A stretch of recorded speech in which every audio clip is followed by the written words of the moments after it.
Sure why until we get the chance to see Matt Critchley again, as David Griffin pointed out brilliantly on his daily video on Twitter. He said, "Welcome to day 4 of Matt Critchley versus Worcestershire. 109, 5 for 67, 84. Just he's now got past a half century in each of his 4 innings this season. It's the first time that a Derbyshire player has done that in the opening 2 matches of a season. And the records just keep tumbling. They just keep tumbling. It's ridiculous, really.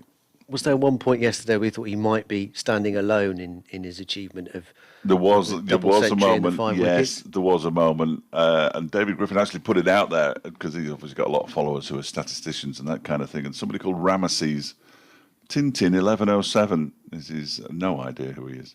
He replied to Griff, George Hurst, 111 and 117 not out, and 6 for 70 and 5 for 45 as he beat Somerset for Yorkshire at Bath in 1906. 1906.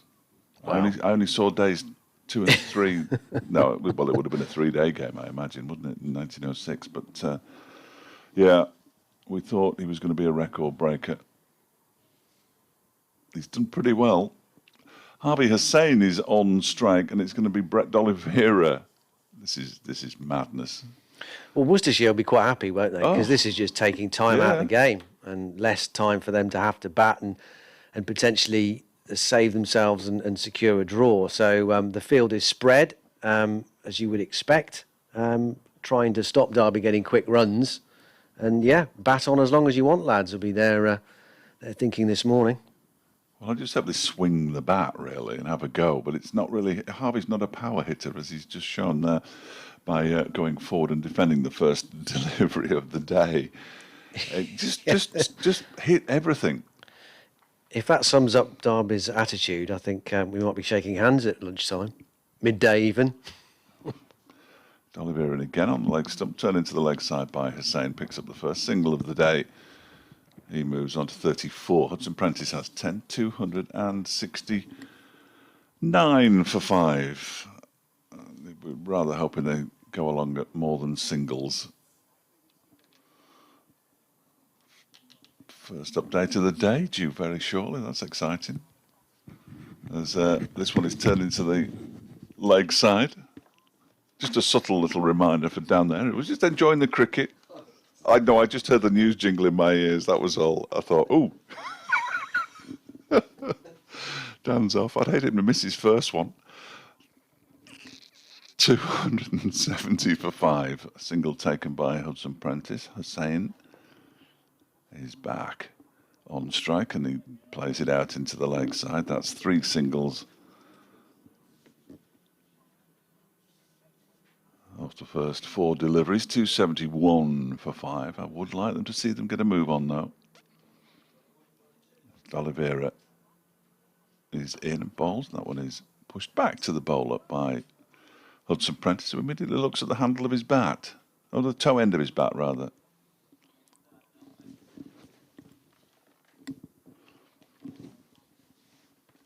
As Dan said, field spread far and wide as D'Oliveira's in. This one's turned into the leg side by Finn Hudson Prentice. 4 singles off the first 4 deliveries, or first 6 deliveries.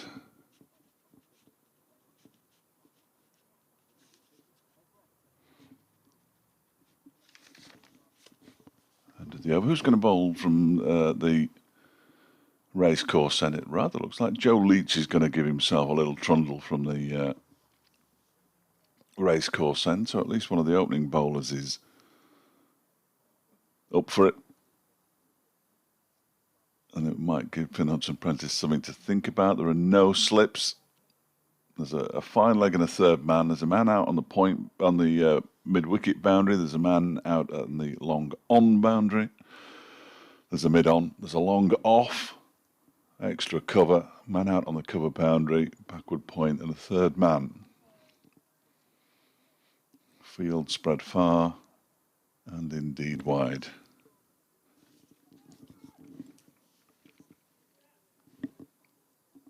And Leach, who bowled mainly from the City end when I was watching days 1 and 2. Don't remember him bowling from this end yesterday afternoon either, but he may have done. He's on his way in to bowl to Finn Hudson-Prentice, and Hudson-Prentice is beaten by one that just rears up off the pitch. Cox doesn't take it cleanly.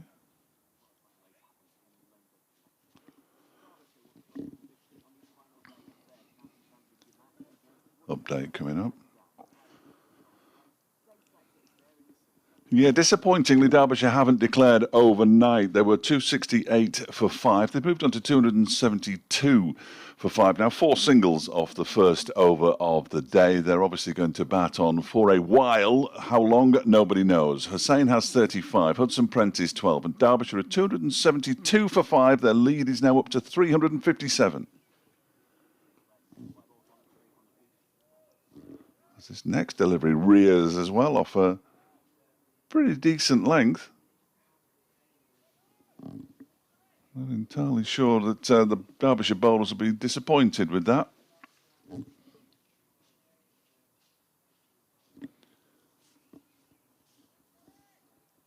But it's like the phony war. Because it's all going to be about how Worcestershire bat, how Derbyshire bowl later on today. And at the moment, it's how we get there. Leach on his way in again to bowl to Hudson-Prentice, and he carves this away into the offside for a single. Oh, misfield, and they think about coming back for a second. That would have been curtains for Hudson-Prentice. They settled for the single in the end. And they've raced to 273 for 5.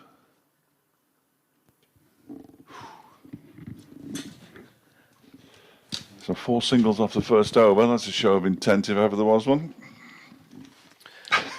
Thanks for the nudge, Dave. No. I just didn't want you hanging around while I was doing mine, really. No, clear off. Yes. It's Leach again. Guided by Harvey Hussain into the offside, but straight to the man at backward point. And there's no run. I was just settling in and enjoying myself again, getting familiar with it all. It's not all about watching the cricket, no, you know. It isn't, you know. It's not all about watching the cricket. No. Other places to be. Chop, chop. I got there in the end, though. Yeah. The first 2 balls of Leach's over were interesting, weren't they? Because they didn't seem to be too bad a length, and they reared up at Hudson-Prentice, which the Derbyshire bowlers, I was saying, won't be too displeased about. Critchley bowled most of his overs from the City end, the far end, as Leach is in, and that one is guided down to third man by Harvey Hussain for a single. I'm assuming they've got a set period of time that they want to bat rather than a target in mind, although I'm not privy to the discussions that have gone on behind the scenes amongst the skipper, Billy Godleman, and the coaching staff, clearly. It does look as though Billy Godleman's going to field, though, having retired hurt yesterday with a slight groin niggle. He was out there practising at first slip in the warm-up this morning, although Brooke Guest was under the helmet at short leg, as this one is carved away by Hudson-Prentice, and because there's a man out there in the deep, he only gets a single. It's Gareth Roderick out there in the deep in front of the Players' Pavilion. And the over comes to an end at 275 for 5. Hussain has 36. Hudson-Prentice has 16. And for a day that promises much excitement, it started pretty sluggishly. Yeah, it has. Which, as we mentioned, won't trouble Worcestershire at all. They'll be quite happy if this continues to meander along for a while. But I'd imagine that the 400 psychological barrier might be in Godleman's mind, possibly, as we try and second guess what the Derbyshire camp might do, at what point they'll draw the line and call their batsmen in and try and spend the rest of the day taking 10 Worcestershire wickets for victory. The first ball of this next over from D'Oliveira is turned into a full toss from Harvey Hussain down to long off. Forgot the effects, Mike. That's better, lovely. Isn't it? There it is. That's better. Tom fell on the fence there. That's nice. A wild track. As D'Oliveira from round the wicket again goes slightly wider of the crease, punched by Finn Hudson-Prentice, down to long on this time. Alzari Joseph, with his bright green Worcestershire cap, does the work. And it's back in the hand of D'Oliveira. This one's on a decent length forward. Comes Hussein, and D'Oliveira scampers to his left to field on his follow through. An in-out field. So there's 1, 2, 3, 4, 5 men patrolling the boundary. This next one is just stroked back to D'Oliveira for no run. There's a deep backward square. He's sort of 3/4 of the way back for the leg spinner. A short, fine leg. A wide-ish mid-wicket, and an extra cover as well in potentially for a catch as Ricky Vessels comes in from deep backward point to field, through for a single. He loses his white floppy sun hat in the process, Ricky Vessels, but through they come. 278 for 5. That's exactly why I'd banned those hats. Some players like them, though, don't they? No. They just don't get on with caps. No. D'Oliveira once more. And this is turned nicely by Hudson-Prentice out to mid-wicket. There's no run. The end of the over. Got through that one quite quickly, Brett D'Oliveira. 278 for 5. Hussein up to 37. Hudson-Prentice has 16. I like Hudson-Prentice. When I last saw him, when we were last together 2 years ago, or not quite 2 years ago, I remember his little burst with the ball that set up Derbyshire's victory, actually, on that final day. Yeah, he's a useful cricketer, isn't he? Very useful cricketer. Decent with the bat too. Yeah, can certainly hold it. I'd like to see him put his hands a little further up the handle, though, and swing through the line a bit. I've got a couple of interactions already. It's very exciting. Here is Leach bowling, and that is defended immaculately by Hudson-Prentice. Back to the bowler. The official account for the German Society at the University of Southampton have been back in touch. Oh, lovely. Yeah, good luck to Derbyshire, they say, in the final day against Worcestershire today. Highly recommend listening to the commentary of Dave Fletcher, Frank Watson and Tim Steer. Because they clearly didn't know, Dan, that you were coming. And Dan Wheeler will be added to that as well. Who after their shout-outs are, in my mind, honorary members of the German Society. Leach is in and bowls. I think the only response to that is Danke Schoen. Yeah. I would have thought. What's the minimum qualification? I mean, Frank was obviously here for 3 days. Can I get in on 1 day only? Oh, yeah, well, Tim was only here yesterday. Oh, right. Yeah, he covered for me yesterday, so right. I know. Dan, what do you tell everybody what your Twitter handle is? Because I do follow you, but I can't say that I can remember it. To be honest, Fletch, neither can I. I'm going to have to check. Hang on, profile. Would have been quicker for me to check. Yeah, Dan Wheeler Sport. Oh, there we go. There we go. Very straightforward. This next one is guided to the man at point by Hudson-Prentice. Ball. Kirk Jones asks, why the heck? Very restrained, Kirk. Why the heck are Derbyshire batting on? Sends out the wrong message. Is this problem with increasing the points for a draw leading to negative cricket? Well, they'll get 8 points for a draw. So at the moment, Derbyshire will be leaving this game with 15 points, no matter what, because they might lose it yet. But I know what you're saying. That's a good point. Slightly disappointed that they are batting on, if I'm honest. As I think I may have mentioned, here is Leach over the wicket from the racecourse end, turned up to D'Oliveira at mid-on, and there's no run. So yeah, a bit of a shame. I'm sure there'll be lots of exciting finishes up and down the country throughout the course of the day, though, and it's just good in April to see every single match. I know there's a bit of weather about down in the southeast involving the games at Chelmsford and the Oval in particular, but all the games have gone into a fourth day. So that's really encouraging. Quite how far into the fourth day some of them will go, I'm not sure. The umpires are looking at the ball now. Must have gone out slightly out of shape. How many overs have we had? 73? 73. This is the 74th. I think it was the ball they were looking at. Leach has got it now in his right hand anyway, and it hasn't been changed. They never change it first time. You've got to ask them twice. They insist on being asked twice, umpires, before. It's the law. Yeah. Here is Leach again. And Hudson Prentice defends it straight back to him.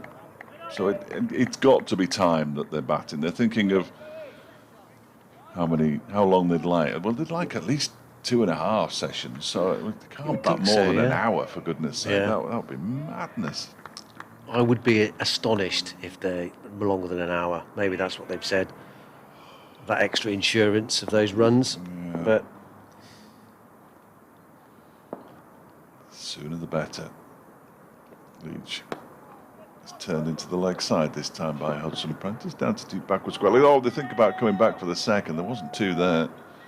It's nicely fielded down in the deep, actually. Came round. I'd love to tell you who it was. Is that Pennington? Could be anybody. Could be absolutely anybody. No, it couldn't be anybody, because it couldn't be Leach because he was bowling. It couldn't have been Cox, clearly, because he's kicking wicket. Fell. Apologies to the Fell family for not recognising their favourite son. Or second favourite, who knows. It was the end of the over, 279. I've got my Sharona in my ears now. I'll have to turn that down. No future in that. Don't say that. I thought I was going to have to do another update then in a minute. Oh, no, I can hear it all the time. You can hear it all the time? I have control of the... Well, I can turn it off. All right. But I just I find it quite soothing. That's a clever trick if you can pull it off, Ledge. First ball from the new Brett D'Oliveira over from the City end is punched off the back foot by Harvey Hussain for a single down to Tom Fell, who's in front of the empty white plastic seats in the grandstand at that far end. D'Oliveira bowls. This one's a bit tighter to the off stump, but Finn Hudson-Prentice gives himself just enough room to free the arms and just cut it off the back foot, and it dribbles out to the cover region. Dylan Pellington is the only man there really policing that area. Everyone else behind him is on the fence as D'Oliveira bowls, and driven nicely out to Alzari Joseph in the deep at long on. One more to the total, 282 for 5. D'Oliveira throws himself a couple of catches. He's ready now and bowls. This one's slightly flatter and quicker. And forward comes Harvey Hussain. Straight back to the bowler. Finn Hudson-Prentice inspects the toe of his bat at the other end. Not too happy with how the last shot sounded. There'll be a run here down to deep point. Ricky Vessels strides in from the rope to field. Through they come again. 283 now for 5. D'Oliveira gives us some more air, and it's Fuller, and gets the batsman into a bit of a tangle. They'll come through for what should be a leg by, unless that grazed the bat of the toe. There's no signal from the umpire, so they did have a bit of bat in it as he squeezed it, not exactly where he intended, Finn Hudson-Prentice, but he ends the over with a single. 284 for 5. Hudson-Prentice up to 20 now. Hussain has 39. Quite generous from umpire Baldwin, that wasn't it? It looked like it didn't look like there was much bat on it. It's been the faintest scratch. Kevin Braithwaite, beg your pardon, Kevin, can't understand why Derbyshire hadn't declared we need a day to bowl them out. Well, at the moment, they're going to have to go up more than 4 and over to reach their target, Worcestershire, whatever target that might be, and that is only going to climb, obviously, as the number of overs drop and the number of runs increase. So, suggestion is that they might have enough as Leach is in and bowls. That one is dabbed down into the offside by Hudson-Prentice, and there's no run. And obviously with Critchley in the form he's in with the ball as well, and that will be a concern potentially batting last as well, won't it, on this pitch? So Well, he said yesterday that there is, and we noticed it even towards the end of day one, that the odd ball from this end, certainly from the racecourse end, just kept a little bit low. So, I mean, a fourth day pitch does what a fourth day pitch does, and it clearly doesn't behave exactly the same as a day one pitch. Although when we arrived on day one, the greatest of respect to Neil Godrich and his team of fine ground staff, I couldn't see where the pitch was. It was very green, and obviously we've had 4 days now, 3 days and today, of glorious sunshine. It's not warm, but that will have just dried it out of touch. As Leach is in, bowls on leg stump, and it hits the hand of Hudson Prentice, who takes it off the bat and has a look at it. So he's now inspecting both his hand and the toe end of his bat. And the score moves to 285. 4-6, the lead up to 370. Umpire Robinson's third time now. He's had to signal leg by him. He's again, and that third time he was really giving his kneecap a bit of a bash. Come on, somebody, scorers. Flash the light. Leach bowls to Hussain. There's a real grunt there from Leach as he delivered that one. Effort ball is just pushed into the offside, backward a square by Hussain, and there's no run. Hussain 39, Hudson Prentice 20. Keep a close eye on the other games in this group as well, which both look like they're heading towards positive finishes one way or the other, which makes it even more important for these two sides to try to force a victory if they possibly can in Group 1. Durham at 71 for 3. They need another 97 to beat Essex at Chelmsford, which would be quite the feather in the cap. It's the same. Waits and is beaten by one that lifts again, and Cox is beaten by it too, and it races away for 4. Oh, he's edged it. He's edged it because it's given us buys. I thought he'd missed everything, and it would have been some catch if he'd taken it, because he had to move out of the way to prevent his head from being removed. But again, it just took off a little bit from this end. Yeah, I don't know how you play that really, but. Yeah, wrapped into that right hand. Glove came off almost immediately. Ben Cox, no chance. He's gone back a bit here, Ben Cox, to give himself at least a sniff. He's got to. He's got to. I didn't see the hand come off the bat handle. That would have been the clue, wouldn't it? The clue I should have been looking for. He's having his sun hat brought out by the 12th man. So we'll have 2 sun-hatted fielders as a very minimum. Ricky Vessels favours the sun hat. He's just down to our left at long off. I'm trying to think if there's anyone else in this side regularly who favours the sun hat. I think it's just those 2. Yeah, Critchley's a sun hat wearer. This one is pushed up towards a very straight mid-on, and they decline a potential single. 289, not 389, 289 for 5. Those 2, the worry is, isn't it, for Worcestershire, batting-wise, the 2 from Leach that have just sprung from nowhere haven't been short, have they? No. I mean, he's not really dug them in. They've been decent length, and they've just exploded. And it's got nothing to do with his height, because he's not a particularly tall man, is he? Leach is in again and balls. This one is very aerially clipped into the leg side by Hussain. They'll come back for a second run as it's fielded down there in the deep by Tom Fell. They do indeed pick up 2 runs to complete the over. 291 for 5. Harvey Hussain has moved on to 45, also going for I think it will be his 3rd successive half-century. The wicket-keeper batsman, Hudson Prentice. I shouldn't have started that sentence. Hudson Prentice, I keep doing that. You do that and you think, well, am I right? I think I am. He got a half-century in the first innings. Of course he did. He was left not out, 80-odd, wasn't he, at the end? And he got a half-century along with Matt Critchley in the second innings at Edgbaston. So it will be his 3rd consecutive half-century. The umpires are talking about what on earth have the umpires got to talk about? And perhaps they're just trying to keep each other awake. Perhaps umpire Baldwin's asking umpire Robinson how his knee is. Has the bruise come out yet? Yes. because I mean, there is.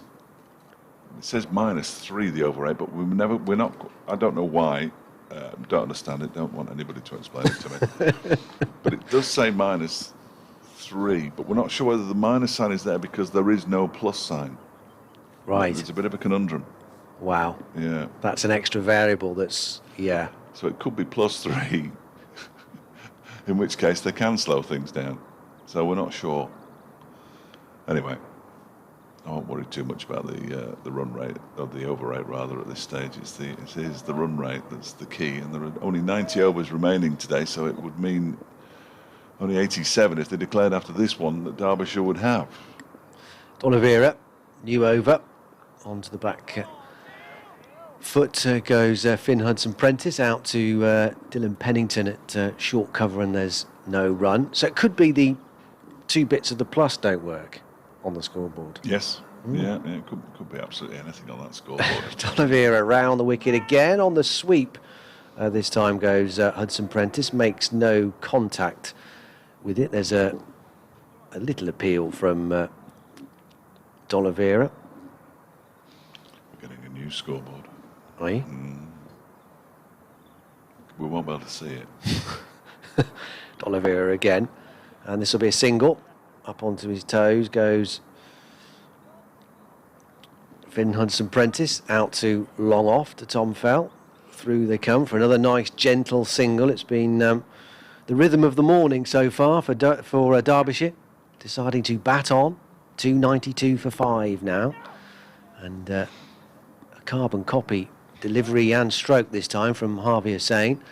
Out to Fell once again in the deep. 294 for 5. Oliveira, this one's a bit quicker.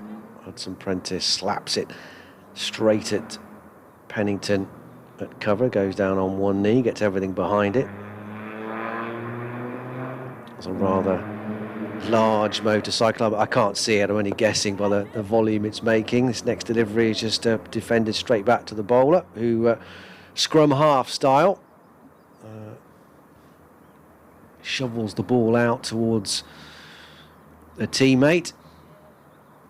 And the end of the over, 293 for 5. Hussain has 46, Hudson-Prentice has 21. The two batsmen have a lengthy chat in the middle. The lead is 378 at the moment.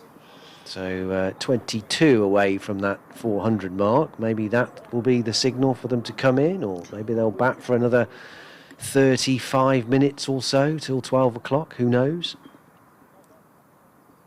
But it's been a very gentle start. Gentle. Dull. Dull. David Christian Rose on Twitter. He sent me a message. Yes. He's only just started following me, which is why I can see his biog. He is an associate professor of agricultural innovation and extension at the University of Reading, and the co-director of the Centre for Effective Innovation in Agriculture, as this one is guided by Harvey Hussain, starting you over from Joe Leach. That's some box on a job application form, isn't it, to put your job title in, isn't it? Followed by views my own. Says, I don't mind them batting on if they try to smash the ball out of the park and get quick runs, but this is just taking time out of the game without putting many runs on. Pointless, he says, and I would tend to agree. If we keep the batsmen out there more than half an hour, I'm going to be very unhappy camper, says Adam New. Get on with it, Derbyshire. And Ryan Shaw. Derbyshire tried to throw the game again. Not much of a surprise. Worcestershire would need to score at around 4 runs per over. Unless this is an attempt at personal achievement to the detriment of the team, I don't know what it is. Well, I can't imagine that take Harvey Hussain's chance to get a 50 into account. Here is Leach in again and bowls, and this one is crashed away out to the mid-wicket boundary by Finn Hudson-Prentice. Shortish delivery that was very much tennis ball bounce, and again he inspects the toe. He's not happy with his bat, is he, Hudson-Prentice? He's having a good look at it. That's one for the over, says umpire Robinson. It's a shame, isn't it? The modern cricket these days, he'll just go and get another bat, won't he? He won't call out for that tape. Yes. Tape and a pair of scissors. Yeah. Unless it's a favourite bat. That's true, I suppose, Or if he has a favourite. A favourite 3. So it is, isn't it? Yeah. 295 for 5 as Leach is in and bowls to Hussain, who drives very pleasantly. But straight to Jake Libby, who's filling an extra cover. And there's no run. So we're in the 78th over of Derbyshire's second innings. Lead up to 380 now. I said that was plenty. But of course, the proof of the pudding, etc., will be whether Derbyshire do eventually go on to win the game. Or indeed, Worcestershire get up, which is more than possible at this stage as Leach is in, and that's driven but without any timing by Harvey Hussain to Libby.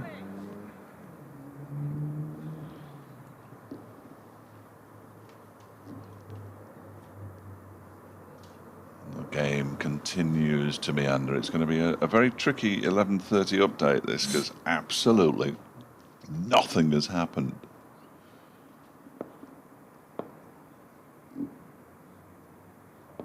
Oh, from a few singles, the odd ball has misbehaved. Leach in again, racecourse end. Hussain guides it to backward point. There's no run.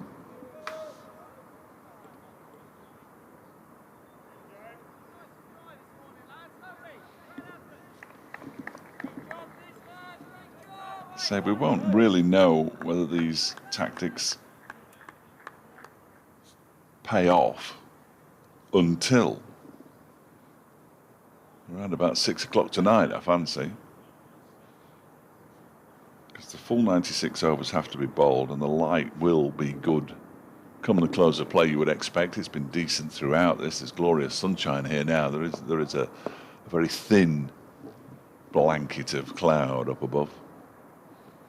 Oh, and Leach aborts his run up this time. He loses it completely, so he has to grind to a halt and walk back to his mark.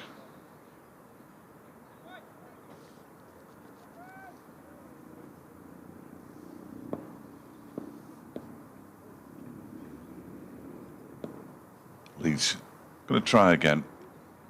He's on his way in now. Bowls and Hussain pulls this into the leg side for 4 runs. Backward square leg. Good shot from Harvey Hussain. And that's a half century for Derbyshire's wicketkeeper batsman. His 3rd consecutive half century. Harvey Hussain, well batted him. 84 balls. And that was just his 2nd 4.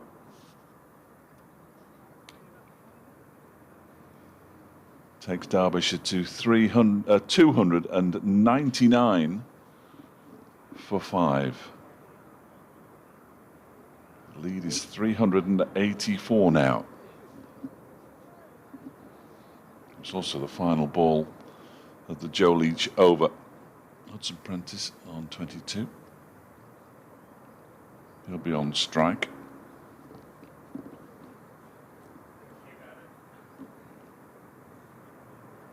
Conference going on between Leach, D'Oliveira, Tom Fell, I think. Yeah. Donald Mitchell's now out on the cover boundary sweeping. So the 300 is going to come up in the 79th over by the look of it as D'Oliveira bowls, and there it is as it's pushed out to Mitchell. 300 is indeed up. First ball of the 79th over with the lead 385.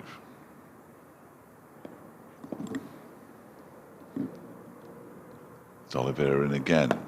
Back into his crease goes Hussain and pushes it up towards long off. Trot through for another single. 301 for 5.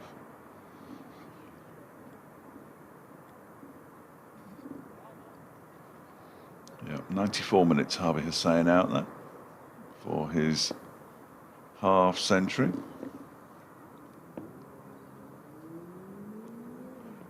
Hudson Prentice is beaten by one. There's an appeal for a caught behind. Cox is more interested than D'Oliveira. Neither of them are massively interested, and the umpire is unmoved. Mr. Baldwin at the far end. So Cox returns the ball to D'Oliveira, and he turns and comes in again. Hudson Prentice sweeps, doesn't make particularly good contact with it. They will get back for a second though. Comfortably enough in the end as Jake Libby does the fielding. Away to our left hand side at deep backward square leg. It's 303. 4-5. Hudson Prentice moves to 25. Hussain has 52. Hudson Prentice waits and goes back into his crease and guides this very delicately down towards backward point for a single. Ricky Vessels waits for the ball to arrive at his feet before picking up and throwing back. Hudson Prentice moves to 26, 304 for 5. Are we 11 runs away from a declaration?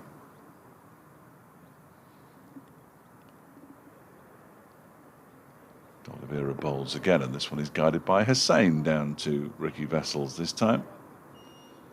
They almost walk the 22 yards to pick up another run. 305 for 5. 306 for 5. At the end of the over, Hussain has 53. Hudson Prentice has 26. The lead is 391 now. Update coming up in around 60 seconds time, which is very exciting. Joe Leach is going to continue from the racecourse end. Got to get to the end of the Spice Girls song first though. 305 for 5. Say you'll be there. I'll be there. I'm here. Here is Joe Leach in again.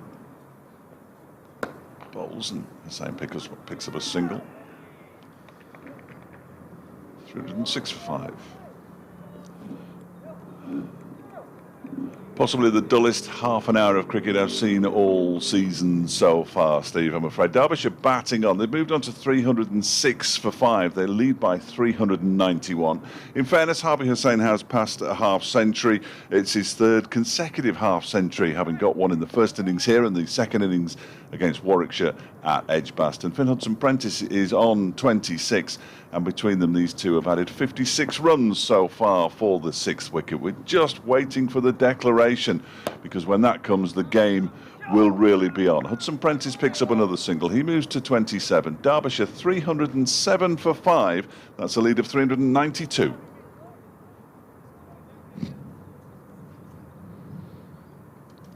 That should get the viewers. Yeah, sold it well there. Dullest half hour of the season so far. Well, it's hard to argue. I mean, crikey. What have you had? 1 boundary? No, 2. The inadvertent one that went over Ben Cox's head. But pull 1 for 4, didn't he? The pull for 4, yeah. And that's been it. Doing well to stay awake in the commentary box, I think. John Brown's tucking into a banana next to me, the scorer. So his next delivery from Leach is guided down to third man by Hussain for another single. He moves to 55. Derbyshire to 308. 4-5. Are we 7 runs away from a declaration? Or 25 minutes? What are you going to go for? It's one or the other, isn't it? Yeah, got to be. I think it's probably more likely to be 10-2, isn't it? So that they declare it 10-2 and then get a full hour before they leave the field for lunch. But I'm going to go for, I don't know, 10 to 12. 10 to 12. Hudson Prentice waits as Leach bowls. He gets an under edge on that one as he tries to cut it away and picks up another boundary, the 4th of the morning, down to a very, very fine third man. He moves to 31. 312 for 5 now. I'll go for 400 then, just to be different. Okay, no, I like that. Yeah. We've got both bases covered then, Yes, Fletch. we can say We're a well, winner. we predicted that in the commentary box Yeah. that this will be the exact time that. Yeah. Want to know anything? Just ask us. We'll tell you to go and ask somebody else. Yes. I found a coin in my bag this morning. This is sort of exciting. I didn't know it was there. I don't know who put it there. As Leach goes in, and this one is defended by Hudson Prentice. Saxon, was it? And there's no... Well, sadly not, but it does date back to 1970. Close. Yeah. When I was a mere 7 years old, and I remember collecting these from SO petrol stations. Oh, right, yeah. It's a World Cup coin. Actually, I shouldn't have passed that to you in these COVID times. You've picked it up now as well. I've got it sanitised. Yeah, that's... Luckily, I've got some. I've got... Look at this. Yeah, You've got your own shop. It's a Peter Osgood SO World Cup medal, which Wow. we were straight on eBay in the written media. As you do. Yeah. I could get up to $1.99 for it. Have you clicked on the sold or completed listings, though? No. That's the way. That's the proper gauge. Right. Yeah. Oh, okay. Leach is in again and balls. Let's dab down into the backward point region by Hudson Prentice. There's no run. 312 for 5. It remains. I can't even see anybody on the... Oh, there's the declaration. There's the declaration. I'm just going to say I couldn't see anybody on the balcony. And Billy Godleman has decided that Derbyshire have scored enough runs. 312 for 5 they declare on after 38 minutes this morning. And it means, if my calculations are right, why did they face the one ball of that over? That's madness. They will have 77 overs in which to get Worcestershire. This is 398 runs to win. So all frivolous talk of Peter Osgood coins, forget it. The game's on now. The game's on. And because they've declared, and because I'm 58, because I've drunk too much tea already this morning as the little roller comes out, we'll take a short break.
ball of the first over. LBW without playing a shot.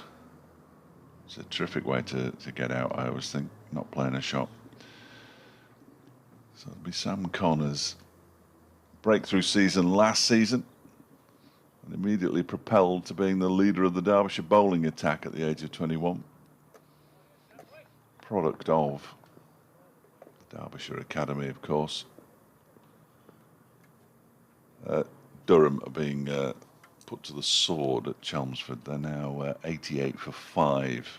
They dismissed Essex for 96, scored 259. Essex then replied with 330, and now Durham are 88 for 5. Kind of crazy game's that. Go on, Dan. Here's Connors then. Right arm over the wicket, bowling to Mitchell. It's full just outside the off stump, and Mitchell jabs his bat down on it and squirts it out to gully. 3 slips and a gully. An attacking field, understandably set by Billy Godleman here. After wickets, looking to make early inroads into this Worcestershire batting lineup. Jake Libby at the other end. Cricket is a great sober, isn't it, for poor old Jake Libby in that first, and he's getting a first baller after everything he's been through recently. There's a big shout here, but umpire looks down at the ground straight away, not interested. Umpire Robinson. And that seemed to catch Daryl Mitchell somewhere around the waist. It turned him round a little bit. As Libby comes down to check if the former captain's okay. Seems to be, hasn't rubbed anything. Show no pain. Exactly. Connors back to his mark then. Long strides, tall, dark-haired, past the umpire and bowls. And right behind this is Daryl Mitchell. Looking for, obviously a run there, but he took half, 3/4 of a stride forward. But thought better of it as it squeezed out to Anuj Dal at point. And there's no run. Jake Libby comes halfway down the pitch and does a bit of gardening. We've seen the pitch misbehave a couple of times this morning. A few deliveries from Joe Leach just rearing out of nowhere. Connor's a little bit taller and quicker than the Worcestershire captain, so remains to be seen whether he will get something similar from this service. This next ball is wide of the off stump and Mitchell ignores it. Through it goes and there's no run. Leach seems to be tailor-made for that sort of thing happening from the pitch. He's that sort of pace, that sort of height, a skiddy bowler that just sort of doesn't bang it in necessarily. As I mentioned, Connors is a little bit taller, but they'll know that there's something there for them potentially, the Derbyshire bowlers. Past the umpire he comes, and still Worcestershire can't get off the mark here. Turned out to mid-wicket by Daryl Mitchell. Ben Aitchison does the fielding. That one seemed to keep it a little low. I mean, it's a 4th day pitch, isn't it? So there is going to be a bit about. Yeah, it should be. We'll see how much turn Critchley gets when he comes on. I thought it'd be too long before he's into the attack. No, hopefully. As Connors on his way once more. Ringer fielders on the offside, and this is short and way over Daryl Mitchell's head, who just bends the knee, stares back down the pitch, and through it goes to the keeper. The end of the first over then. Worcestershire facing this improbable 398 runs to win. It's all about trying to bat out the day, really. Occupation of the crease is king. Session by session, or possibly even break it down more than that. Tick it off 1 over at a time, maybe. But the first over has gone. Safely negotiated. None for none. It can be exciting, though, even a side, 6 down, 7 down, and the crowd in the bat and all that. It's exciting cricket. Mark back, cheeky. Thought Derbyshire would have declared after 79 overs to save on the cost of a new ball. Very good. Lewis Rees to open up from the City end then, and there is one startling change to the field. I love it. He's in now on bowls, and that's pushed up to Matt Critchley, man of the moment, in extra cover, and there's no run by Jake Libby. Billy Godleman at first slip. Obviously still feeling the effects of that groin problem. Always stands at mid-off, always. He's at first slip today. Second slip, Wayne Madsen. Then it's Leas Deploy, who's probably fourth slip, which means that poor old Ben Aitchison has been sent out of the cordon. He is at mid-off. Mikey Cohen at mid-on. As Libby waits and Reese bowls to him, and that is played very comfortably with his entire body and bat behind it, up to Mikey Cohen at mid-on. And there's no run. So they've got Sam Connors down at long leg. There is no third man, which is good to see at the moment. Anuj Dal, of course, at backward point. Critchley at extra cover.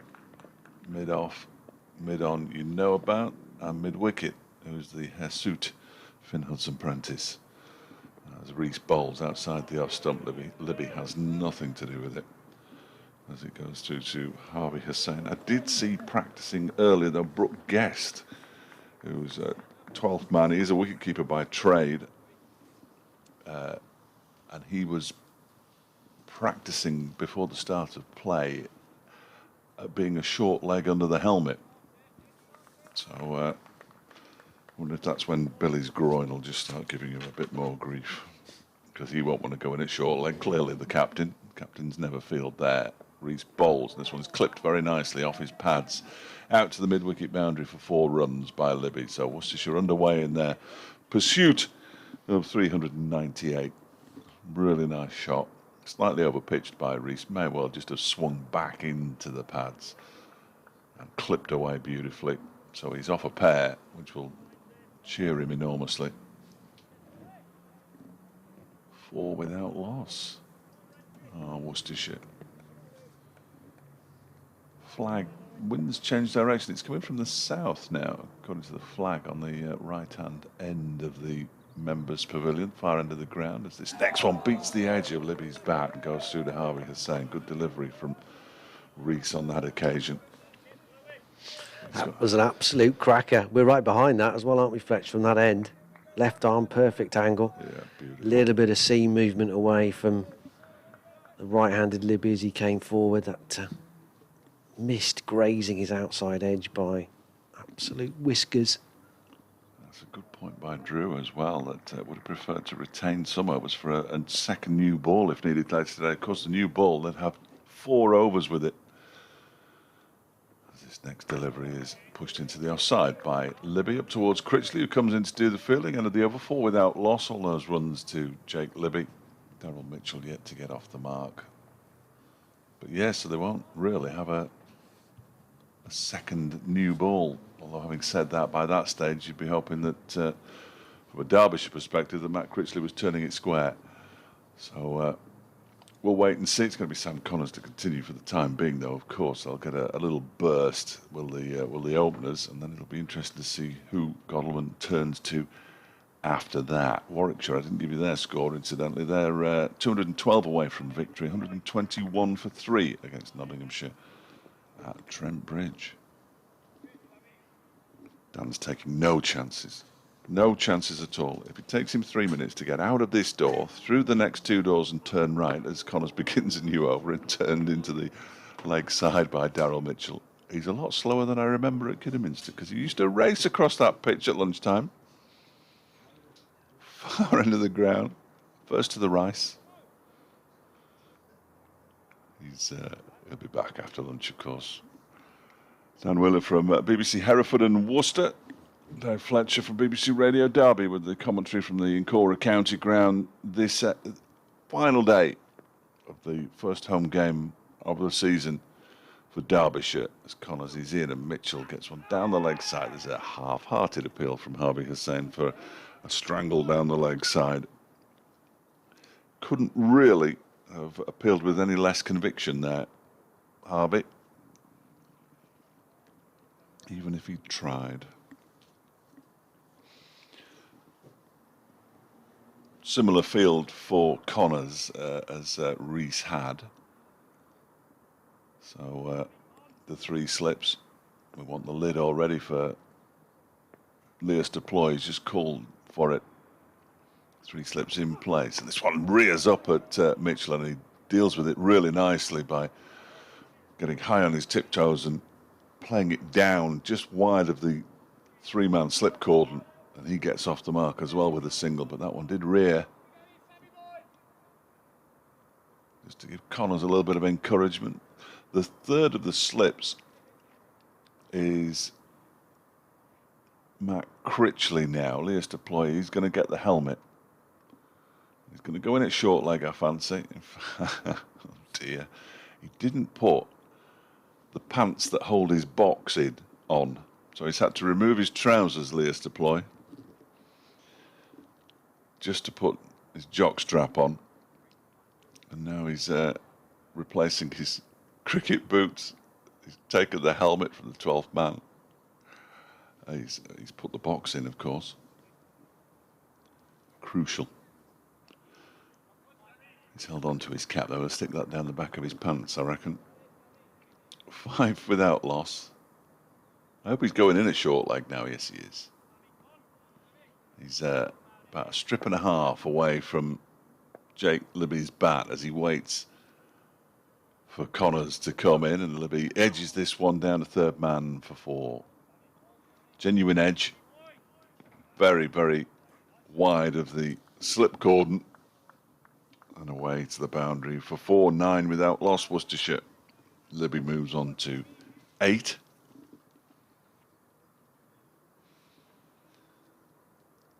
His second boundary, not as aesthetically pleasing as his first.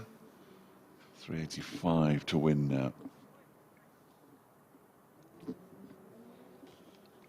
Connors has the ball back in his hands at this near end. He's in again, and this time it's turned up to mid-on, where Lewis Rees does the fielding, and there's no run.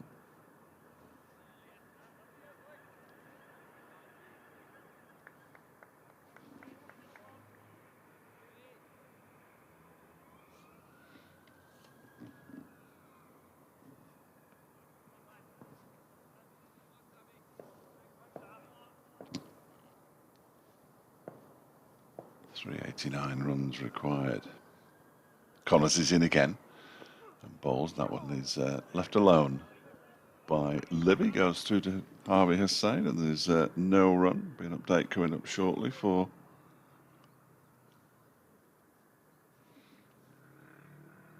BBC Radio Derby FM and AM. So they did 44 runs in 38 minutes this morning.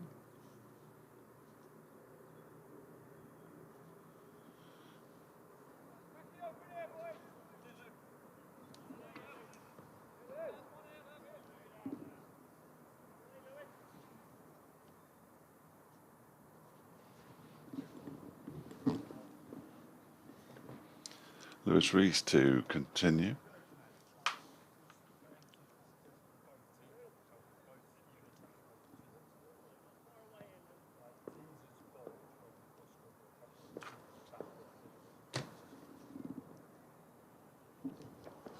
Bowls Rees, and that's turned into the leg side by Daryl Mitchell. Worcestershire into double figures. 10 without loss. Mitchell moves on to 2. Libby has 8.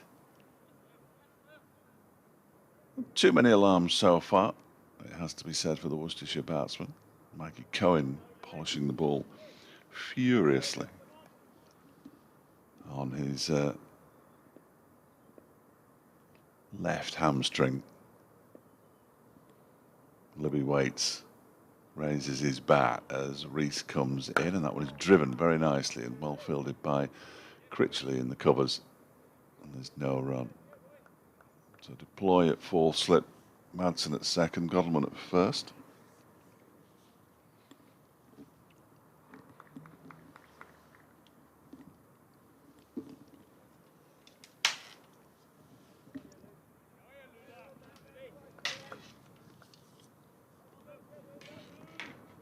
Rees is already back to his mark.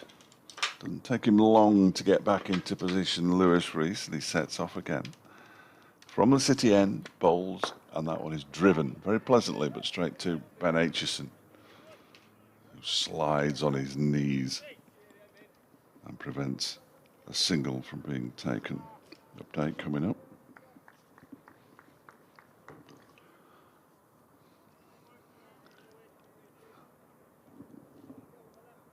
They have indeed declared. They declared after 38 minutes of batting this morning on 312 for 5. Harvey Hussain 55 not out. Finn Hudson-Prentice 31. That means that Worcestershire had 84 overs in which to score the 398 runs they'd been set by Derbyshire, and they've made a steady start. They're 10 without loss at the moment. Mitchell has 2. Libby has 8. And it means they require a further 388 to win Worcestershire. Derbyshire need 10 wickets.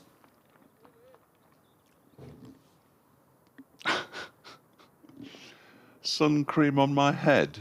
That's outrageous. Get HR on the phone immediately.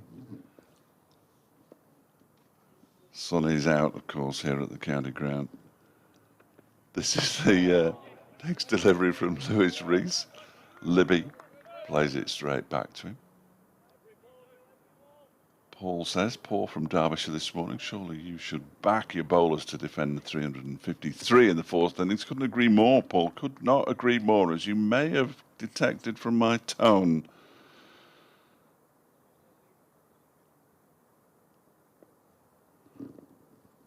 Ten without loss.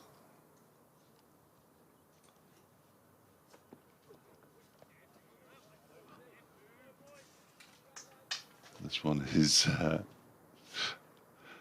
through to the keeper. There's no run. 10 without loss at the end of that over. So just slightly lost concentration. Is that because I'm back in the room? No, because the newsreader suggested I should put some sun cream on my head. Rude. Outrageous. I just sent him a very brief message. Of one syllable. He's a good lad, is Chris. Chris with the news through till 1 o'clock on BBC Radio Derby. 10 without loss here. Sam Connors to continue. Ben Aitchison's warming up now at mid-wicket. Here he comes then.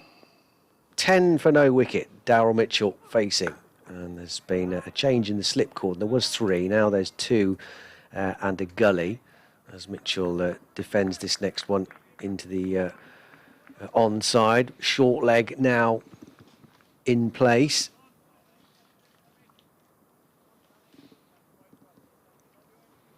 Yeah, Matt Critchley at the gully. Can't keep him out of the action for long. Well, we've seen a couple go in that region, haven't we? Rather than sort of where 3rd, 4th slip might be. As Mitchell waits for Connors now. This one is short and almost into the hands of the waiting Lewis Deploy under the lid there. And that one again ridden well by Mitchell, but again it got up quickly, but he managed to just flick it off his hip and keep reasonably soft hands, or soft enough hands to make sure it wasn't going to just drop into the midst of short leg. He's quite deep there, isn't he? He is. A bit too deep, possibly. As Connors bounds in. This one is more regulation in terms of length. Draws Mitchell forward. Defends it out to Hudson-Prentice at cover. Yeah, had he been, another step and a bit in, he would have caught that, wouldn't he? Well, he hasn't got any fielding pads on. I wonder if that would affect his mindset. He's only got the helmet and the box on. We know he's got the box on because he had to remove his trousers to put his jockstrap on when it was brought out to him. He'd forgotten to put that on as well. He's only a cricketer. Connors past the umpire bowls. This one straight and turned just to the left of Lewis Deploy. Short leg, but he moves quick enough to his left of field to make sure they don't sprint through for an opportunistic single. Two Worcestershire batsmen have another conflab in the middle of the pitch. 10 without loss. Libby's got the bulk of those with those 2 boundaries. One slightly more fortunate than the other. A sumptuous clip off his pads through mid-wicket for 4, and then a A controlled edge, it has to be said, past the slip cordon to the fence as Connors bowls. Tucks Mitchell up a little bit as the ball jags back into the Worcestershire batsman, but again he's behind it, dropping it immediately down onto the floor, so no danger of it popping out to deploy. 398 is the academic total. It's all about survival here for Worcestershire. Get to 5 o'clock and see where they are. That's Connors. Bowls wider of the off stump. Bit of pace in this one. This zips off the surface. Bit of bounce too, but wide enough of Mitchell's off pole to have nothing to do with it. Through to the keeper. End of the over. A probing one from Sam Connors.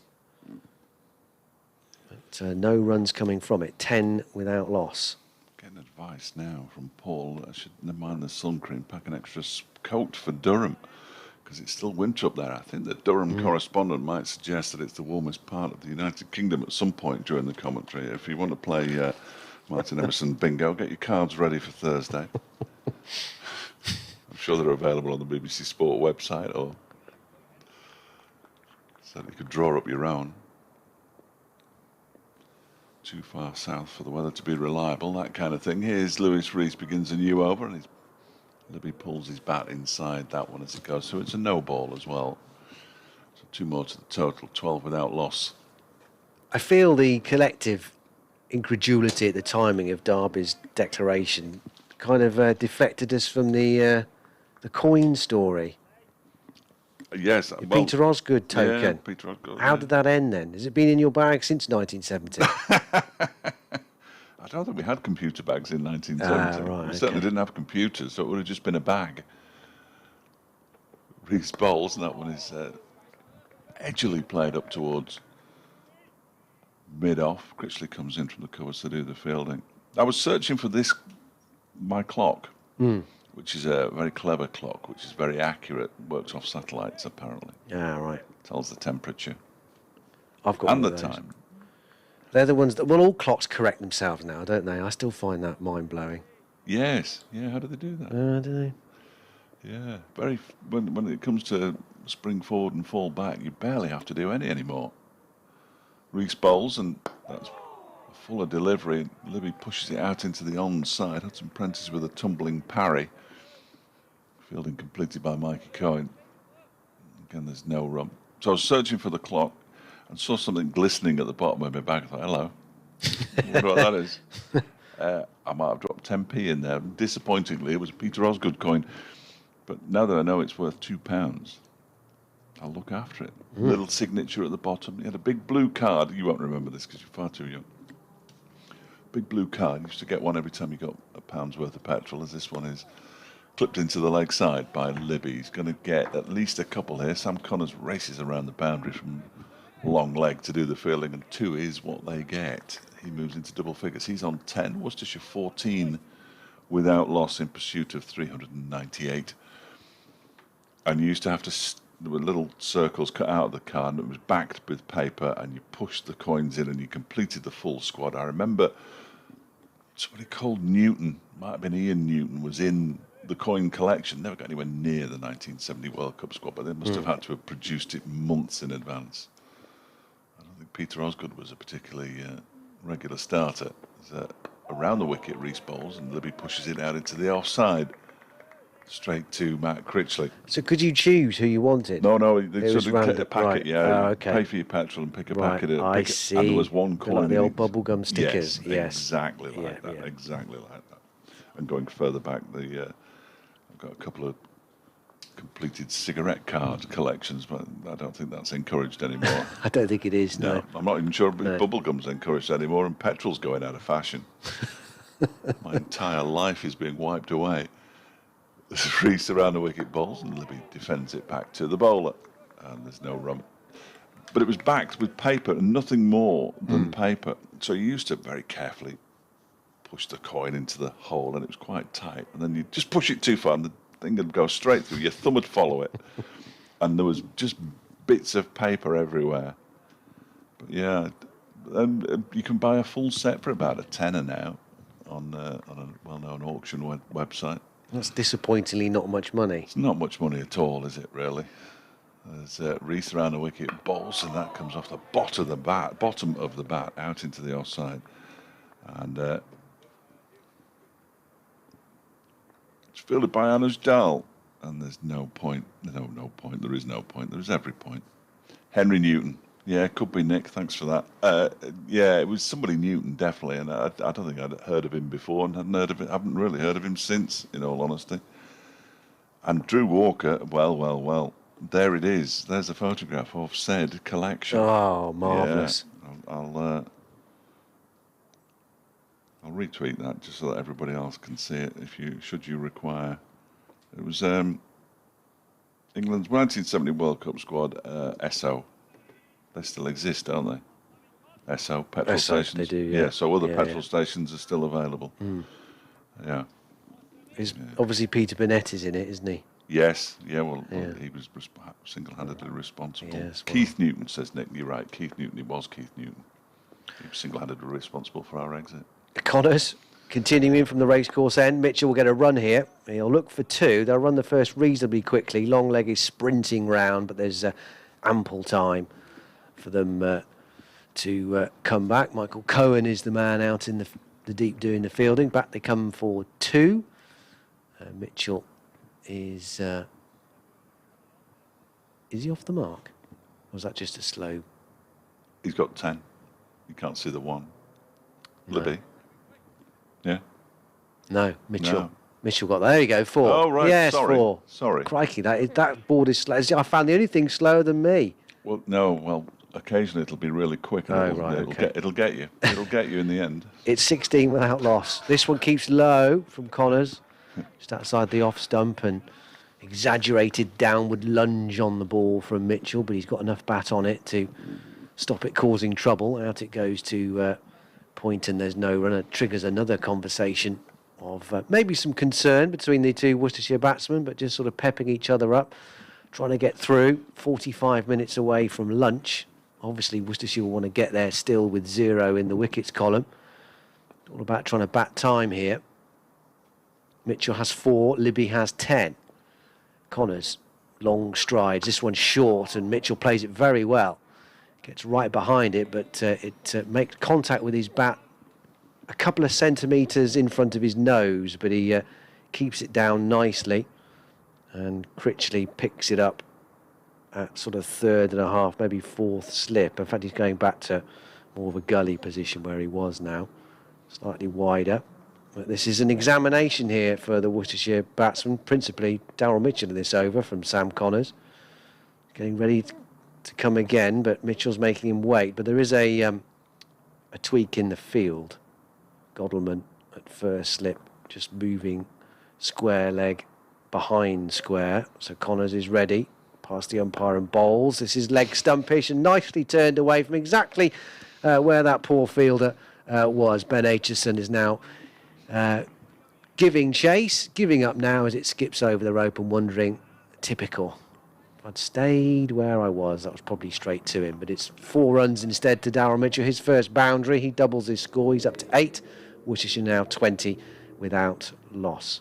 Brilliant. I love that. I love that. Sending loving thoughts to his captain, no doubt. Trudging back to the umpire at... means the short leg has to be in front of square, of course, because there's also a fine leg. That's Connors.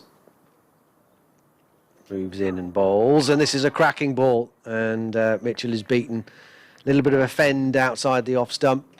Perhaps a hint of away seam movement off the pitch. Another rueful inspection of the surface from the Worcestershire pair. Close to that outside edge, but it's all about survival for Worcestershire here, at least until lunch. And then go again. 20 without loss.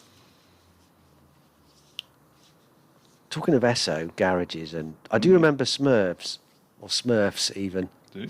Yes. The short leg comes in a little bit closer to Darryl Mitchell, but this one is so wide of off stump through to the keeper. There's no run. That wasn't going to trouble him. at all. They're bringing him into the game. The end of the over, 20 without loss. Libby 10, Mitchell 8.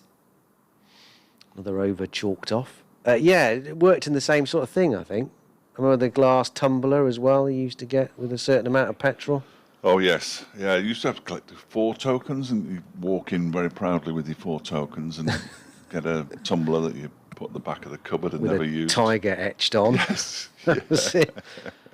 I don't. Was it only them that used to do that? Those giveaways? I don't know. I don't know. Exciting though. Yes.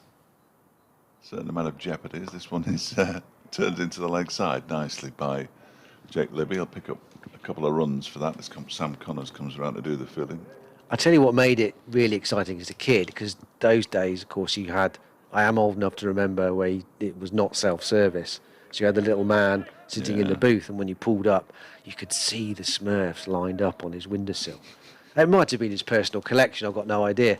But you just thought, there they are. Go on, Mum, stick an extra £5 in. Go on. A £5? You do well to get a £5. Well, I know. 4 gallons to the pound, I remember. Is this gallons, not litres, gallons. This one's turned into the leg side by Jake Libby. Yeah, I remember you could easily fill a tank on a tenner. Easily. I'll say. Yeah. Yeah. My mother had a Hillman Imp. I saw one yesterday on the A50. Remarkable. I don't think they've been produced for about 50 years. And she used to call at the petrol station and get £1 worth. That would last her for about 6 months. Now I'm at the garage twice a day. Checking to see if there's not a hole in your tank. Yeah, that's the way it is these days. 22 without loss here. Around the wicket comes Reese, bowls a bouncer. Libby barely had to duck as that one flew over his head. That must be one for the over, surely. Paul Baldwin's just standing there with his hands clasped together at the far end, the city end. Yeah, I remember we did discuss that, because then there was some petrol stations and places gave away Green Shield stamps. Yeah. The thing about those was that you had to collect books and books and books of these damn things to actually get anything, and you had to lick each individual stamp to get it in the book. There's that Reese bowls, and it's pushed out into the offside, fielded by Critchley, and there's no run. So you got a tartan blanket and a furry tongue. Yes, very much that. Yeah. They did do another set of footballers, and they were like little, they were supposed to be resin, but they were clearly plastic busts of these players, and the names was on the front, like they were Roman or Greek gods. And they clearly weren't Greek gods, because English football in the 70s, they failed to qualify in 74 and 78. Next delivery from Reese. So he tries to leave that one alone, Libby, and it just catches his bat, bounces down back of the square on the offside. Dahl swoops. There's no run, and Libby survives, but he was definitely trying to leave that. Just didn't get his bat out of the way in time. But the main one were the old football cards, weren't they? There were lots of football cards, very much like the ones they have today, but they sort of disappeared for a while. So is the Osgood coin the only one you've got? I think so. Right. Yeah. I'm going to try and palm it off as a 10p. This is defended by Libby. Back to Reese to complete the 8th over. 22 without loss.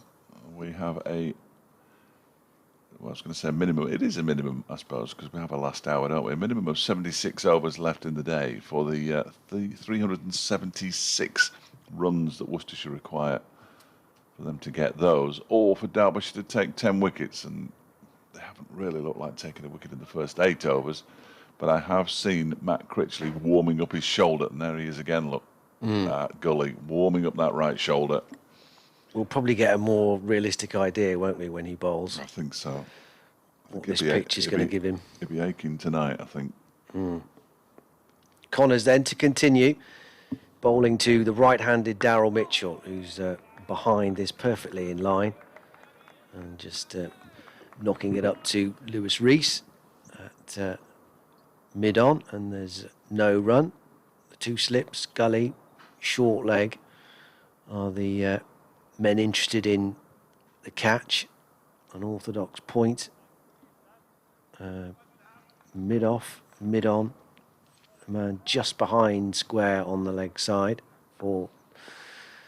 meaning that the short leg's got to be pushed in front of square. Down goes the man under the lid now. And this is left alone by Daryl Mitchell, wide outside the off stump. There's a fine leg, no third man though. Why would there be when Derbyshire are looking for early wickets here? Let's check there's no one out on the deep either on the offside, which there isn't. 22 without loss. Connors has ball back in hand. There was another match not in Group 1 that was possibly the first to be completed today. Connors bowls. This is very short. And Mitchell goes down on one knee, but maintains his stance looking straight down the pitch. Through it goes to the keeper, and there's no run. Oh, my computer says no. Oh dear. You've run out of juice. I have, yeah. Schoolboy error not flicking the switch Well, on. you see, Fletch, this is my computer's at the stage of life where, you know, even when it says I've got sort of 40% power, it's lying. Another short ball is not quite so, doesn't get up quite so high for Mitchell. He doesn't have to duck, he just backs away and sways his head out of the line. Through it goes. Although, to be fair to it now, it's now saying 2%. Which is probably accurate, isn't it? It's probably, yeah. Hampshire need one more wicket to beat Leicestershire. Middlesex even. Yes, they'll do well to get the remaining 278 runs, won't they, Middlesex? I don't suppose getting bowled out for 79 in the first innings helped. Connors, this one's full. Nice change up from him. And Mitchell digs it out. As I look at the end of his bat now, seems to be catching. We had Finn Hudson-Prentice this morning, Jake Libby, and now Daryl Mitchell. Just making sure their toes are okay. Seems to be happy for the minute. Just over half an hour to go to lunch. 22 without loss. So far, so good for the visitors. Wide again from Connors, too wide really. Mitchell ignores it. Through it goes. End of the over. Another one chalked off. Libby has 12. Mitchell has 8. 22 without loss.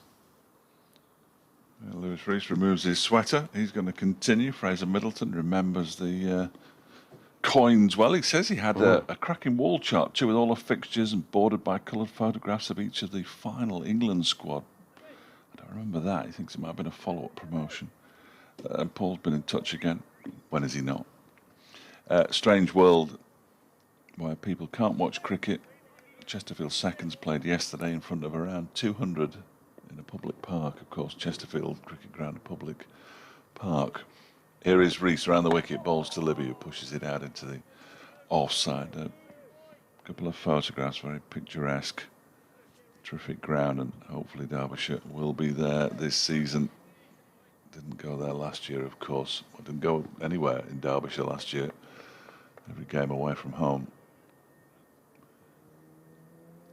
Critchley's warm-ups are getting slightly more rigorous, which is good to see. Libby waits, and this one is pushed to Critchley, who does the fielding in the covers and throws the ball back to Harvey Hussain. Kent hurtling towards defeat against Yorkshire. 99 for 5. They need a further 346, which clearly they're not going to get. Northants hurtling towards defeat against Lancashire. 99 for 6. They need another 326. Theme developing here. Worcestershire doing okay though at this stage. They'll be quite pleased with the way things have gone early as Rees bowls. Now hits the pad, but might have been a little inside edge onto it as it dribbles out into the leg side. Stifled appeal from Rees. Nothing from behind the stumps. Durham, 113 for 8. Need a further 55. Oh dear. That's not necessarily good for Durham. Warwickshire crawling along now, 141 for 3. They need a further 192 at Trent Bridge. Leicestershire hanging in there down at the Oval though. As Rees bowls around the wicket, it's pushed up to Aitchison at mid-off. Rees just waits at the end of his follow-through and stares at Libby, who doesn't even look like he was going to look back at him. He's done a bit of that, hasn't he, Lewis Rees? Yeah. He's trying to engage Jake Libby. He's not having any of it, Libby, at the moment. He'll quite often get to the end of his follow-through and put his left hand on his elbow and his right hand on his chin and just stands there and stares at the batsman. Very much a routine as he comes in and bowls, and that one is, go on, do it now. No, he's not going to do it now. No. Pushed up to Mikey Cohen at mid-on. Yeah, Surrey have got Leicestershire. Well, Leicestershire are 89 for 2. They still trail Surrey by 208. Gloucestershire, well, they're going to win. They're going to beat Somerset. They're 118 for 2. They need another 35 runs.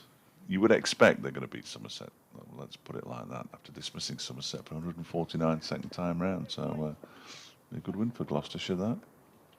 Nominally a First Division side, of course. As a full delivery from Rees is kept out by Libby. And that's the end of the over. Rees just turns around. He didn't put hands anywhere near his elbows, which is very disappointing. 22 without loss, 12 to Libby, 8 to Mitchell, and the no ball as well makes 22. And it means that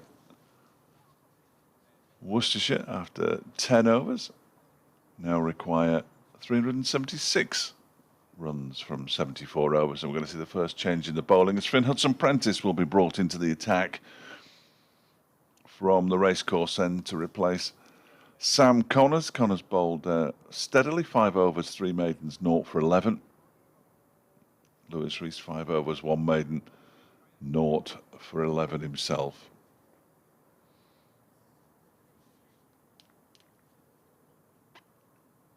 He's just scratched away at his footmarks there, Hudson-Prentice. Critchley continues to wheel his arms around. Wouldn't be at all surprised to see him bowl the next over from the city end. Just 2 slips in place for Finn Hudson-Prentice, who begins that arced start to his run-up. In and bowls to Mitchell, who pushes it out into the offside. And Leas Deploy, who now does have the fielding pads on, comes in to do the fielding. And there's no run. Update at some point on BBC Radio Derby. If Steve Jordan can get through all the chocolate cake he appears to have in his studio, I might have to nip in there on the way home and help him out. Finn Hudson-Prentice runs again. Turned to the leg side. Fielded by Deploy. No run. Mitchell on strike. 22 without loss. Tosses the ball to Lewis Rees.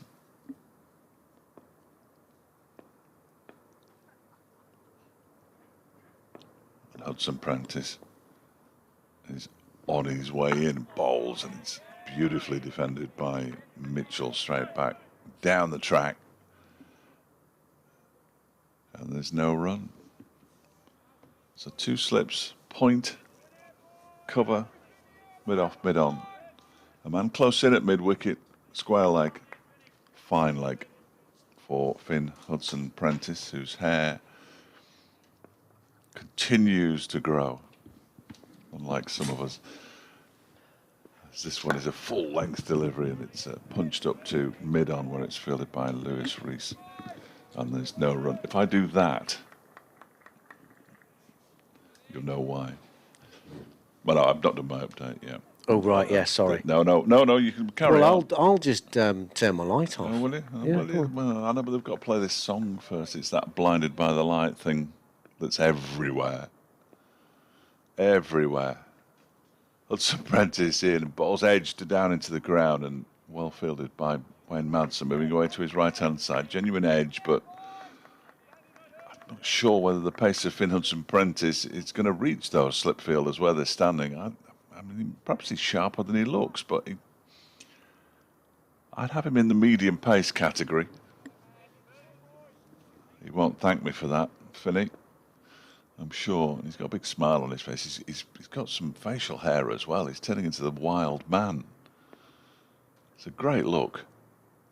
Hair flopping all over the place as he bowls. That's edged into the ground, and again fielded by Wayne Madsen. But soft hands from Daryl Mitchell ensure the ball never gets to its intended target. And we're going to see, for the first time in the second innings, Matt Critchley. He removes his sweater. Game on. 22 without loss. Mitchell 8. Libby 12. Well, clearly he's going to be man of the match, no matter what happens. Can he produce another 5-wicket performance? He'd certainly be hoping so. As I said, I spoke to him last night. You may have heard some of the interview on BBC Radio Derby a little earlier today, if you were tuned in at around about 10:30. And he was talking about the fact that he still regards himself as a bowler who bats a bit. 4 successive half-centuries, including a century. I wouldn't mind being able to bat a bit. But he enjoys his bowling, and his batting, well, that's just an added bonus. He didn't go away this winter. He says that is part of the reason that he's hit the ground running this season for Derbyshire, and he's certainly done that. A couple of wickets at Edgbaston, 5 in the first innings, of course, here. And he's going to be bowling to Billy Godleman at slip, Liz Deploy under the lid at short leg. Update coming up.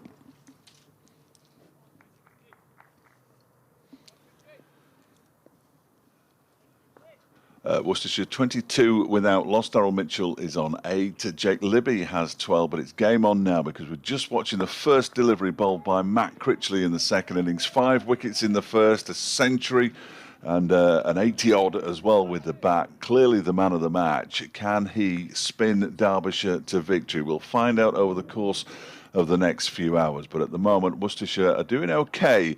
They've moved on to 24 without loss as they pick up a couple of runs. It means they need another 374 to win. Derbyshire still need 10 wickets.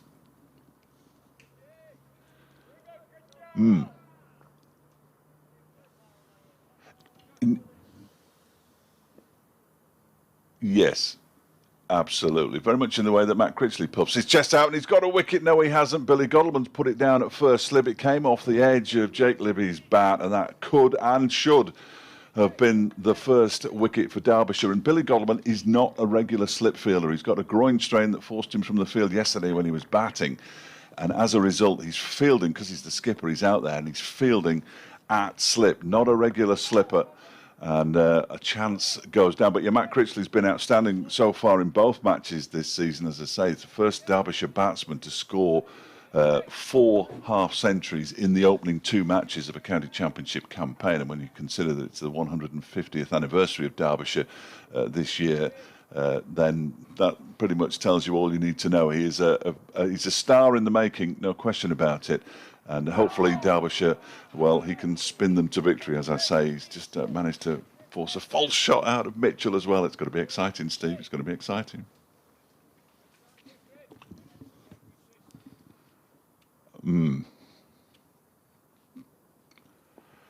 Yes, I did have some correspondence this week as the ball is up in the air, and this time Godleman does take the catch, and it's given by umpire Paul Baldwin. Derbyshire do have the first wicket, 25 for 1 now at Worcestershire, and Critchley is the man. And the more he does this, of course, the more he's likely to attract attention from other clubs. He'll be on all the radars. He's going to have to change his name, possibly to Mason Crane, and go and play for Hampshire to play for England now. Whether he can become the first England international Derbyshire have produced since Dominic Cork all those years ago remains to be seen, but he must be getting closer and closer.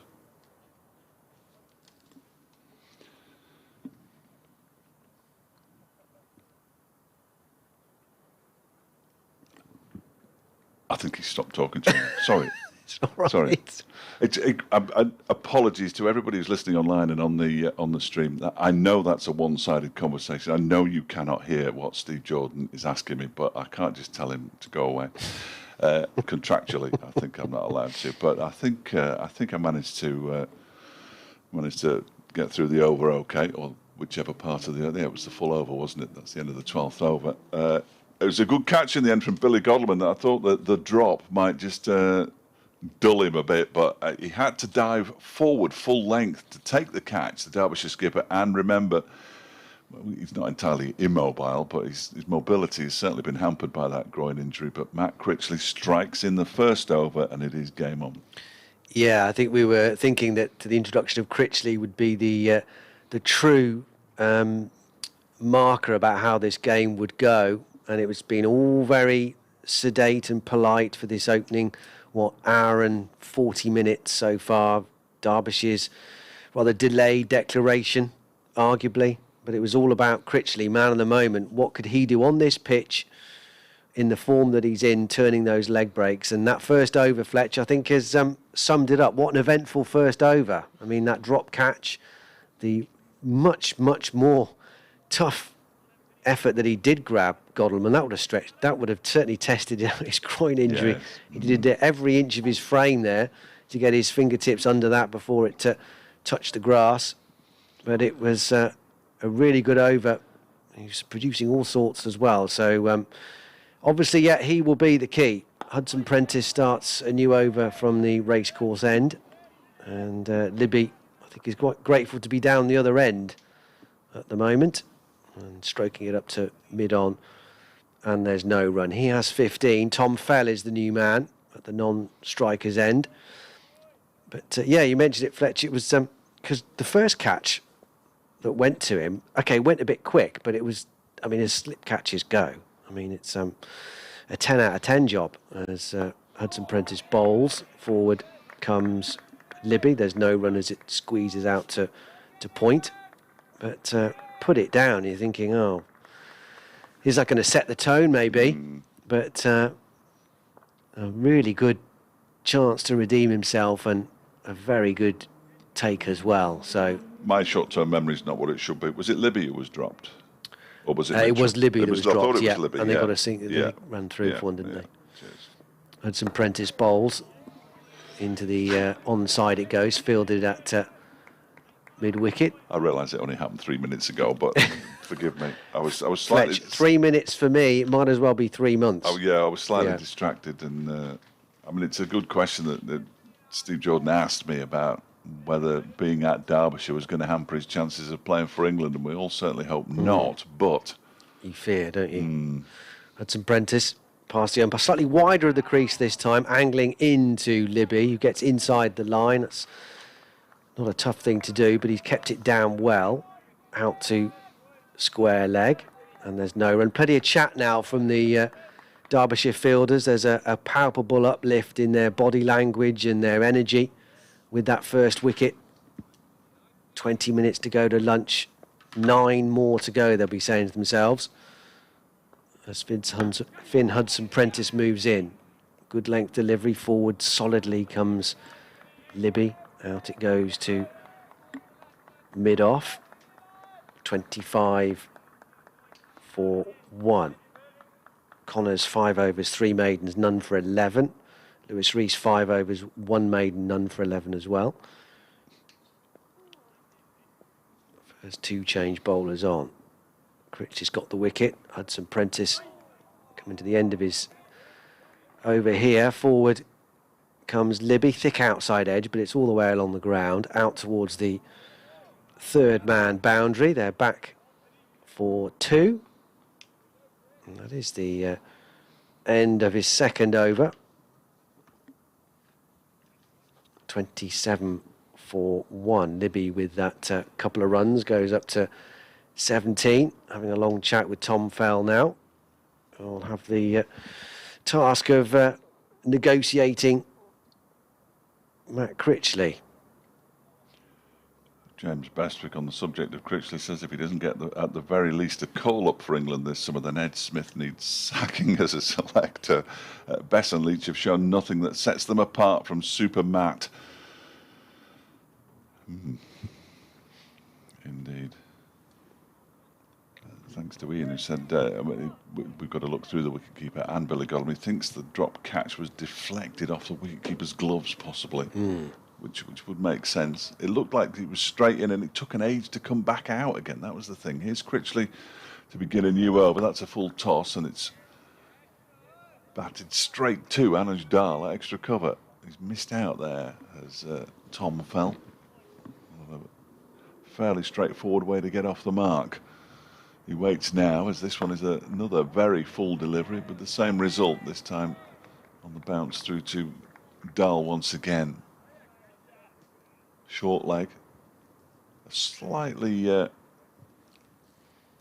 less deeper man at I was going to say a backward point, but there's a bit of a swap around here. We're going to have two slips in place, and we are also going to have that deep point.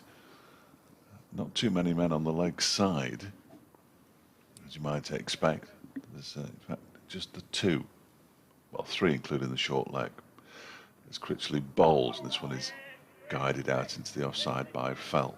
I don't think, you see, that it's that halfway house problem thing that batting sides have. Do they just defend it? Because one will eventually take the edge of the bat. Do they try and go after him? Which could be dangerous. Critchley bowls, that one just skips through. Obviously the top spinner, says he, as if he can read what Matt Critchley's doing. I don't think I could read him from 22 yards, let alone 60 or 70 yards, which we are away from him. That one is off a leading edge along the ground into the offside of the bat of Tom Fell. So it's tricky. It's tricky for the batsman, but then it was never going to be easy whether to stick or twist, really, as Critchley comes in again and bowls. This one is left alone outside the off stump by Fell. Critchley continues his little jog through at the end of his follow-through. Gets a couple of those slaps that players are giving each other now with a sort of forearm, so they don't have to touch hands. And it's the end of the over, maiden over, I think. At 27 for 1, anyway, the score. Fell yet to get off the mark. Libby has 17. First result is in as well. Essex, the champions, are rolling. They've beaten Durham by 44 runs. Durham chasing 168 to win, being shot out for 123. So they were favourites for most of the game against Worcestershire to get off to their defence with a win. But terrific draw for the pairs there, and they'll be hoping for more of the same here if they can get out of Derbyshire with 8 points for the draw and the 6 bonus points they've already accrued. That will feel like a very good 4 days' work, but a sizable but at the moment because there's a long way to go. 1 wicket already lost. Critchley seemingly the man with the keys to this game, as Hudson Prentice moves up to the umpire now and bowls, and onto the back foot goes Libby. Squeezes it out to Anuj Dal at cover. A little bit low as well, that one, didn't it? It's definitely misbehaving from this end, and this is the end it's always misbehaved from. Even on day one towards the end, it was just slightly misbehaving. He almost had to reach for that one in the end, didn't he, Libby? So Hudson Prentice bowls, and this is a cracking ball. If anything, it started a little bit too wide because it was almost like a leg cutter there. Definitely moved away from the right-hander off the seam, and had that been on a round off stump, that would have been very dangerous. But as it was, wide enough for Libby to look like he got out of the road anyway, whether he did or not. But terrific delivery nonetheless. Hudson Prentice tail up now, bowls, forward comes Libby, fielding on his follow through. Here's Hudson Prentice. Readjusts his headband. I thought he was wearing a headband to go with the bearded look. The wild man look. he's not going to cut his hair all year, he told me. No, he's growing it all year. Unless it's not lucky enough for him and he's going to cut it. Like that'll make a difference. Turns at the top of his runner now, sprints up to the wicket and bowls. Libby defends it out to the covers. And there's no run. Matt Critchley bends down and does the fielding. Got a dark cloth hanging out his back pocket. Matt Critchley. Hudson Prentice now ready to go. 2 slips go down. There's a short mid-wicket as well, ready for a catch, and this is a short ball. It's a nasty delivery as well, but very, very well played by Libby. Played that in front of his face, but soft hands again, just to drop it off the cut part of the pitch, where it's quite safe. And the end of the over. Another maiden, 27 with one man lost. That was Darryl Mitchell, caught by Billy Godleman at slip off Matt Critchley in his first over, having dropped Jake Libby a couple of balls previously. Mitchell gone for 8. It was 25 for 1. Critchley to continue, and random female suggests I'm spot on. I've never been accused of that ever, as Critchley bowls. It's another full delivery, diving away to his right-hand side. Anuj Dal does the fielding about the needing to play for Hampshire. Comment about Matt Critchley. She says, has Ed Smith ever visited Derbyshire? Well, I don't think I've seen him in the ground, but I may be mistaken. That one's pushed out into the offside by Felt, again fielded by Dahl. 2 slips, short leg, and Anuj Dal close in on the offside as Critchley bowls. Just slightly over pitching at the moment, having picked up that wicket in his first over, of course. Why wouldn't he? Tosses himself a catch. Could be bowling for the rest of the day here, as again just slightly too full. Fell gets forward nicely, meets it before the spin can take effect and pushes it back to the bowler.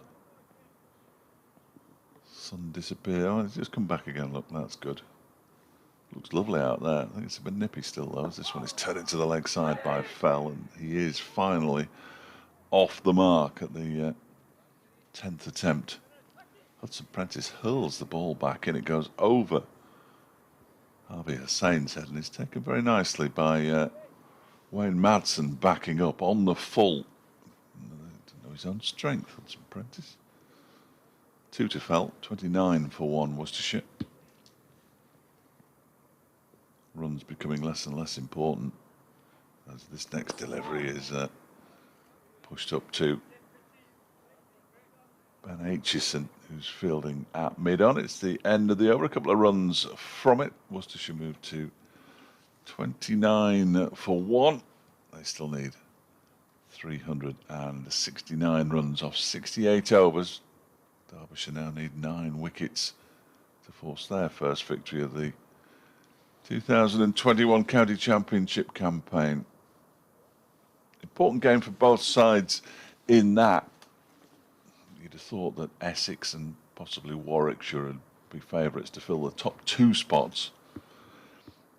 On paper, Nottinghamshire would take up one of the 3rd and 4th spots, but they haven't won a red ball game for so long that they've forgotten how. So a victory would be very, very handy indeed in Group 1. Is it since 2017? Something like that, yeah. Something like that. Hideously an embarrassing statistic for such an apparently big club. They are in a good position against Warwickshire, aren't they? Sam Hain is the key man there. He's brought up his half-century. I think Warwickshire are about halfway towards their total, aren't they? Around about 300 and something. There's no chance of that ending in a draw, do you think? That would draw would be best, wouldn't it? Nobody in Derby wants Nottinghamshire to win, though, I know that. Hudson Prentice with a new over. Runs here for Libby. There'll be 4 of them. No one down there at 3rd man. It's gone in between Gully and Point. Mostly, it was in the air for a little bit, but certainly not in the streaky category. The two batsmen bash gloves, middle of the pitch, so 4 more to Libby. He's into the 20s now, 21 to him. 33 for one is the Worcestershire total. So responding well from his first baller in the first dig, Jake Libby. What a brilliant season he had for Worcestershire in his debut campaign. Before his first innings aberration, when you consider his scores before that, as he waits for Hudson Prentice. Just hints at trying to turn him round there with the delivery that was square on. He's got it out to Critchley at mid-off, safely in the end. 678 runs when he came into this game, an average of 75. Of course, batted, well, was on the field for every minute of their match against Essex, so you can forgive him with what looked like a slightly tired reaction to his first ball in the first innings here. As he waits for Hudson Prentice, everything immaculately behind this one. Back up to the bowler and there's no run. He's got a short leg for company and a short mid-wicket as well, along with 2 slips, but plenty gaps round here for him just to work it into. Derbyshire, of course, not concerned about runs at the moment. Why should they be? It's all about wickets for them. 9 more needed. Spin Hudson Prentice bowls and defended out to Critchley again in the offside by Libby. He has 21, Fell has 2, the man out Darryl Mitchell for 8. And they'll be just looking at this next 5 minutes, Worcestershire getting into the pavilion with only 1 down. As Hudson Prentice moves past the umpire and bowls. This one keeps low, and I think he's played on. He has. Off stump is knocked back. Jake Libby is gone. The pitch slightly undid him there. Definitely kept low, and he did jam the bat down on it, but I reckon that's taken an inside edge and cannoned into his off pole, and it's out the ground. And Derbyshire have struck again. The second wicket prized out. 33 for 2. Libby bowled by Finn Hudson Prentice for 21. Yeah, definitely kept low, didn't it? We've been talking about the pitch misbehaving from the racecourse end, and that's the perfect example of it. Libby stood absolutely no chance. There was a ball in the previous over that kept low, and he managed just to contort his body and get his bat on the end of it. I'm not sure if it would have crashed into the stumps. But Hudson Prentice has a bit of a golden arm. I know it's not his first over or anything like that, but he tends to pick up important wickets. He's that kind of player that you just sort of, you get those players, don't you? I like him, yeah. Well, he left an impression on me when I last saw him a couple of years ago in that game at Kiddie. And yeah, he seemed to have a cricketer's got something about him. Yes. He's always in the action. Wants to make things happen, doesn't he? Yeah. Wants to make things happen. Yeah. And you want players like that to do well, you know. It's good to see him sort of fulfilling his potential. I mean, obviously, from a Worcestershire point of view, it's the other end of the scale. But yeah, well, with my neutral hat on, it's players like him I like to see. I probably mentioned to you unless he did the interview with me after, but I don't think so. I think he was quite open about it first up when he arrived here. He arrived here from the MCC Young Cricketers, having been released some years previously by Sussex, and when he came here, this was going to be his last shot at it because he was going to have to get a proper job to try and earn a living. But picked up an injury in the game against Notts in August last year, the first game of last season, that truncated season, and we didn't see too much of him last year, which was a real shame. But he did guide Derbyshire to the victory over Nottinghamshire, which I'm contractually obliged to mention twice a day. Gareth Roderick is the new man, facing Hudson Prentice is edged, and it hasn't carried to first slip.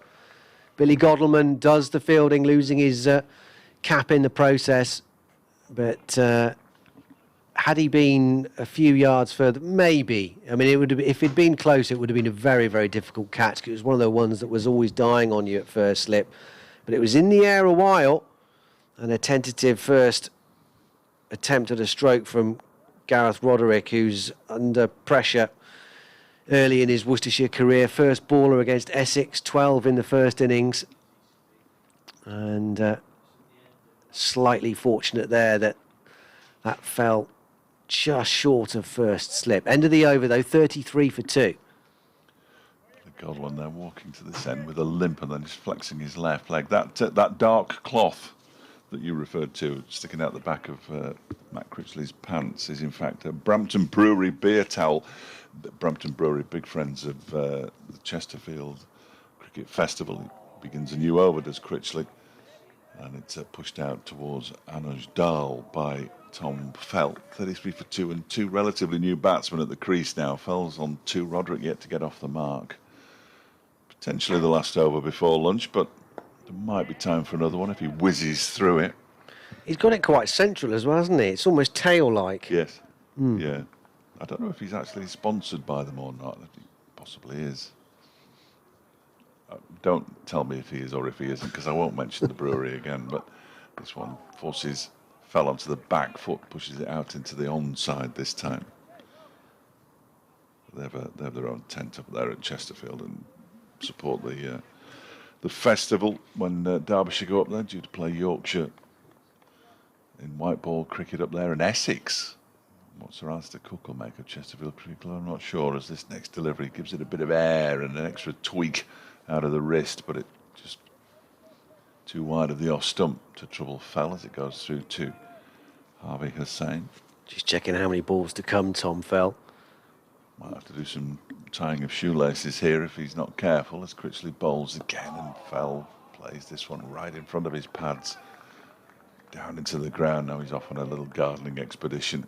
Now is the time to get something in your eye, isn't it? Yeah, unsurprisingly, both batsmen have spotted all sorts of debris on the playing surface. Critchley's just bringing Finn Hudson-Prentice in a little bit closer at square leg as well, so that'll just take a few seconds out as well. Trying to peer at the clock away to our right, it looks like this might be the final over before lunch, but it's been a good end to the morning session for Derbyshire, as that one is pushed out into the offside by Fell. He taps his bat in his crease. Umpire Robinson's ready for his lunch, and the players will indeed leave the field at lunch. Wickets for Matt Critchley and Finn Hudson-Prentice. Worcestershire 33 for 2 at the first interval. They need another 365 runs off a minimum of 66 overs at over 5.5. They're not going to get them, you wouldn't have thought. Can Derbyshire get the remaining 8 wickets they need? Find out after lunch at the Incora County Ground.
point off.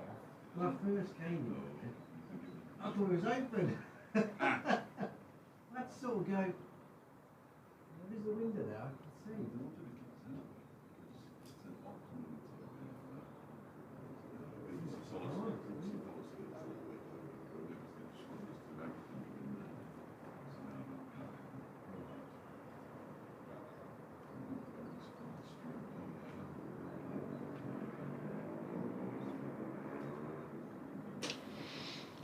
Welcome back to the Incora County Ground in Derby, where Derbyshire are seeking a victory in their first home game of the season. Worcestershire looking to survive. They need 365 more runs to win from 66 overs, which seems a little unlikely.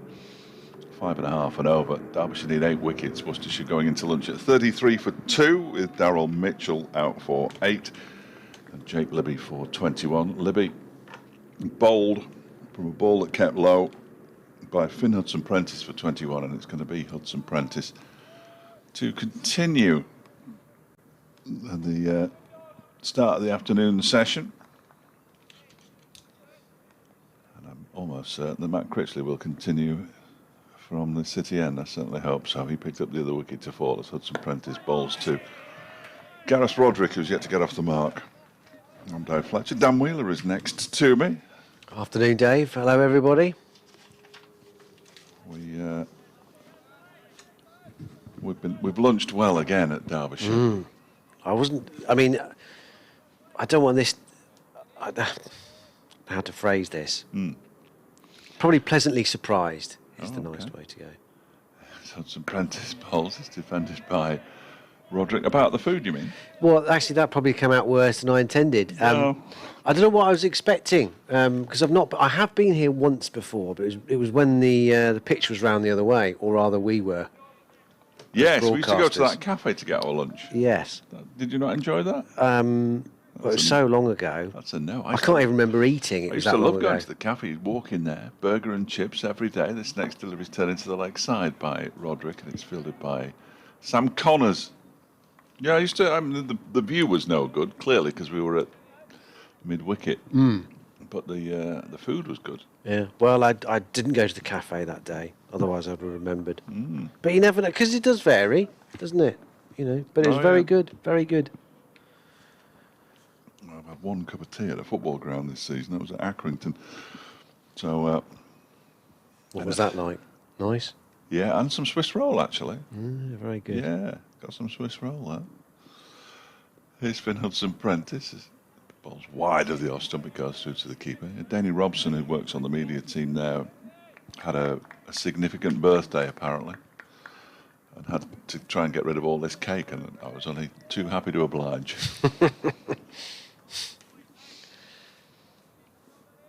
No addition to the lunchtime score of 33 for 2. Matt Critchley is capless, which would suggest that he's going to continue to wheel away at the City end as this next delivery is a full one from Hudson-Prentice, and Roderick just places his bat on the ball, guides it out into the offside for another dot ball. Well, he's got to, hasn't he? Critchley, he's got to resume. I think he's got the ball for the rest of the day. Pace from both ends. I think he's got a ball for the rest of the day. And if he's turning it significantly, there's Wayne Madsen, who bowled a little bit in the first innings. As Hudson-Prentice turns this into the leg side, and he's going to get 4 runs for it. It got past Lias Deploy, and it's going to beat Ben Aitchison out to the boundary as well. So he's off the mark with a boundary. Hudson-Prentice completes the first over after lunch. 4 to Roderick, 2 to Fell, 37 for 2.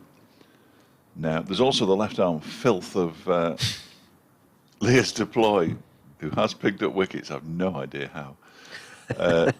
But he does bowl a little bit of left-arm stuff. It's horrible, horrible. I think even if he was playing club cricket, they wouldn't ask him to bowl as the pro. Really? It's that bad, yeah. Does he know what you think of his bowling? Dog cat. I've made an entire living for the last few years out of taking the mickey, really, so they know I love them, really. Of course you do. 37 for 2, and it is going to be Critchley to continue.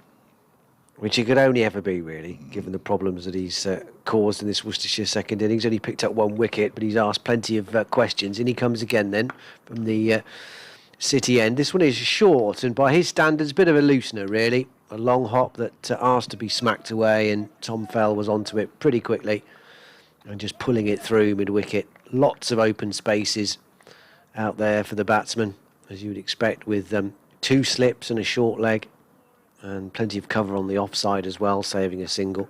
There's only a deep cover and a deep backward square. You're sort of 3/4 of the way back there. Got some information for you after this delivery. Okay.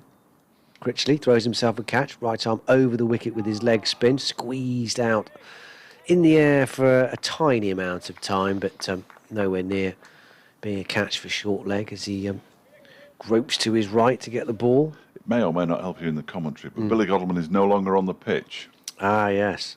That groin. Critchley in shorter and try to help it round the corner, Tom Fell. I'm not sure he's got any bat on it. Umpire is moving towards, yes, there it is, the tap of the knee. And the substitute fielder is the man at short leg, and it's Brooke Guest, who is a wicketkeeper by trade. Signed on loan last year from Lancashire, signed permanently over the course of the winter. Yes, you flagged that up earlier, didn't you, Fletch? Yep, he's on. Godleman is off. Madsen bowls. Onto the back foot goes Roderick, and he'll pick up a single here to go with his boundary from the last ball he faced in the last over.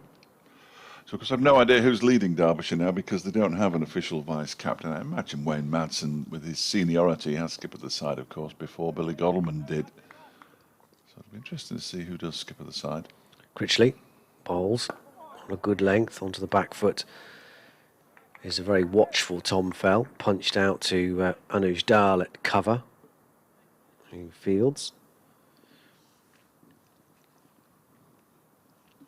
As the slips go down, and there's a stifled ooh and an ah as that must have been close to sneaking through the defences of Tom Fell, but he got the bat down on it at the last second. Managed to pick up a single, turning it behind square down to Finn Hudson-Prentice at long leg to end the over with a single. 44 for 2 now, Worcestershire, with at least 64 overs remaining today. 8 wickets for Derbyshire to take, and Worcestershire 354 for their miracle win, which Be exciting if they got there, wouldn't it? Yeah. I won't say it's not going to happen, because it still could, but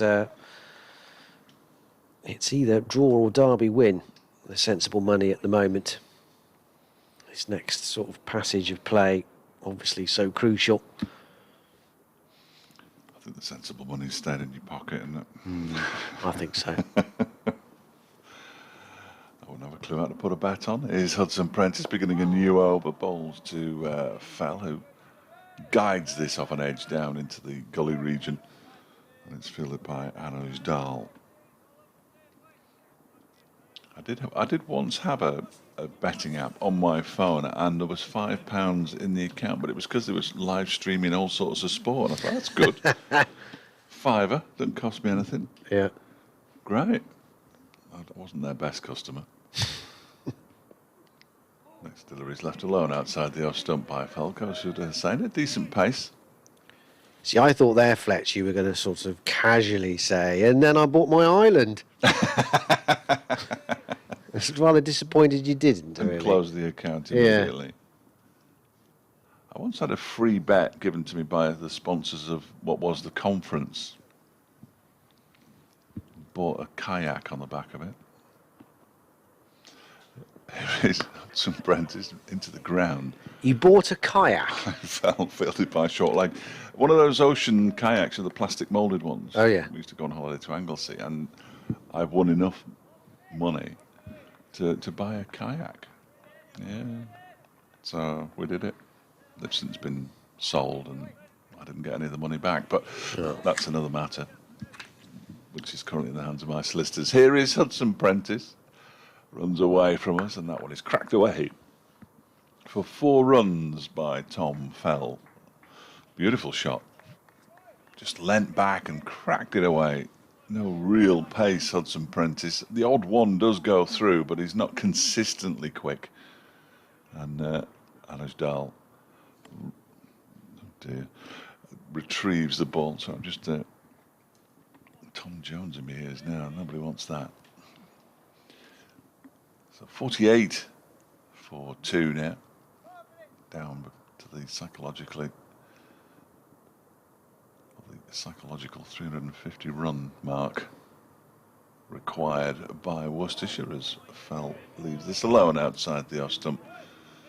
That was one of his quicker ones, but it's too wide of the off stump for Fell to even be interested in risking a shot. Did go through at a decent height to Harvey Hussain behind the stumps. So the slip cordon has gone back to what it was in the first innings now. Leas Deploy at first and Wayne Madsen at second. Deploy put one down at Edgbaston. This next delivery is turned into the leg side by Fella. Pick up a single as it goes out to the square leg boundary where Ben Aitchison is doing the fielding. Worcestershire moved to 49 for 2 at the end of the over. Fell has 12 and Roderick has 5. We want to see what the results around the country on the final day of round 2 of this year's county championship. Essex beating Durham by 44 runs, we mentioned earlier. Hampshire have thrashed Middlesex by 249 runs. And Gloucestershire have won at Taunton for the first time in 1,000 years, beating Somerset by 8 wickets. 2 from 2 for them so far. As Critchley begins a new over, throws this one slightly further outside the off stump, inviting the drive from Tom Fell, which is exactly what he does. He pings it straight to Anujdal, who fields and then rubs his hands together as Critchley bowls once more. This one's straighter. Fell defends back up the pitch and there's no run. He started the rot as far as Worcestershire were concerned with the dismissal of Darryl Mitchell before lunch, with one that turned and took the outside edge and perhaps brushed the wicketkeeper's gloves on its way. Oh, that was the drop, wasn't it? Sorry. That was the drop a couple of balls before for Jake Libby. I'll get it right in a minute. Well, actually, it wasn't a regulation, was it? It was a loopy full-length dive. Yeah, he did well, didn't he? I think he's done himself some more damage, though. Critchley bowls. This one's wider.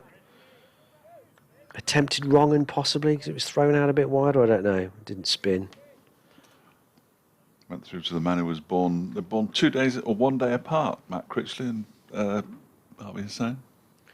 Critchley bowls and Fell solidly forward again. I throw that in only because it makes it sound like I've done some research. Critchley told me that on day 1, I think it was. They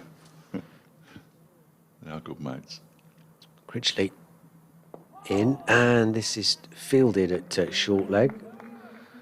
It sort of bounces up into the chest on the bounce, so no alarms there for Tom Fell at the end of the over. 49 for 2. Fell has 12. Roderick has 5. Another over safely negotiated from the Worcestershire batsmen as they look to take this game as deep as they can, as they try to get out of it with a draw. Derbyshire still 8 wickets needed for them. Does look like Wayne Madsen's assumed control out there. He's just come down and had a word with Finn Hudson Prentice. You would expect Wayne Madsen to be in charge of the team. He was very much Billy Godalmann's right-hand man as well when it comes to discussions about various matters out in the field. Finn Hudson Prentice to continue from the race course then. Roderick just counting the players, getting a picture of the field in his head, and defends the first delivery of the new over out into the offside where Hudson Prentice does the fielding and then tosses the ball to Matt Critchley, and then he starts working away at the foot marks. So is it the same year for Hussain and Critchley? Oh, you see, I haven't done any research. Oh, sorry. I assume so. If they were born one day, but Yeah. during the course of this over, I will have time to check that, and I'll do that. Surely, I guess it would make sense if they were, wouldn't it? Yeah, like you say. Otherwise, he'd have said they were born 366 days apart. There's a bouncer from Hudson Prentice that goes so far over Roderick's head that it's rendered pointless. So Critchley's birthday, I don't think I'm giving away any secrets here, is the 13th of August, 1996. They weren't born in the same hospital, I can tell you that for nothing, because Critchley was born in Preston, and Harvey Hussain wasn't. I don't think, as Hudson Prentice is in, that one's guided into the offside by Roderick on this occasion. That was the 13th of August, wasn't it, 1996? And Harvey Hussain was born on the 12th of August, 1996. So he was born in Chesterfield. So yeah, one actual day, the 24-hour kind of a day. Yeah. Because 366 days doesn't have quite the same ring to it, does it? No, if he'd have said that in the interview, I might have questioned it. Yeah. I hadn't realised until he said that they were born one day apart. Hudson Prentice bowls, and that one is left alone by Roderick to go through to Harvey Hussain, who was one day older than Matt Critchley. I've just worked that one out. I was just going to see if they're playing on the 12th and 13th of August this year. Probably not, because it's the height of summer, and of course what happens then? The ECB doesn't actually schedule any games for the height of summer. They do play Surrey here on the 12th of August. So the day before Matt Critchley's birthday, he'll be back here with Surrey as Hudson Prentice is in, and that's pushed out into the offside. And again, there's no run. No, you are naughty. Yes, I retract that previous comment. Facetious comment. Yeah, so they do actually play a game on the 13th of August, which is remarkable. We've got like a fortnight off in August due to the knockout stages of the white ball games. I mean, hopefully we won't have a fortnight off, but Hudson Prentice is in and bowls a shortish delivery, just short of a length really, and it's dealt with well by Roderick, who gets high up on his toes and forces it out into the offside end of the over. 49 for 2, maiden over from Finn Hudson Prentice. Roderick remains on 5, fell at the non-striker's end on 12, and I understand that the -4 is actually plus. Yeah. So it is 2 dodgy liquid crystals, possibly. Yeah, I don't think there's any liquid crystal. I don't think there's any liquid crystal been anywhere near that scoreboard. No. But we are having this new scoreboard that I was telling you about before, and it's going to be immediately to the right of this media centre, facing the ground. Great. We are going to have monitors, which will show the scoreboard. How good's that? That is very good. Yeah, the club's thought of everything. Or they could just have built it where you can see it. Well, that's an ideal place because that's where the big screen goes on T20 nights.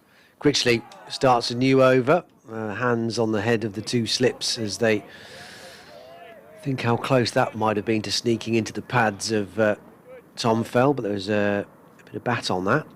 Through they come for a single. The 50 is up for Worcestershire in their second innings. 50-4-2. Fell goes up to 13.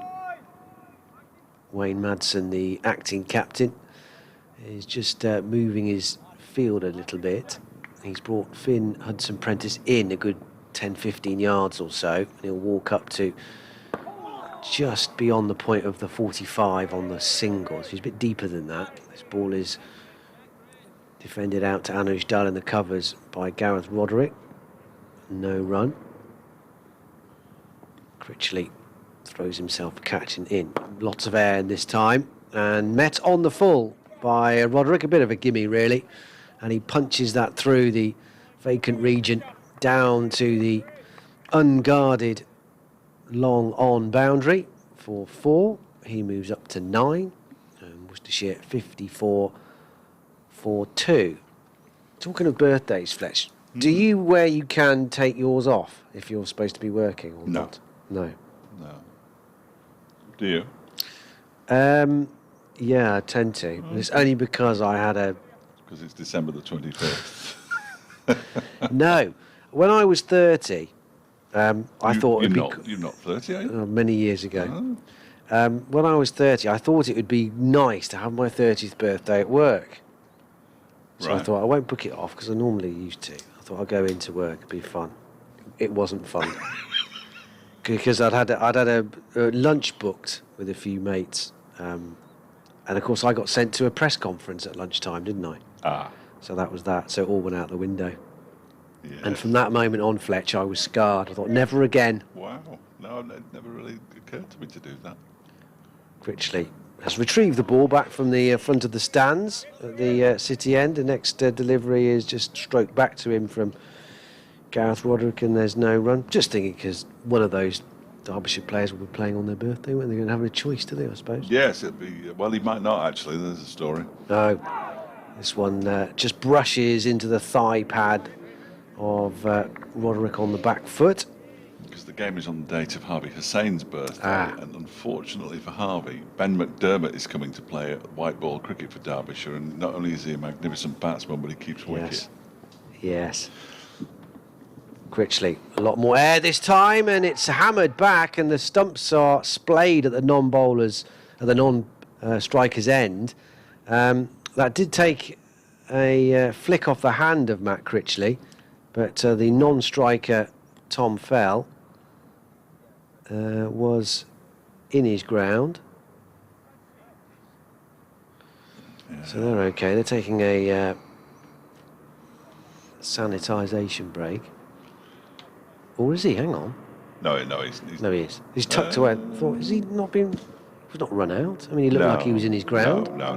There was no celebration. And Matt Critchley immediately, in fact, I'm not sure it did hit his hand. Right. Because Matt Critchley sort of went, calm down, everybody. I thought it took a slight flick off him.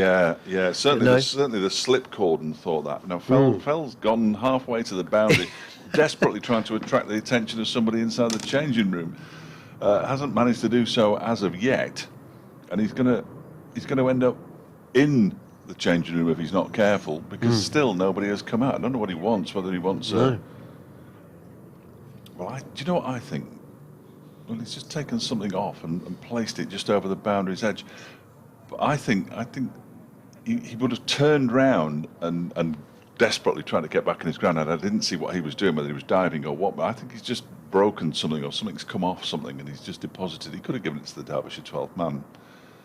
Although perhaps he's not allowed to. There is now a Gloucestershire, where did that come from? A Worcestershire 12th man coming around the car park. He'll come around that white wall in a moment. Here he comes.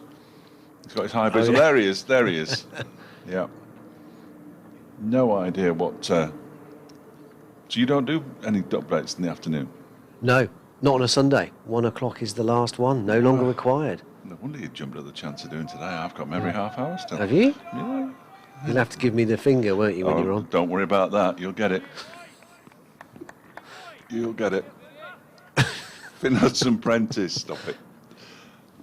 Bowling from the race course end. There's a short delivery and it sways out of the way of that. And in fact, one of the management team appears, or one of the coaching staff appears to have come out to retrieve whatever it was that was put out. It's intriguing.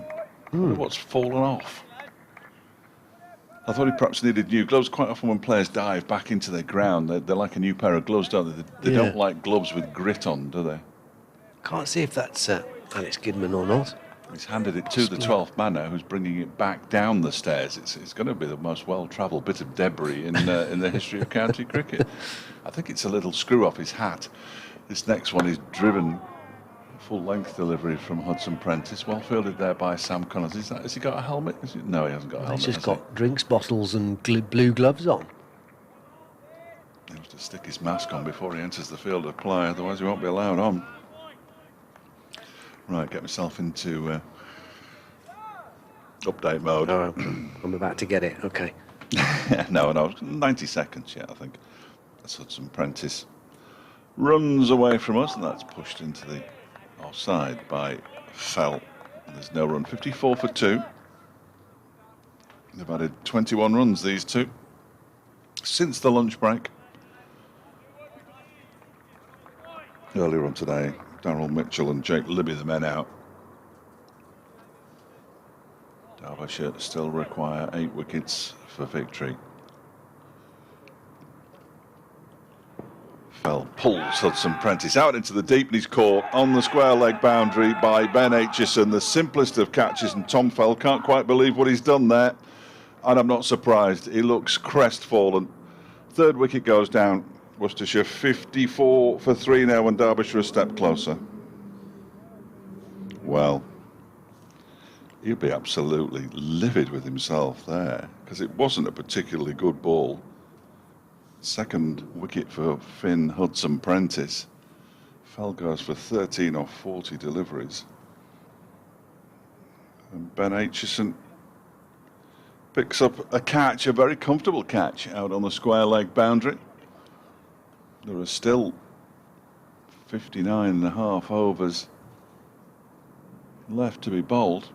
The 12th man's come on, but he's not required by Tom Fell anymore. Update coming up.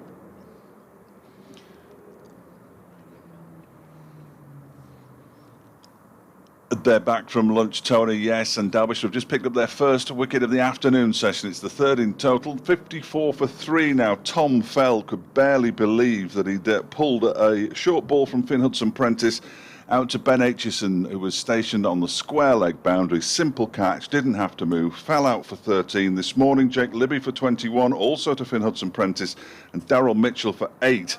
He was Matt Critchley's first victim of the second innings, meaning that they're 3 down now, Worcestershire. They require a further 344 runs to win. Derbyshire needs 7 wickets. Tony Lyman. Good to hear his voice. I haven't spoken to Tony for a long time. With his 60s, 70s and 80s Sunday afternoon between 2 and 6. I covered that show once. It was terrific fun. Really good fun. Some of the songs I didn't actually remember, but Brett D'Oliveira is the new batsman. You have to say, I was going to say it was a poor shot by Fell. The ball was there to be hit, wasn't it? It was a short ball. It wasn't particularly quick. He just didn't get hold of it. Yeah, and a surprise given how well Tom Fell has played. He's looked good. He's looked like he's got plenty of time. He's not been hurried, and there's no great pace in the pitch anyway. But when it has been dug in, he's looked in total control. And yeah, a bit of a surprise to see that one hit ball straight at him. Bonus wicket. Yeah, bonus definitely. Wicket for Derbyshire.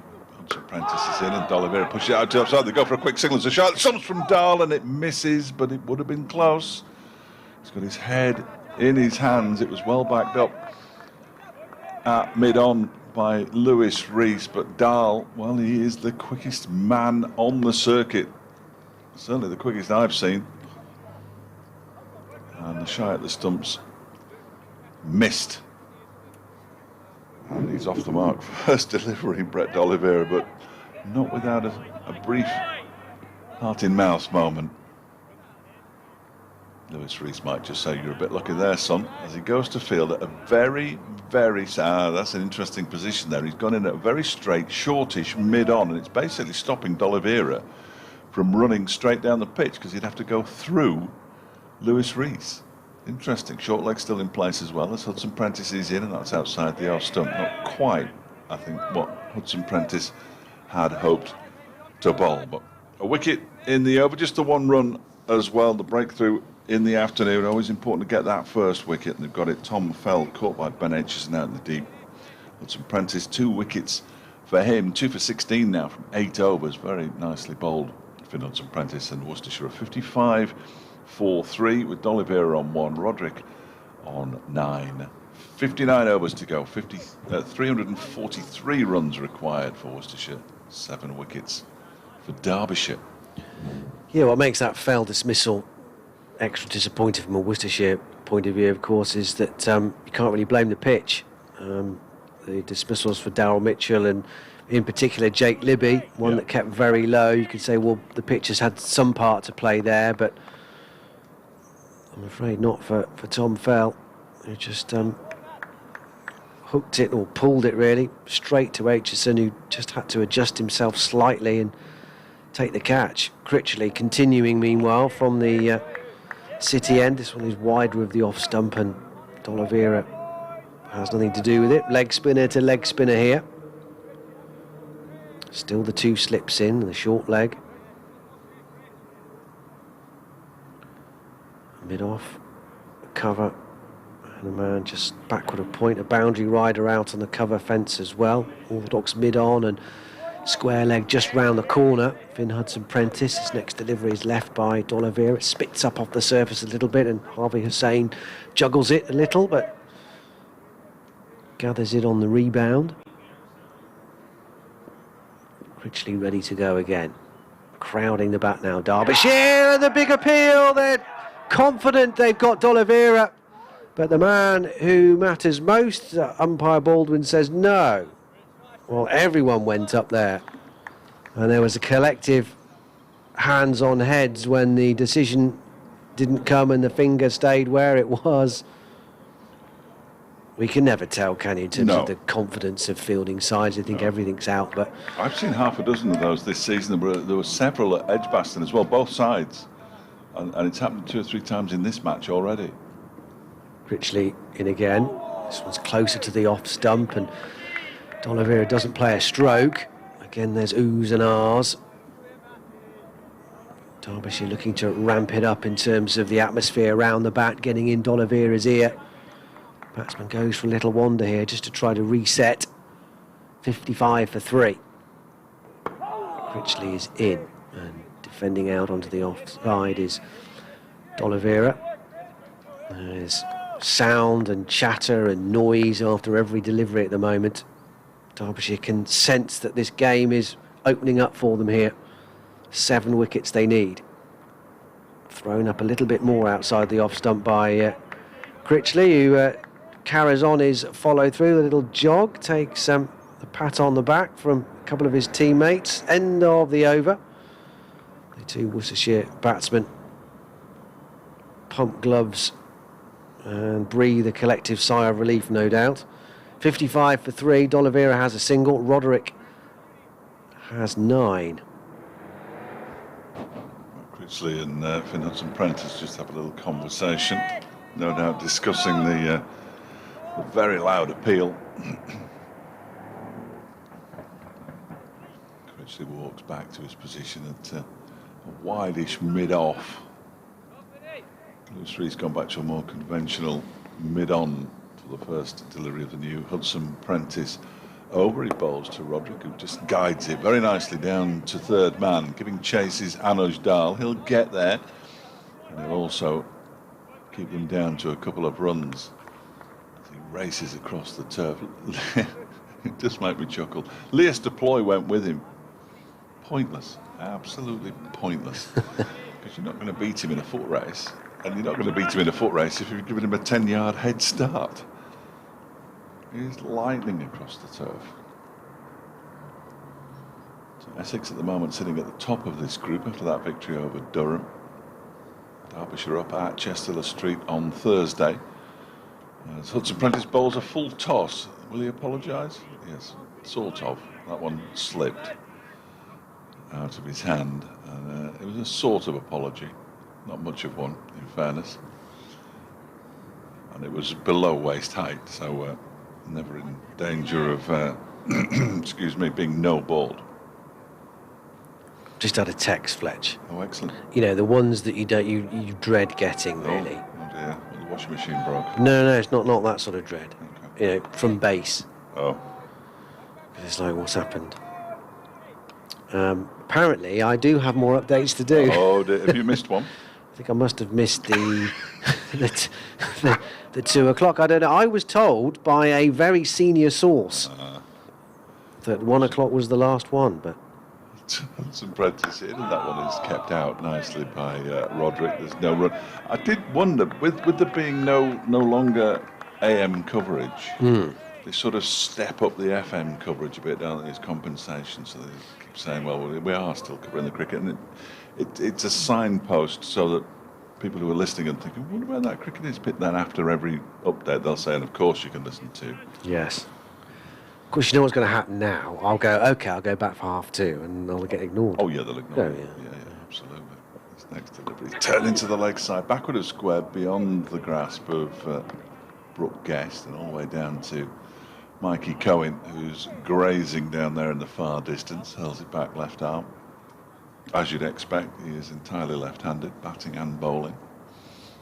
Billy Godalming bats left-handed, but throws with his right, and was, as a youth, I'm told, a bit of a leg spinner, or a leg spinner. We now have it's not quite, it's a leg gully really, isn't it? It's not a leg slip, it's a leg gully. That's Ben Aitchison. He's come in. Hudson Prentice bowls, and that's pushed into the offside by D'Oliveira. Straight to Matt Critchley in the covers, and there's no run. I think have I missed one yet this season? I think I might have missed one already this season. I was desperate. I'd love to go through an entire season and not miss a single update, but it's just not going to happen. No. You just sort of get caught up in the game, and you look at the watch and you go, oh no, 1:45. That's not good. Hudson Prentice in, and this one's turned into the leg side and down into the ground by D'Oliveira. Did well, really. That one was aimed towards the chest area from the shorter delivery from Finn Hudson Prentice. Guest was waiting, but he managed to get it down into the ground.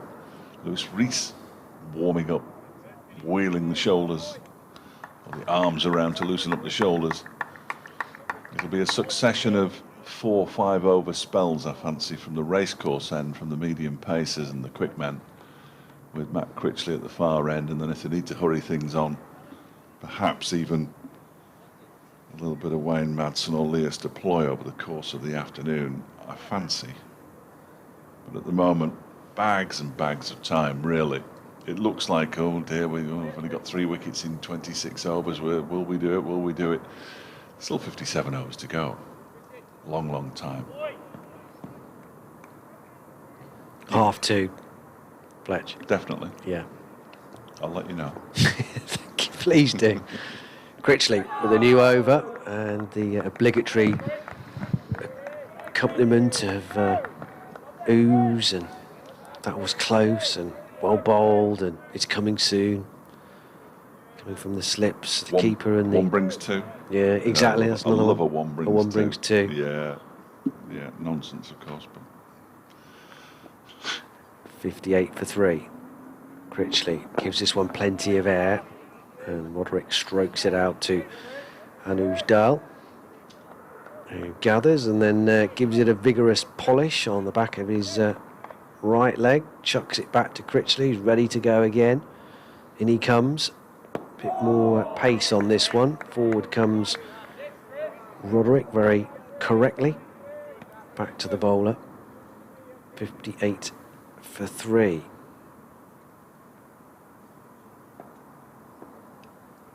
Critchley once more testing that technique outside the off stump of Roderick. Squeezes this one out into the covers. Too full, isn't it? As he waits now for Critchley. And this one bounces and turns, and again there's a very, very enthusiastic appeal by Critchley in particular, and Harvey Hussain behind the stumps.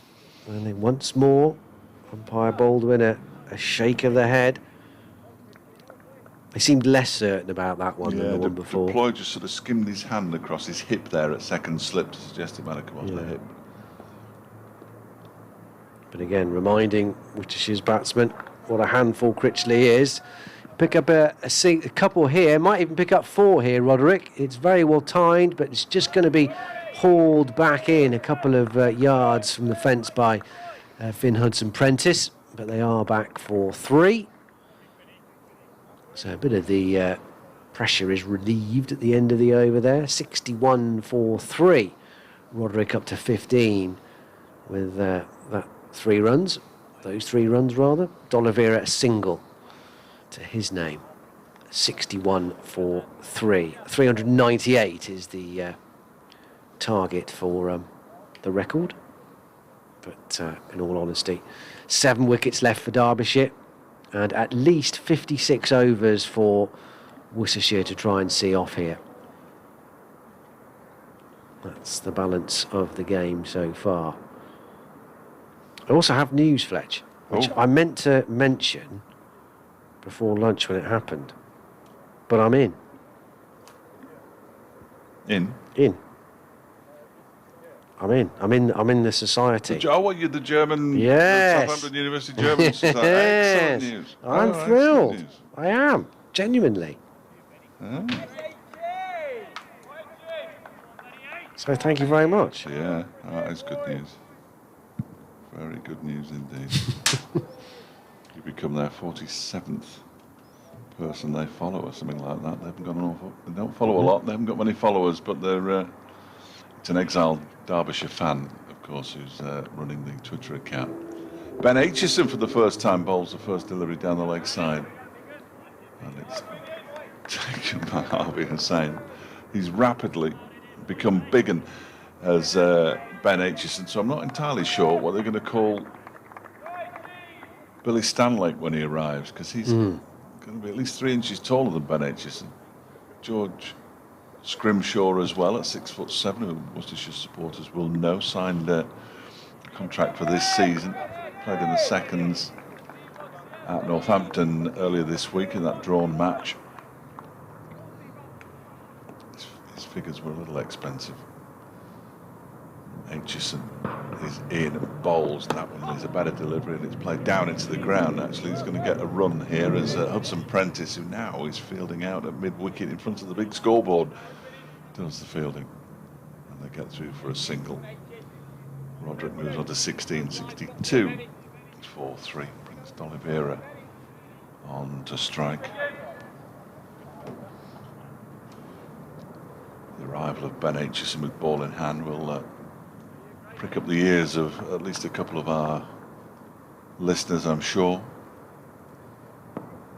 He runs away from us once again and bowls. That's turned, whipped into the leg side. There's a run around the boundary down in the deep for Mikey Cohen. He gets there, can't prevent them from running 2.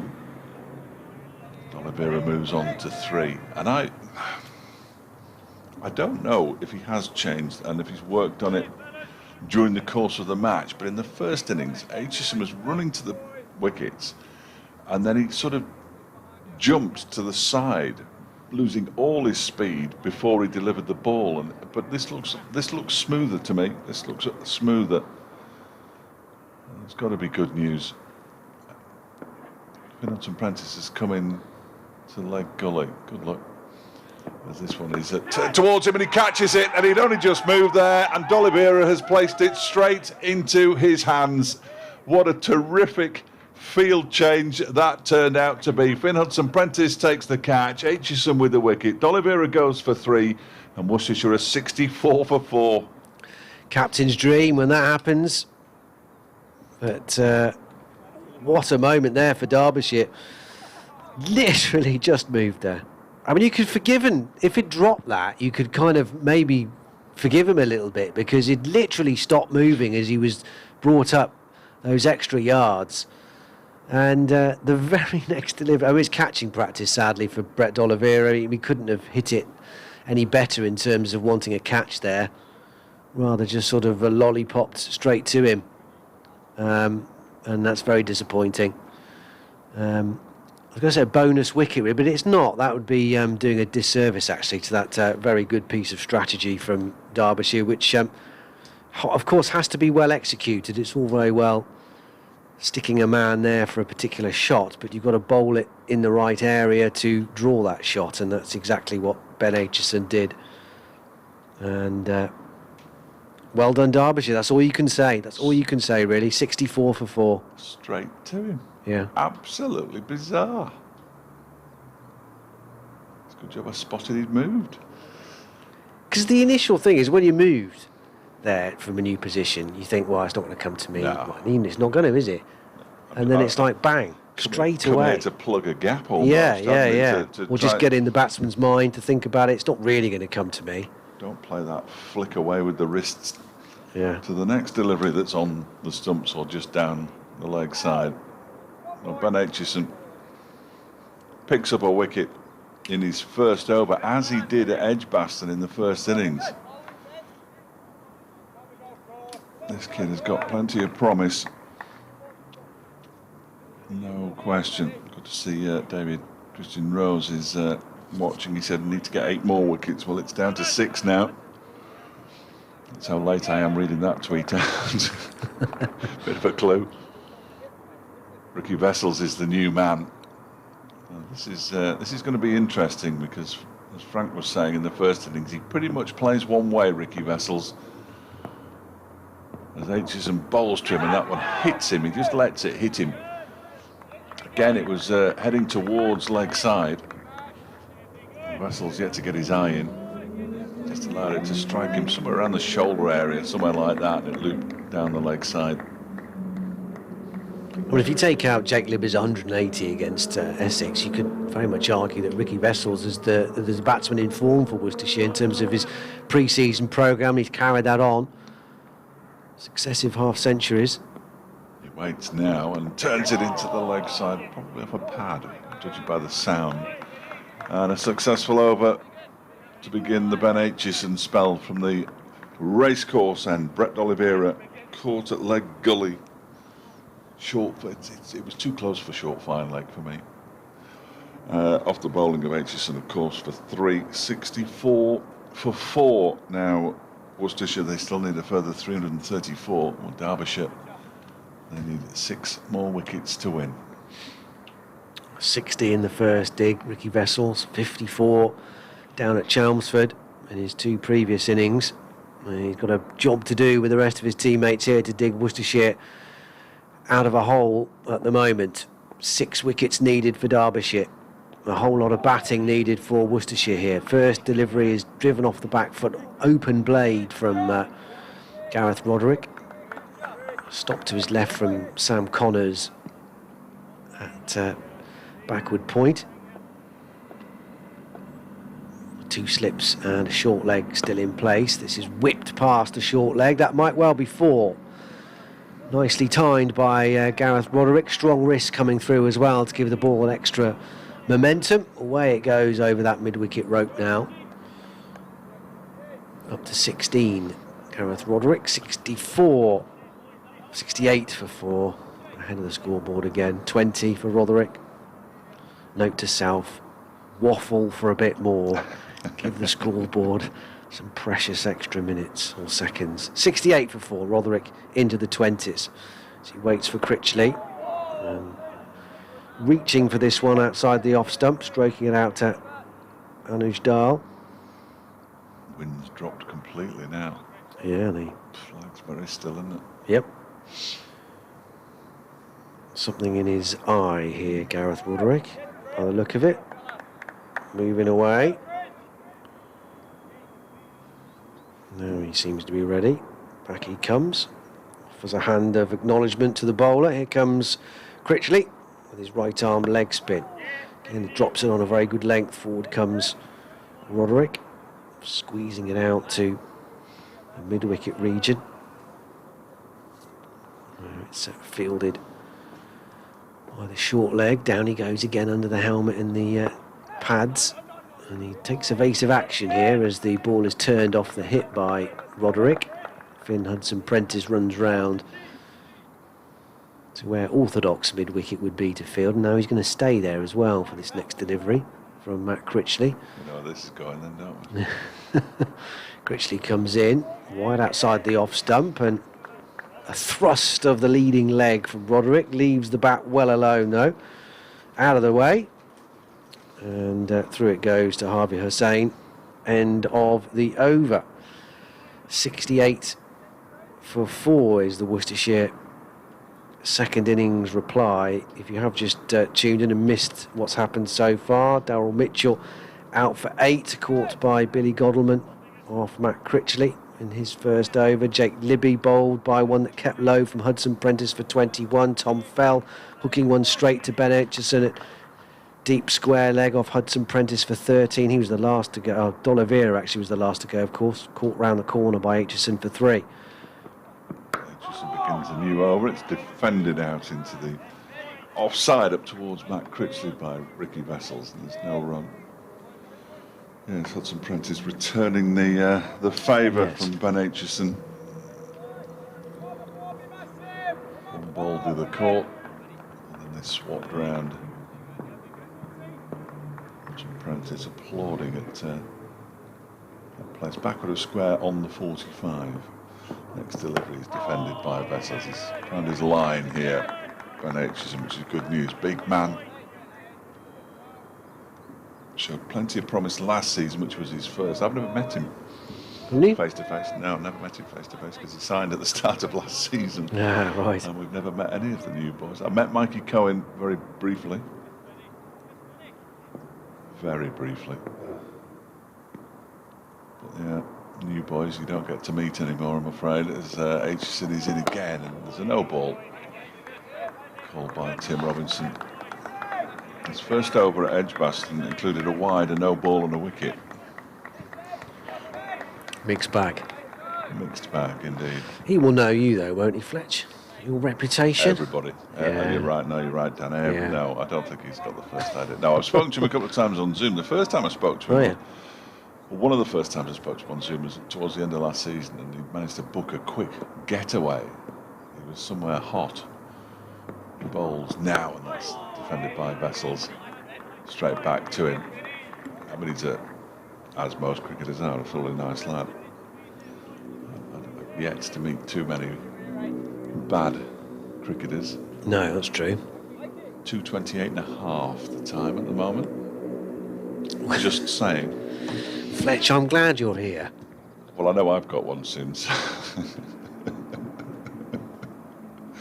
Dan will be back if he remembers his way back. It goes Aitchison and bowls, and it's played off the back foot. Back down the pitch towards the bowler. Tries to stop it with his feet, but he allows Matt Critchley to do the fielding. 70 for 4 now. Another 53 overs to go after this one. 6 more wickets required by Derbyshire to force their first victory of the season in their first home match for ever and ever and ever. 575 days when this game started. Aitchison's in, bowls, and that strikes the pad. I think it was going down leg side. Tim Robinson is not interested and just tilts his head slightly to the right as if to indicate clearly going down. But Guest's heart was in his mouth for a moment. As he's fielding there at short leg still. He's got the fielding pads. I'm sure he's got a box on, and he's wearing a helmet as well, but that's not much protection against a full-blooded Ricky Vessels pull. He crouches down now. Vessels is ready, and this next delivery turns into the leg side. Good one-handed stop by Sam Connors, and it was his left hand as well, and he prevents a run from being taken. 70 for 4 at the end of the over. Vessels still to get off the mark. Roderick has 20. Worcestershire 70 for 4. Means they require a further 328 runs off 53 overs, in Derbyshire they need the 6 wickets, and Matt Critchley will continue from the City end, as you might expect. Why wouldn't he? Why wouldn't he? South Tenerife, of course it was. I sort of knew where it was, Ian, but I knew it was abroad. He's a terrific young man.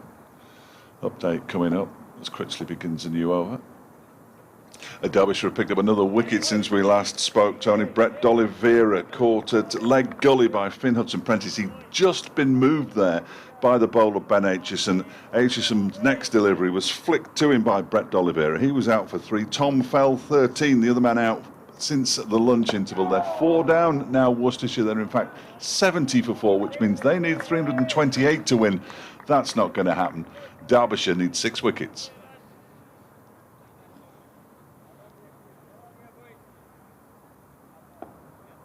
Critchley's previous delivery was played up to a deepish mid-off, and he comes in and bowls. This one's defended straight back to him by Gareth Roderick. Hopefully they did come to Dan Wheeler. We'll find out shortly. Everyone waits with bated breath. Critchley tosses himself a catch. Roderick readies himself. And in comes the leg spinner. Bowls, and that one is pushed back to him by Roderick. There's no run. Did they come to you? They did, yes. Oh, they did. That's good news. Yeah. That is good news. So you're lengthy jump. Nelly the elephant's on at the moment. As this next delivery is turned into the leg side by Roderick. In fact, pushed up to Aitchison at mid-on. 70 for 4. 50. 2 overs and 2 balls. Remaining there. Yes, remaining there. In fact, it was 52 overs and 1 ball, because that was the final ball of the Critchley over. Scorecard on my laptop, just a ball behind. 328 more runs required by Worcestershire, and the rate required is going up. It's up over 6 1/4 now. So it's all about survival for the visitors. Derbyshire needs 6 wickets. Roderick is on 20. Ricky Vessels is yet to get off the mark. Ben Aitchison with his tail up is going to continue from the racecourse end. Runs his fingers through his hair. Oh, it brings back such memories. That's why I've got a hat on today. I daren't show you what's underneath, Fletch. Is it unruly? Oh, it's appalling. You've not managed to get an appointment yet. Unruly, it should be in prison. Aitchison is in, and that one is played into the ground, and on one bounce from Vessel's bat, it goes to Anuj Dal. A backward point. No, I haven't. I'm trying to think. I was trying to remember last night when the last time I actually had my hair cut. It was probably when we were allowed. So what is that? Probably September, October time before the November lockdown. I don't know. I haven't taken an awful lot of notice as to when people are allowed to have haircuts. In all honesty, I did mine this morning in the shower. Very nice. It looks too. Thank you very much. Yeah, I've got a new shampoo. It's Aitchison in bowls and that one again off his toes, on his toes, and off the full face of the bat down to Dahl at backward point. It's just a shame Hoddle and Waddle aren't back in the top 10. Otherwise, I'd be sort of hip again now. I've come back into. I know all fashion is cyclical, isn't it? But I'm not sure my current hair ever will come back. There are some mullets around there in the world of sport, aren't there? There are 1 or 2 mullets knocking about. Not as many as there used to be, of course. Aitchison bowls, that is punch driven by Vessels to get off the mark. Lewis Rees chasing it. They've come back for a second. They will only take 2. 72 for 4 now. Worcestershire. Vessels moves to 2 not out. No, Rees is hobbling a bit there as he's yes, he is. slid to get that one. He's apparently, it's just what I was told, but when he was bowling a couple of days ago as Aitchison is in again, strikes the pad, and he's been given. Vessels has gone leg before wicket. It looks pretty adjacent from here. It might just have nipped back a touch as well, which forced the ball onto the middle of his pad. Might have kept a bit low too, but Vessels has gone 72 for 5. Yeah, looking a slippery slope now for Worcestershire. There's a bit of chat between the Worcestershire batsmen as they go off. I think that's Vessels asking Gareth Roderick his opinion on how straight he thought that was or how close. They're still having a chat. Vessels doesn't look too happy with the decision. As you say, Fletch, I agree. I think that kept a little bit low. Whether Vessels thinks he might have got an inside edge, or perhaps he thinks it might have been going down the leg side, I don't know. But he thinks there was an element of doubt about it, looking at his body language walking off. But umpire was fairly immediate with the finger. And there's another wicket for Derbyshire. They are halfway there. 72 for 5. Vessels, who had been the man in form for Worcestershire, is out for just 2 this time. Yeah, definitely kept low, didn't it? Now it's whether I didn't consider the inside edge. I must admit, he would have done well to have got his bat down in time to get it on it. But whether it might have been just sliding down leg side, possibly. But we're slightly off centre here, aren't we? Ever so slightly. And it looked a pretty good one. Yeah, I mean, it looked close. I mean, but all batsmen are going to be annoyed, aren't they? Yeah. Derbyshire batsmen, Derbyshire fielders rather, all gathered around in a huddle now, just getting a bit of a pep talk from Wayne Madsen, I fancy. Is that Mads who's giving? Yes, I think it was Wayne Madsen who was basically saying, keep this pressure up. 3 wickets have fallen since lunch. Fell D'Oliveira and Vessels. Ben Cox comes out to join Gareth Roderick. And it's looking increasingly likely that Derbyshire will go on to complete their first victory of the season in their first home game for what would now be 579 days since they last played at home. Yeah, I was surprised when I read that they hadn't been here. Well, they gave it over to the ECB effectively last year, the whole ground. So Pakistan were here warming up for that test series that was behind closed doors. They actually played a first-class match amongst themselves, Pakistan, on this pitch. And then it was given over to the England women, who played their 5-match series against South Africa here as well. Aitchison is in and pops a short delivery. Cox just stands there and looks. It sails over his head. And Aitchison, the enforcer, banged that one in close to his bootstraps. And I'm not sure it's that kind of pitch.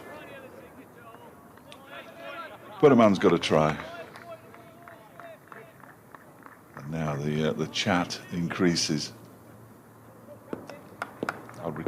I'll retell a story that people will have heard before, which will send shudders down Derbyshire supporters' spines. That's a better short delivery. It went past at chest height. He did well to just sway out of the way of that one, Ben Cox. He's yet to get off the mark, having faced just the 2 deliveries. Roderick has 20, 72 for 5 at the end of the over.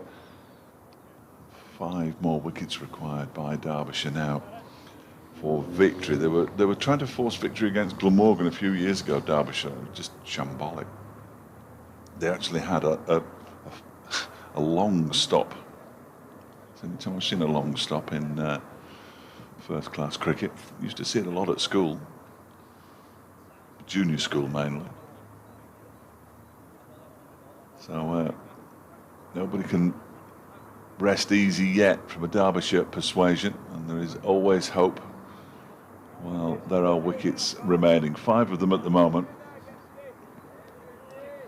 But it does sort of feel like Derbyshire are closing in here.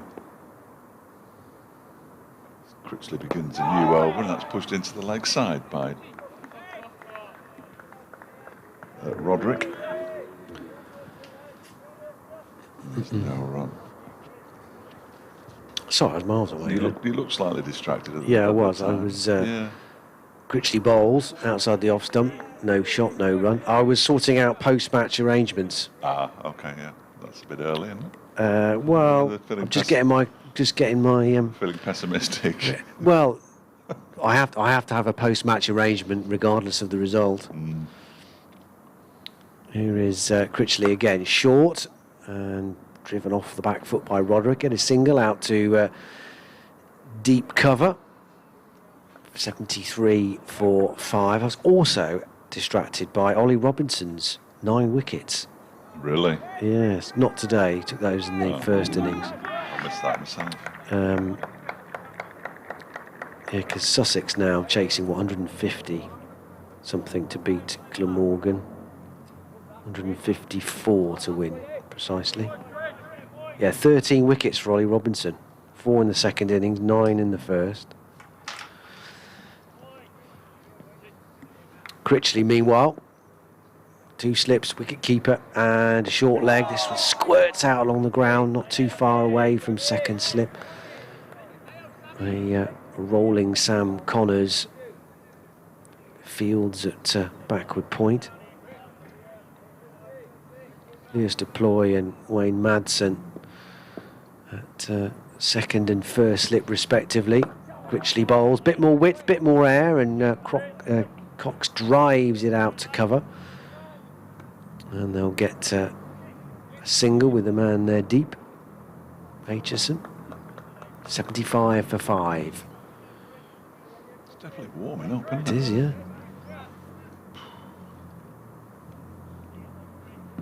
Used to this. bright sunshine here. As Critchley bowls and turn to mid-on. They've switched the short leg over to Silly Point. But they did it a couple of times then over to Gareth Roderick. End of the over though, 74 for 5. Roderick 21, Cox a single. 5 wickets left for Derbyshire. And at least 50 overs for Worcestershire to try and survive. Finn Hudson-Prentice just had a drink of something brought on by the 12. It looked like he was downing a pint in one. It was almost Guinness-like. Did he turn the pint upside down and stick it on his head? That was the giveaway. Yeah, that was the giveaway at the end. It was most peculiar. His own personal drinks carrier. Finn Hudson-Prentice. They should bring on yards, shouldn't they? That would be good. Yes. The key to that was turning it, wasn't it? You had to turn it. That was the way to stop it all splashing into your face. I've had a go at one of them. I'll try anything once. A little bit of change in the field here. We've got a third slip, although he's standing more at gully, really. Matt Critchley. And Lewis Rees has gone out into the covers as Ben Aitchison continues from the racecourse end. Minimal foot movement from Cox. He just stands up tall and plays that straight back to the bowler. And there's no run. Intrigue at Trent Bridge when Warwickshire need 136 to win, and they're probably second favourites because they're 197 for 6, but Nottinghamshire are a team that have completely forgotten how to win. So it'll be fascinating to see if they can get up with just those 4 wickets remaining. Nottinghamshire would be very, very heavy favourites there, you would have thought. As Aitchison goes in and bowls, that one is left alone outside the off stump. Tumbling stop by Harvey Hussain. The most likely result, you would have thought, no, I don't know, draw. 136 in presumably they've got about as much time as we have, so it's only about 2.5 and over, and that's what they're going along at. Haynes out as well, isn't he now? Got a half century, Sam Hain, but he's gone. Well, Warwick should be the first Nottinghamshire victims since 2017. In comes Aitchison again, and that's cracked away and it just lands in front of the man at gully, Matt Critchley, and races down to the third man boundary for 4 runs. He was just about in control of that. Ben Cox picking up his first boundary. He appears to have moved from 1 to 6, which is a good effort. They changed the rules. I've seen a 5 this year, but he was definitely on 1 before. He'll go back to 5 in a moment. John will sort it. The score moves on to... He's back to 1 now. Oh, there he is. Yeah, he's there. He's there. Yeah, we're happy with that. We're happy with that. 78 for 5. Bless him. Poor old John. That one is pushed into the offside. We did have a 5 at Edgbaston. Very, very excited about the 5. I think Matt Critchley got it in his first. I think it went to Matt Critchley in his first innings. They ran 1. There was a shot at the stumps. It missed and it went to the boundary. I do love a 5. It reminds me of the Derbyshire story of the most runs off 1 ball, which is something like 14. When they tried an experiment with nets one season.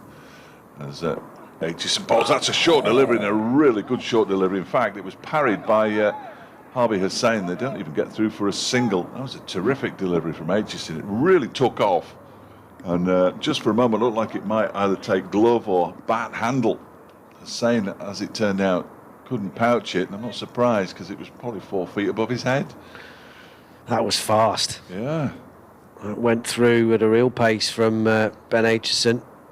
And Cox did well not to touch that as that seared past his left ear hole.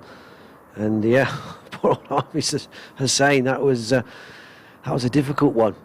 I'm sure Ben Cox would have commiserated with Hussain as well. He's forgot his jockstrap again. Leicester plays had to take his trousers off for a second time today out in the field. Ben Cox, who I think it was 21 byes in the first innings. mainly thanks to Alzari Joseph deciding that he wanted to see how high he could get the ball to bounce early on in the day.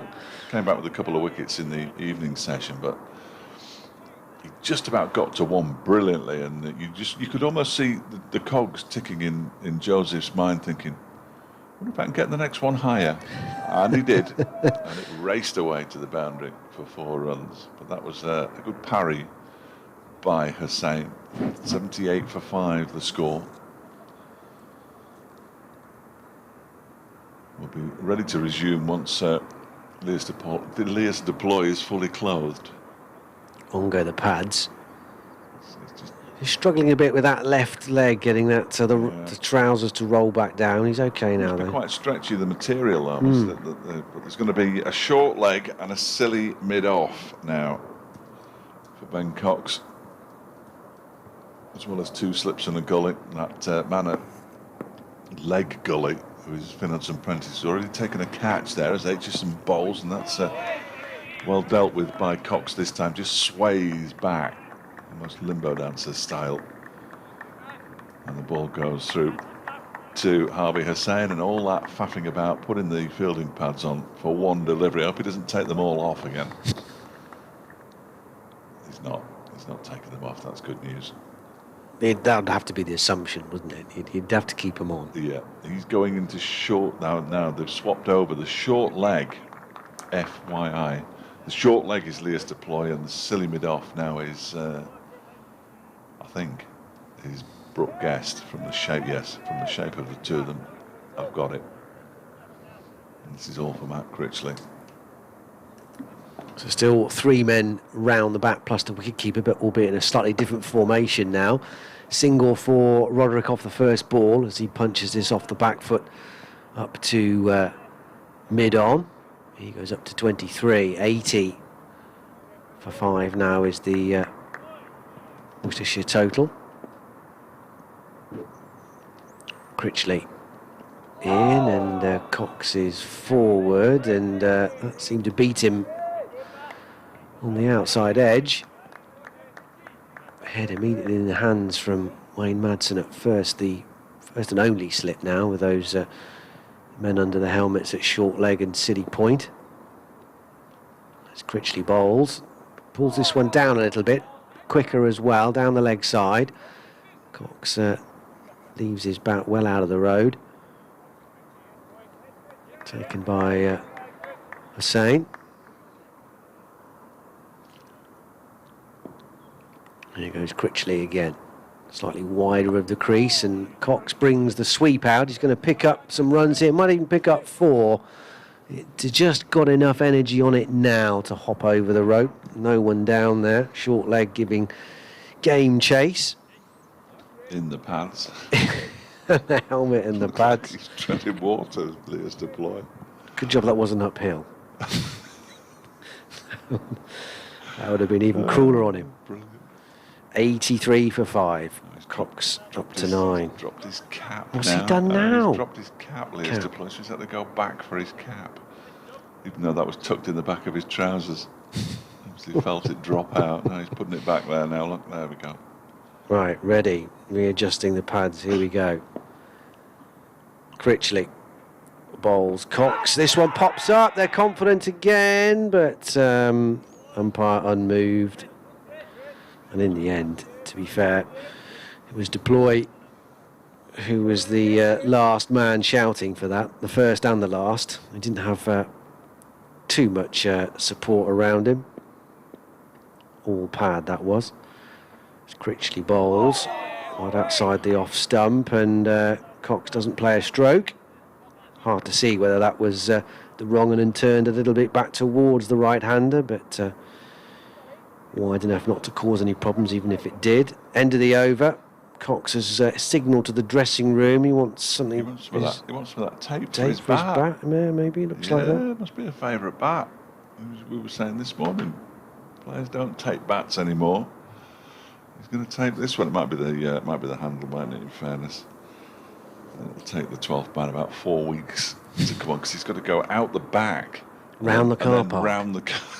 Oh, crikey. But they weren't doing that earlier on, unless they were, and I just know he's coming down the normal stairs. Brett D'Oliveira, when he left the field after he was dismissed by Ben Aitchison, Yes. he went over there by the bookshop, around that way, and I don't really know why.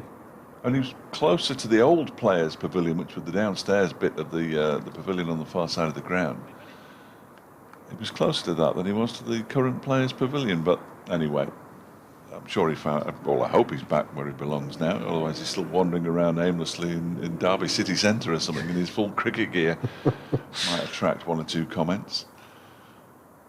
Just a brief hiatus here as Ben Cox does indeed apply some tape to his bat. Sussex have lost an early wicket against Glamorgan down in Cardiff. They needed 139 more runs to win, but they're 15 for 1. So it could be a bit of a thriller in the Welsh capital. You never know. That's where Matt Critchley will be heading for that competition later on in the summer. That while Derbyshire are playing in the Royal London 50. You know the one I mean. I do. Yeah.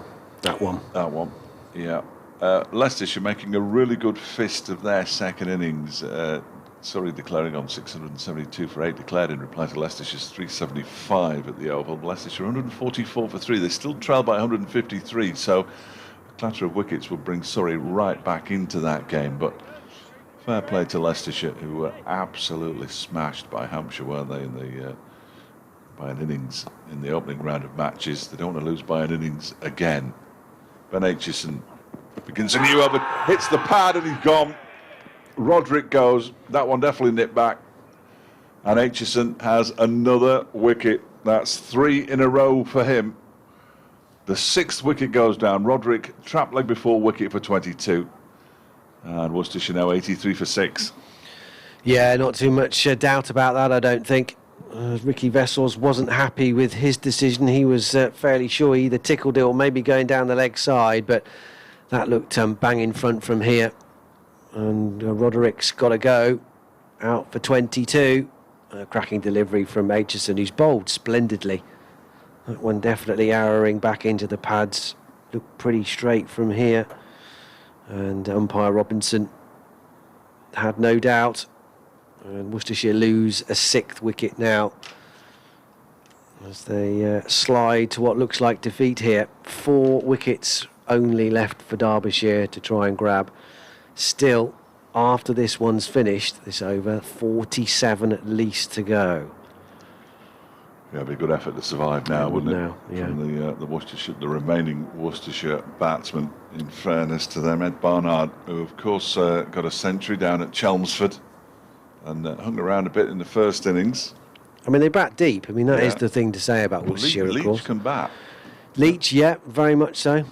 We saw Alzari Joseph in the first innings. I think he's more of an attacking batsman. I'm not sure what his defend for the next 30 overs Alzari might be like. Perhaps not, no. But Dylan Pennington, of course, fresh from his career best too, against Essex. He's coming in last man, so they all know what they're doing.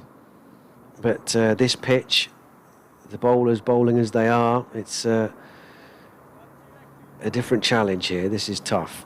And to try and survive the next 48 overs at least with just 4 more wickets in hand is going to be very difficult. Yeah, it'd be a terrific effort if they could do it in Derbyshire.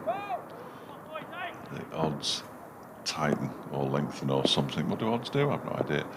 Here is Aitchison in again, bowls. That was outside the off stump and left alone by Ed Barnard, and it goes through to the keeper. The odds will have shortened on a Derbyshire victory, will they? Yes. Yep, excellent. And probably got you another kayak, depending on if you had anything on it. If I'd have put something on it earlier on. Yeah. I don't need them. No. Have you still got that, by the way? No, that was sold. It was sold. The way you said that, Fletch, it sounds like they're almost against your will or without your knowledge that it was sold. Perhaps the latter, as this next one is dabbed into the ground by Barnard and fielded by Wayne Madsen. The slips are sort of spread out now. There are 2 of them, but they're a long, long way apart. There's a first slip and a 4th slip, really.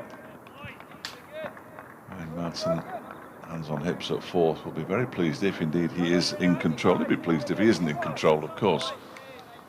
But things going very nicely for Derbyshire at the moment. Lewis Rees is in that very straight, shortish, mid-on position now as Aitchison bowls, and that one comes back as well. It's a good leave by Barnard as he goes through to Hussain. He practices the leave again. Very confident that it was good the first time. Yeah, well, those. I mean, my children are now. I get this right. 23 and 21. In fact, one was 21 on Friday. Well, the other one was still 23, but not on Friday. As Aitchison is in and bowls a short delivery, no ball. Ducked underneath it, did Barnard. 2 more to the total, 85 for 5. So the days when we go on holiday with everybody, they're now gone. Right. For so many reasons. And so's your kayak. And the kayak's gone. Well, we had 2 in the end, and they're both gone. Yeah, they're both gone. They held their value quite nicely, though, kayaks. Well, I can imagine, yeah. Because they're very much in demand. As Aitchison bowls, that was turned into the leg side by Barnard and fielded by Brooke Guest at short leg. There's no reason why you can't kayak again, Fletch, though, is there? Look, physically, I'm not sure I want to, though, really. Is that Eskimo rolls and all that stuff? Oh, no. That'd be canoes, wouldn't it? Where you sort of have that rubber thing that you put around the hole. And I don't. Gotcha. Yeah, though these were sort of sit-on plastic jobs, but it's called ocean kayaks, I think. This next delivery is down the leg side and not too far away from the bat and the gloves, and taken by Harvey Hussain down the leg side. Stifled appeal. And it's the end of the over. 85 for 6. Derbyshire need 4 wickets. Just a minute before 3 o'clock now. No, I'm all right. Oh. It's half. Maybe you're wondering he's a bit casual. I thought you'd become. No, Fletcher, it's all under control now. 3:30 apparently. Oh, okay. Well, on your head be it. I've got one at 3 minutes past 3. Have you? Right, okay.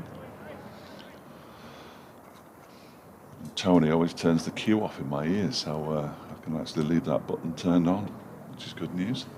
And that'll remind me when I'm due to give a little update to the good folk of FM and AM land. Would it help if you did this over then? I think you'll get. Go on then. I'll do this up, but I won't do the next one. I refuse.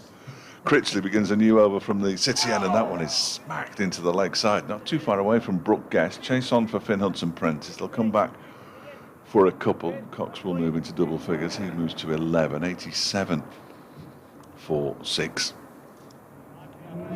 An unlikely hero, really, Ben Aitchison. I might tell everybody that over on FM. We all thought this man here with the ball in hand will be the key this afternoon. Well, Ben Aitchison has picked up 3 wickets. This one's given a bit of air and very, very nicely swept out towards the mid-wicket boundary for 4 runs. It was a nice shot, that, from Ben Cox. He moves on to 15, 91 for 6.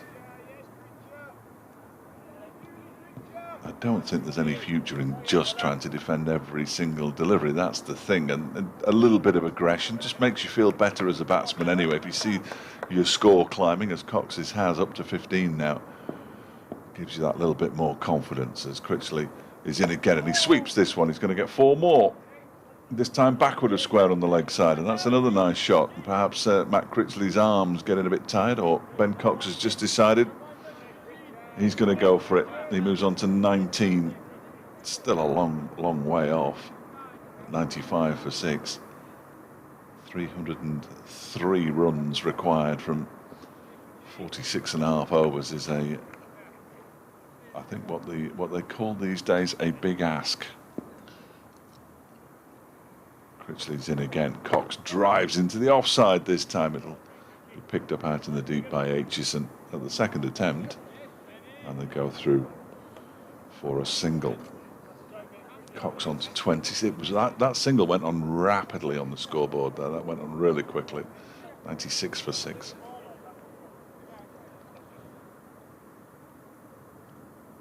So this over will be finished way before I do any kind of update, I'm sure. But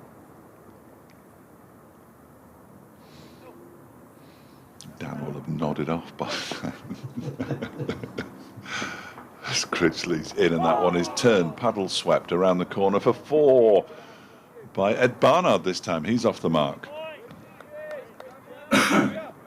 Nice shot from Barnard. And the 100 is up for Worcestershire. 100 for 6. Chasing a further 298 runs to win. Derbyshire, they require 4 more wickets. The last 3 have all fallen to Ben Aitchison. Update coming up as Critchley comes in again from the City end, and that one is slapped out into the offside. Yeah, Worcestershire have lost a couple of wickets, Tony, since you were last with us. They're 101 for 6 now, and Ben Aitchison is the man who's taken both of them. We thought that Matt Critchley, after his fifer in the first innings, would be the key bowler today. Well, Ben Aitchison has come up trumps. He trapped Ricky Vessel's leg before wicket for 2, and Gareth Roderick went the same way for 22 as Worcestershire slumped to 83 for 6. Derbyshire need 4 more wickets to force a victory here. Worcestershire an unlikely 297 runs off the remaining 46 overs. They're 101 for 6 in their second innings.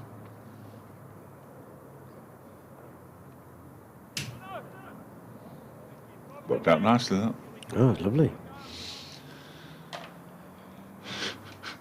Aitchison's going to carry on. Disappointingly, the field has changed a little bit. There's 2 orthodox slips in now. Madsen at first is still got his that's deploy, isn't it? At first, still got his pads on. Yeah. Short leg. Hudson Prentice round the corner, leg gully. As Barnard is solidly behind this first delivery, and Sam Connors has dropped back a bit. He's now kind of traditional mid-wicket, whereas in the last over he was a good 10 yards further forward. Hadn't seen a field like that before. It was interesting. Oh, now second slip has pushed out. So what would that be, I suppose? 4th? Yeah. Maybe? Gully, maybe? Yeah, it's not quite gully, is it? No. Aitchison bowls. This is full. Bringing the batsman forward here, Ed Barnard. Out to cover, and there's no run. Going to see some erratic left arm in a minute. Are we? Yeah, Mikey Cohen's warming up. He is very, very quick, or can be. But could go anywhere. If he gets it right. Well, it's a new angle, isn't it? It's something else for Worcestershire to think about as they try and make these 4 wickets they have left last as long as possible. Aitchison is short down the leg side. It doesn't get up very high, in all honesty, and Barnard just has to sort of stoop as that passes over the small of his back through to Harvey Hussain down the leg side. So a change in the offing here for Derbyshire. And Aitchison has been the man who's broken the back of this Worcestershire second innings so far with those 3 wickets in a row, and this is a bit of a waft from Ed Barnard to one short of a length outside the off stump, but goes over the top of the ball through to the keeper, and there's no run. We've got Lewis Rees in his eye-line position and blocking Ben Cox and running straight down the pitch. Legally, of course. But just build a wall there, man, you really. He's got to go the scenic route if he's going to avoid him, Ben Cox. The 2 number 10s there, close proximity to each other. Aitchison moves in past the umpire, up onto his toes goes Barnard. They'll drop it down into the offside and sprint through for a single. Critchley stoops down to field. I wonder whether Rees will stay there to try and discomfort Ed Barnard. Looks like he is. Yeah. He's going to have to go round him as well. Well, Barnard's gone wider. And now Reese has shuffled the... Oh, no, he's gone to... Still a shadow with him. I thought he was going to stand in front of him again. As Aitchison bowls and punched off the back foot by Cox to Critchley at cover. No run. Yeah, he moved as to match Barnard's sort of move out of his way, and he looked like this was going to sort of carry on like some kind of strange dance. But then Reese moved out a few yards to his right to a new position, catching. But for that last ball of the over, the players take a sanitisation break. 102 for 6. Cox has 20. Barnard has 6. The men out today so far. Darryl Mitchell caught by Billy Godleman at slip off Matt Critchley for 8. Jake Libby bowled by one that kept low from Finn Hudson-Prentice for 21. Had been going well, Jake Libby. And then Tom Fell rather gave it away. A short ball from Hudson-Prentice that got up just above waist high. And Fell hit it straight to the man, Aitchison, at deep backward square, who took a simple catch. He'd gone for 13. And then Gareth Roderick pinned LBW by one that cut back from Aitchison for 22. And before that, they lost Brett D'Oliveira, tickling one straight into the hands of Hudson-Prentice. Had just been moved the ball before to leg gully. Aitchison profiting there. D'Oliveira out for 3. And Ricky Vessel's LBW to Aitchison for 2. There was some element of doubt, at least in Vessel's mind, about the validity of that decision, but he had to go. Roderick, the last man out, though. 102 for 6. This was after Derbyshire ploughed on for another 35 minutes or so this morning, adding 42 to their overnight 268 for 5, declaring on 312 for 5.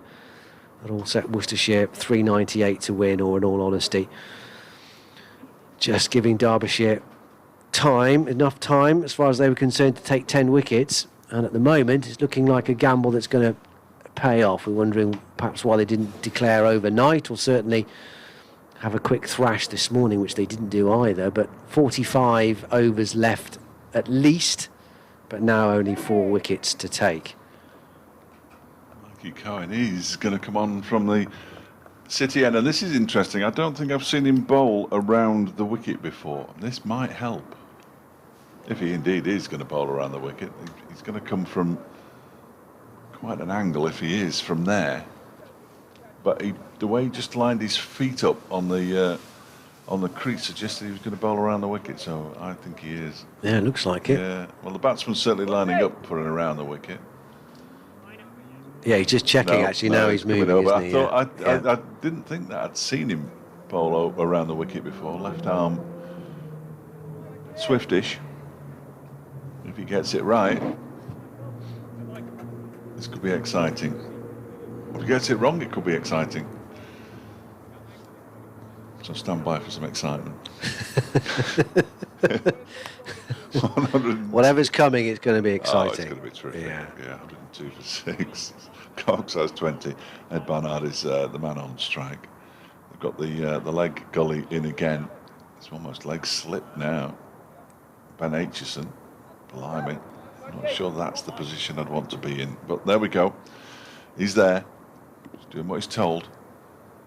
And here is Mikey Cohen in and bowls. Oh, and it strikes Ed Barnard, who ducks or tries to duck underneath it, and it just hits him on the shoulder. And he made no attempt to get out of the way of it, really.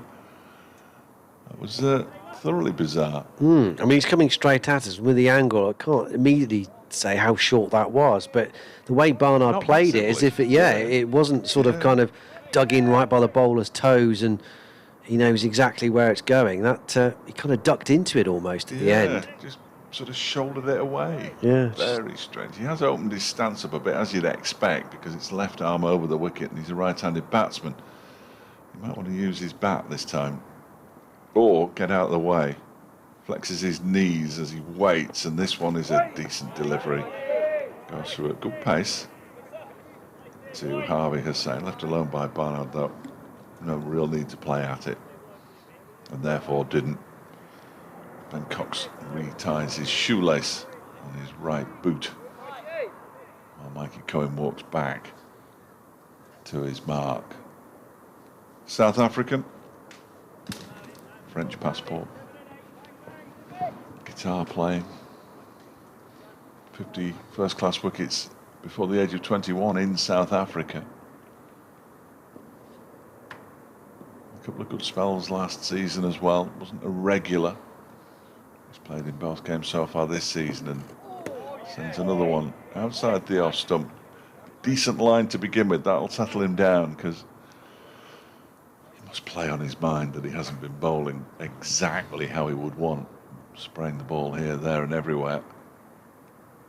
But if he can get it right and just get it to move a touch in the air, then he's going to be useful. Bustly, isn't he? Yeah, yeah. Not much of a leap either in the delivery stride, is there? When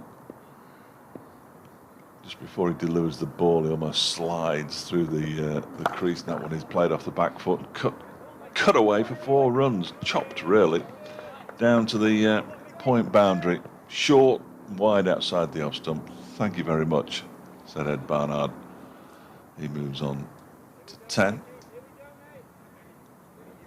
And Worcestershire 206 for 6. I think we're going to see him, like you thought in the first instance here, Fletch. There is a switch, look. Well, I'm not. Round the wicket he comes. I'm certain I haven't seen him bowl around the wicket for a Derbyshire. I may have done. Blimey. I can't remember many things. Having a conversation with Lewis Rees, who very seldom comes around the wicket as well, left armour. But he'll almost surprise the batsman because he'll leap out from behind the umpire. He might want the umpire to move a touch. Umpire Baldwin at the far end. I wouldn't be surprised if Cohen didn't run into him. That'd be funny, wouldn't it? Or just pop out the last minute as he bowls. He seems just to be going quite straight, so the leg side fielders will be interested now. He's in and bowls, and that one is left alone by Barnard as it goes through to Harvey Hussain. I say good pace. Had a trial at Nottinghamshire before arriving at Derbyshire. Played 1 or 2 matches last season. Had a very lengthy chat with him up at Headingley, just outside a lift. Apropos of nothing in particular. He's one of the few signings from last season that have met. I sort of bumped into him really. He's in again now and bowls outside the off stump through to Harvey Hussain. Didn't really have to play at that one. 4 runs from the over from that boundary that was cracked away from the ball that was short and wide outside the off stump. 106 for 6 Worcestershire. Cox has 20. Barnard has 10. So we've had 40 overs. There are 44 to go in this innings. Derbyshire need 4 more wickets. Worcestershire, well, it's starting to become even less likely now at over 6.5 runs and over required. They need 292 to win. And Matt Critchley is merely changing ends. Interesting. Perhaps a bit of variable bounce might aid the leg spinner as well, which it should do. Yeah, because since he got Mitchell out, when he has bowled from that far end, there hasn't been the kind of fireworks that we thought there might be. No. So maybe this switch, like you say, Fletch, if there is still a bit of uneven bounce, maybe he can find that would help him, as well as any turn. But he's back into the attack. Cox 20, Barnard 10. 14 overs, 5 maidens, 1 for 46 so far. And Matt Critchley, slip, leg slip, and short leg for the batsman. Who is Ben Cox will take strike. Critchley's in and bowls to him. Forward comes Cox. Defends it out to short leg, and there's no run. He's going to have to take the remaining 4 wickets to match George Hurst against Somerset for Yorkshire in 1906. Here he comes. This one is thrown up a little bit more by him. But drops on a good length, and Cox defends, takes the inside edge of the bat out to short leg. Cox goes for a wander and a look at the pitch. Now he's going to resettle. Critchley is anxious to get on with it. Here he comes. This one's drifting on about middle and leg. Kept out by Cox. You'll be able to tell if it's the googly, the flipper. I can't. You're in a much better position. Yeah, angle-wise, but eyesight-wise, I'm not quite so sure, Fletch. No. Back at the pitch by Cox. Have a clue. Well, the only clue I can't pick anything anyway, but the only clue you get from a leggy if it's a googly is where it pitches, isn't it? If he's thrown it outside wide of off stump, they tend to try and spin it back in. That's down the leg side and going further away, taken by Hossein. But yeah, it's hard to say. 106 for 5. Critchley is ready. And this one does spin a little bit, but plenty of room outside the off stump there for Cox to play with, and just ignores it. End of the over. Another one ticks by. 106 for 6. It's not the overs that's necessarily the problem remaining for Worcestershire. It's well, it is that, but it's the wickets that's more of the issue. Only 4 left. Still to come. You have Leach, Pennington, Alzari, Joseph.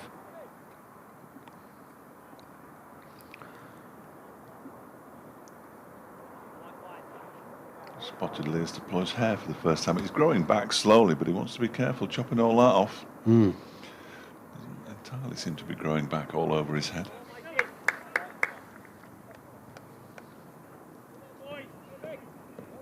He thought it was going to grow back inside about 4 days. A couple of weeks ago, when he originally shaved all his hair off, because he was concerned that he wasn't going to look good on the team photo. 4 days before it. New over from Mikey Cohen. Ball is just dabbed down by Barnard, fielded by Wayne Madsen, coming around from third, fourth slip, that kind of area. Does the fielding.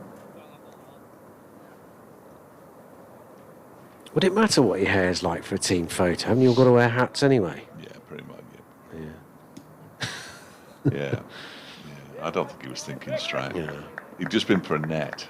Right. And he was walking past myself and David Griffin, and so when's the team photo? I said, well, it's not going to grow back by then. This next delivery's wide of the off stump from Cohen. Shot us to a halt at the end of his follow through and turns around and marches back.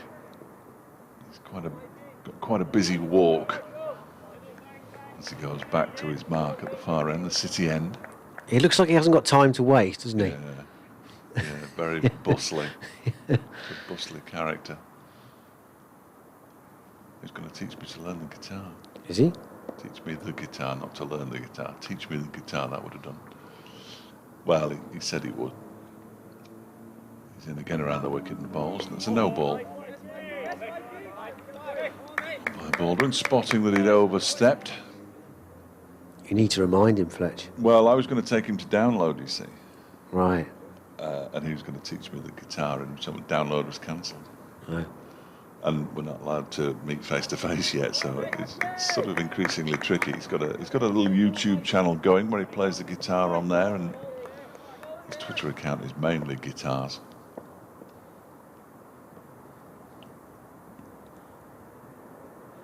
Short leg crouches down as Cohen bowls. That's far too wide of the off stump.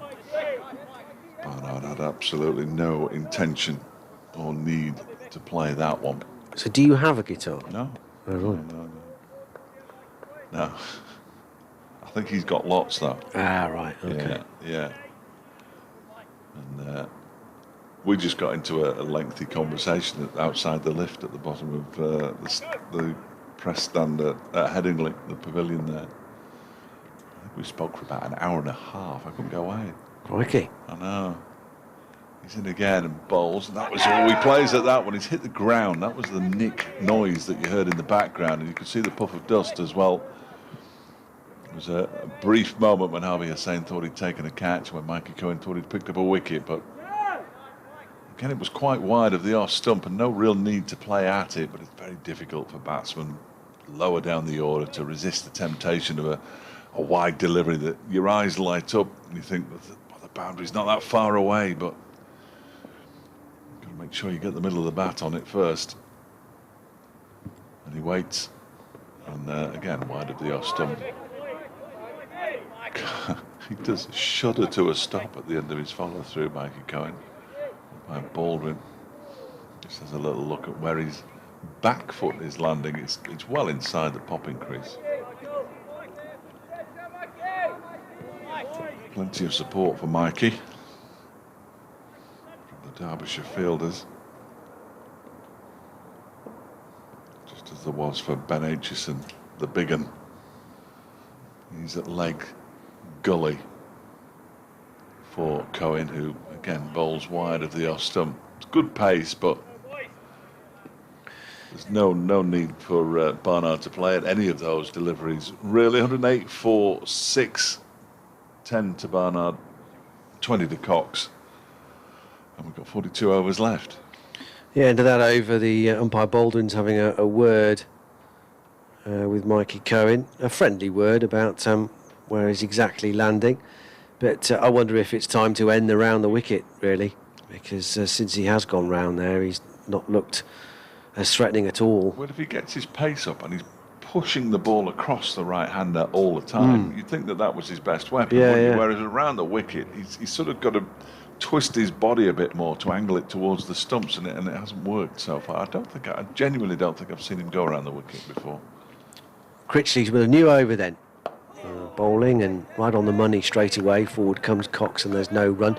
Yeah, I mean, if you can, it's fiendishly hard to do, isn't it? And throughout history, only a few left-arm quicks have managed to do it. If you're going round the wicket, is to seam it away from the right-hander. Cox will get a single here off this next delivery. It's just played out into the onside. It's fielded by Aitchison. So they come for a single. Yeah, the likes of Wasim Akram, I suppose, is the obvious one that he used to do that at lightning speed. But since he switched, it's been much easier for Ed Barnard. It's going to take a proper false shot for him to hit one, isn't it? Yeah, you think, yeah. So I wouldn't be surprised to see Cohen go back to over the wicket. This one is driven by Cox nicely, by Barnard rather. But he's not going to get a 4. There is a man who's at deep cover. Sam Connors comes round to field. So a nice stroke from Ed Barnard, but only a single. He's up to 11. 110 for 6 is the Worcestershire score. Leg slip and short point, and that's nicely timed by Cox. It will be a single. Fielded at mid-off, but Anuj Dal got a dive on it at cover and got something on it, but needed the backup of Lewis Rees at mid-off. Critchley bowls this one shorter. A bit of turn, but if there is, it's very slow turn, and Barnard has all the time in the world to go onto the back foot and watch it closely onto the face of his bat.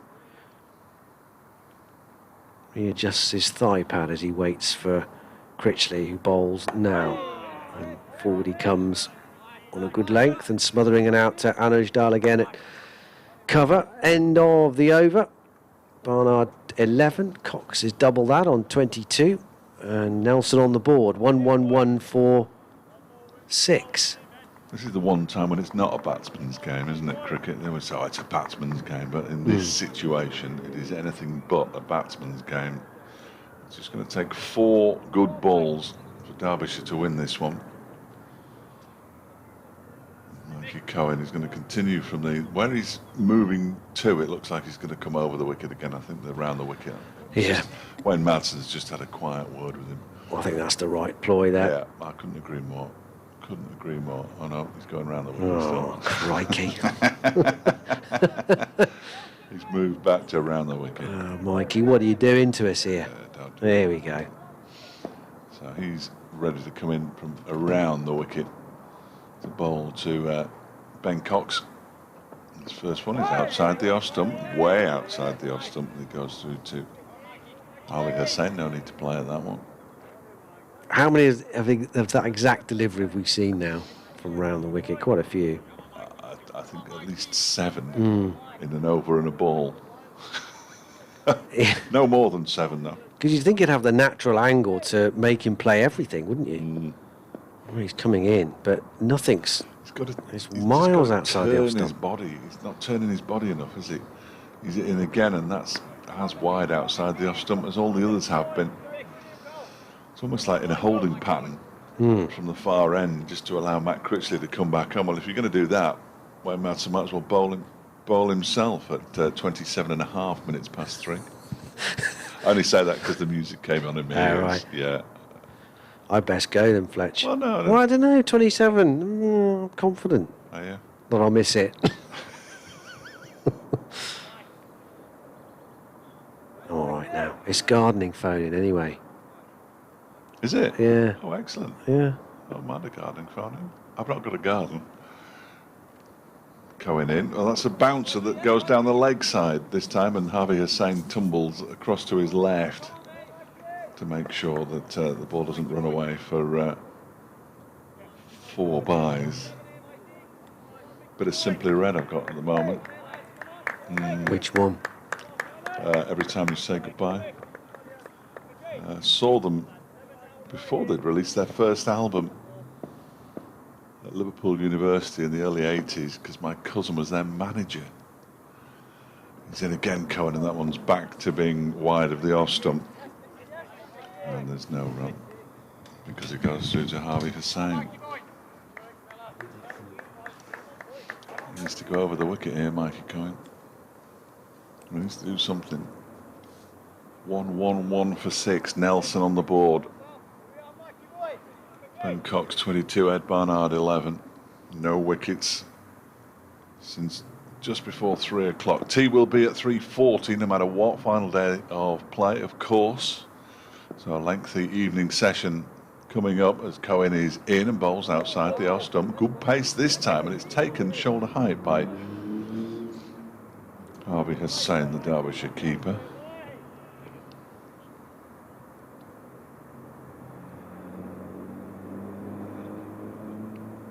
Walks back to his mark.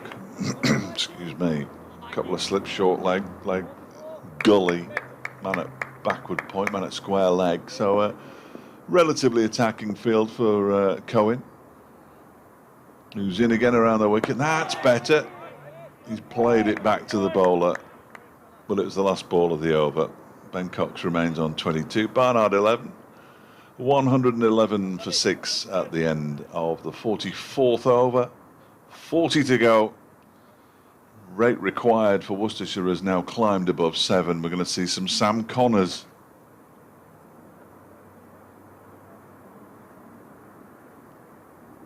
Not more Matt Critchley. Connors. Oh no, it disappeared off the screen in front of me as soon as it had appeared. 0 for 11, I think it was, so far in this Worcestershire second innings.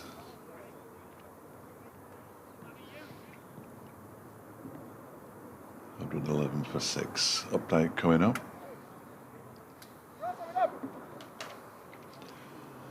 $111 for 6 now, Tony. Worcestershire, so they haven't lost a wicket since we last spoke. Derbyshire not quite in desperation territory. There are still 40 overs of the game remaining and they need 4 more wickets. Ben Aitchison, the hero this afternoon, picking up 3. Brett Oliveira for 3. Ricky Vessels for 2 and Gareth Roderick for 22. Finn Hudson-Prentice picked up the first wicket to fall since lunch. That was Tom Fell. He was dismissed for 13. But these two at the crease at the moment, Ben Cox and Ed Barnard, are going along relatively untroubled. Cox has 22, Barnard has 11. Worcestershire 111 for 6. They need 287 runs from the 40 overs that remain, which they're not going to get. Derbyshire still need 4 wickets.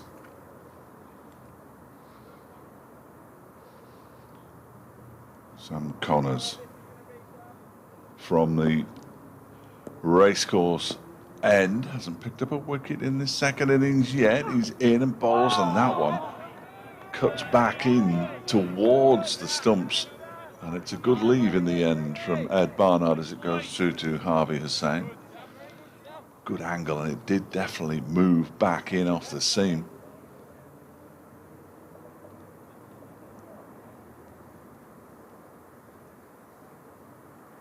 Critchley returns the ball to Connors, who is already back at the top of his mark. Sets off again, running away from us. Number 59 on his back, bowls, and that one is pushed back to him by Barnard. And there's no run. Warwickshire edging 228 for 6 now. They need another 105 runs. They target 333, so they're still very much in that one. Leicestershire going along nicely, still 194 for 3. They're now trailed by 103. So those two games nicely in the balance as far as an exciting finish is concerned. Connors bowls, and that one is dribbled into the leg side by Barnard, and there's no run. Northamptonshire, well, they're going to lose at Old Trafford, I fear. 170 for 7 second time around. Their target's 425. If they get those remaining 248 runs, that would be something special. Kent 181 for 6. They need another 264 to beat Yorkshire, so Yorkshire well on top there. And Sussex, having lost that early wicket in the run chase against Glamorgan, 42 for 1. They need a further 112. Connors is in, bowls a short delivery that Barnard ducks underneath very comfortably indeed. And there's no run. Did you get any tips on the rhubarb? I didn't, sadly. No, I mean, yeah, they're quite clinical with their cue. I mean, I don't get anything before. Oh, do you I literally get, and now the cricket. Oh, right. Oh, okay. So no rhubarb advice, roses, nothing. I like to hear a bit of the show. Sometimes you can refer to it. It makes you look clever, doesn't it? Makes you look like you've been listening all day. I did. Which clearly I haven't. Yes. Connors in again, bowls. That one is pushed out into the offside. Backward of square by Barnard. Fielded by Finn Hudson-Prentice, who's now found himself in the gully. 2 slips gully, point, mid-off, mid-on, short leg, mid-wicket, long leg for Sam Connors. Wicketless in this second innings. He's bowled nicely throughout the course of this season so far. I mean, I know it's only the second match, but picked up a wicket in his first over of the first innings. He's in again, bowls to Barnard, who gets a fullish delivery and pushes it out to the man at backward point. One fairly sure I forgot to mention, it's Anuj Dal. It's the end of the over. 111 for 6 it remains, so that was a maiden. 39 overs to go now. Worcestershire 287 more runs to win. Derbyshire still need those 4 wickets with Cox on 22 and Barnard on 11. And tea coming up in 5 minutes time. Cannot be moved on the final day. Set very much in stone, apparently.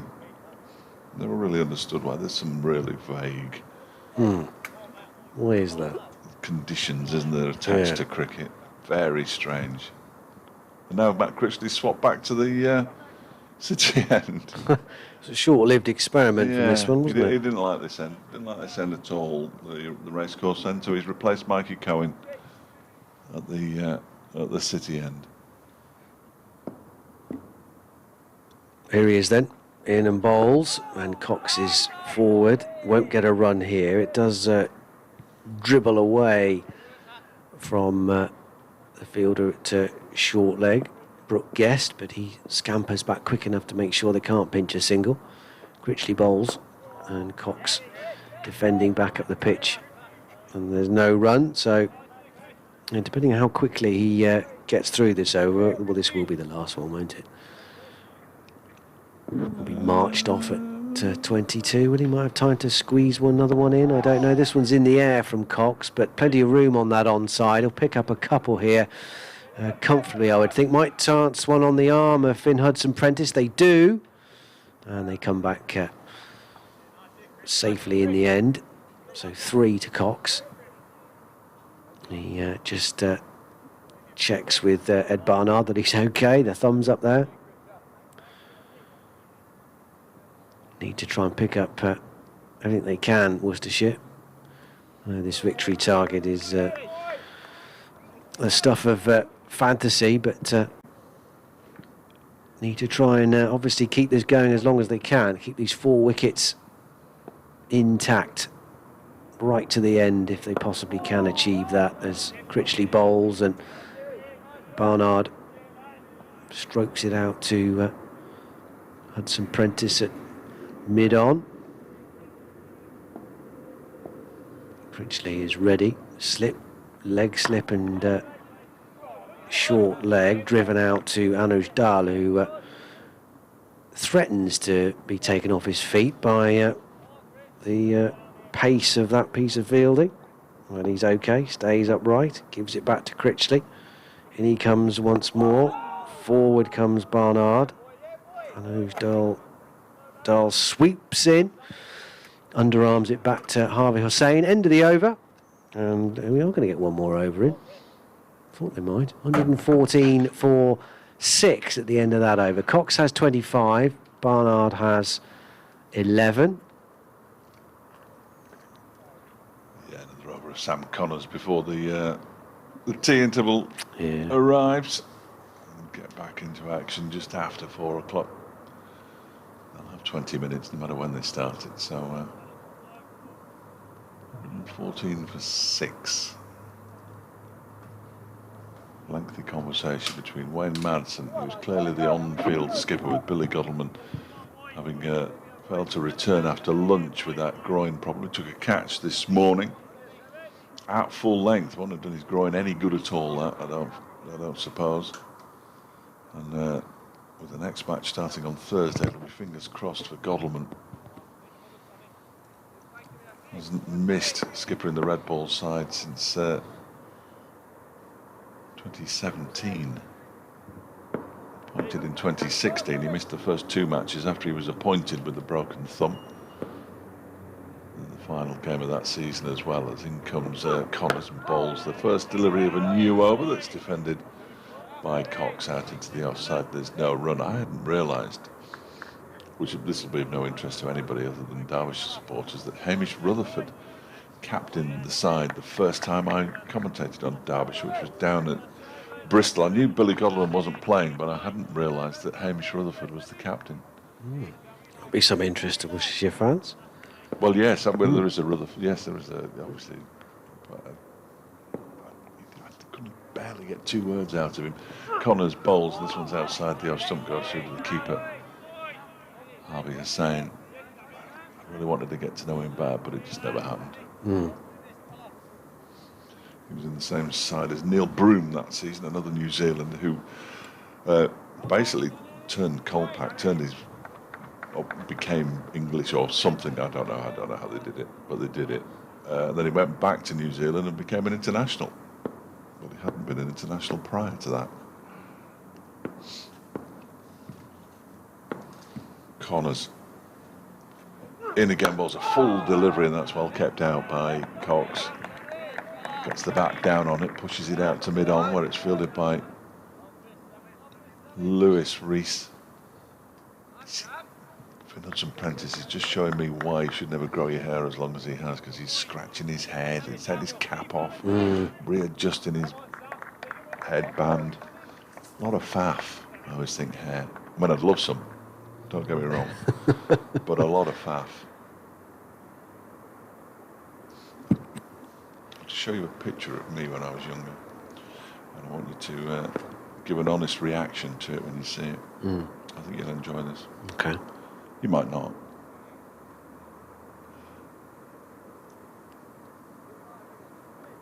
Oh. That's plenty of Splendid. hair. That's enough hair, isn't it? It is, yeah. Why isn't that your Twitter pic? Well, it's my WhatsApp one. Right. In Gus Connors, and that's clipped very nicely to the mid-wicket boundary for 4. Well, that'll do, as long as it's somewhere.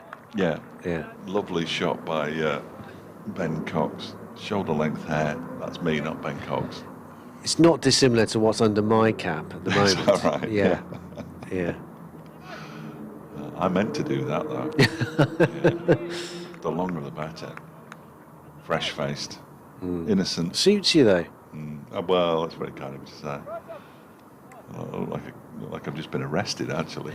I think that might have been a passport photograph. Well, you're not allowed to show any flicker of emotion across your face, otherwise you get the application sent back. Here's Connors in again and bowls a short delivery this time to Cox. It goes through to Hussain. This will be the final delivery then before the tea interval. It's been a reasonably successful afternoon from a Derbyshire perspective. Tom Fell pulled a Finn Hudson-Prentice delivery straight to Ben Aitchison on the square leg boundary as he was dismissed for 13. Brett D'Oliveira was caught at leg gully by Finn Hudson-Prentice off Ben Aitchison. He'd only just moved into the leg gully position, and then Ricky Vessels and Gareth Roderick were both dismissed leg before wicket by Aitchison. Vessels for 2, Roderick for 22. At that stage it was 83 for 6. It's 118 for 6 now as Connors bowls the last ball before tea. It's comfortably defended by Ben Cox, and immediately the players set off for the Players' Pavilion. So after tea there will be 37 overs left, minimum of 37 overs left in the day's play. Derbyshire will require 6 wickets, 4 wickets rather. Worcestershire merely have to bat out those 37 overs to claim a draw. I think it's set up very nicely for an exciting final session here at the county ground, the Incora county ground. But for now, we'll take a short break.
Barnard. And there's no run against that time of the day when the sun starts to come through the window, which is slightly irritating, but I don't really want to complain, because I get bashed on social media if I complain about being inside any kind of sporting venue, and I understand why. Nelson Prentice going through some stretches at mid-wicket as Rees is in and bowls, and that's defended by Barnard. And there's no run. No wicket in the second innings for Lewis Rees. And no wicket, and 1 wicket, I beg his pardon, in the first innings. He bowled Ben Cox for 24. 1 for 41, his first innings figures. Second time around, he's still waiting to pick up his first wicket. 0 for 11 in his 6th over, bowls, and that was pushed out into the offside. It goes beyond Brooke Guest, and he's picked up by Matt Critchley at mid-off.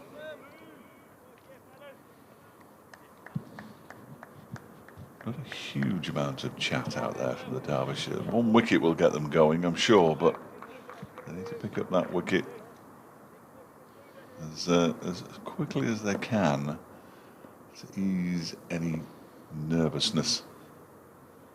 And Rees is in. This one is guided down. Oh, a misfield from Anuj Dal. There's a collector's item. They pick up a single and they come back for a second as the ball's picked up by Wayne Madsen down at the vacant third man area. Dal doesn't miss many. He's now holding his hand, which rather suggests that he fell awkwardly there. Keep an eye on him. Already lost Billy Godleman to a groin strain, and Dan spotted quite correctly Lewis Rees was limping earlier on today, but he seems okay now. He often limps, which is a slightly strange thing to say. And he's around the wicket and bowls, and that one's defended by Barnard up towards Ben Aitchison, and that's the end of the over. 120 for 6, Cox 29, Barnard 13, 42 overs to go.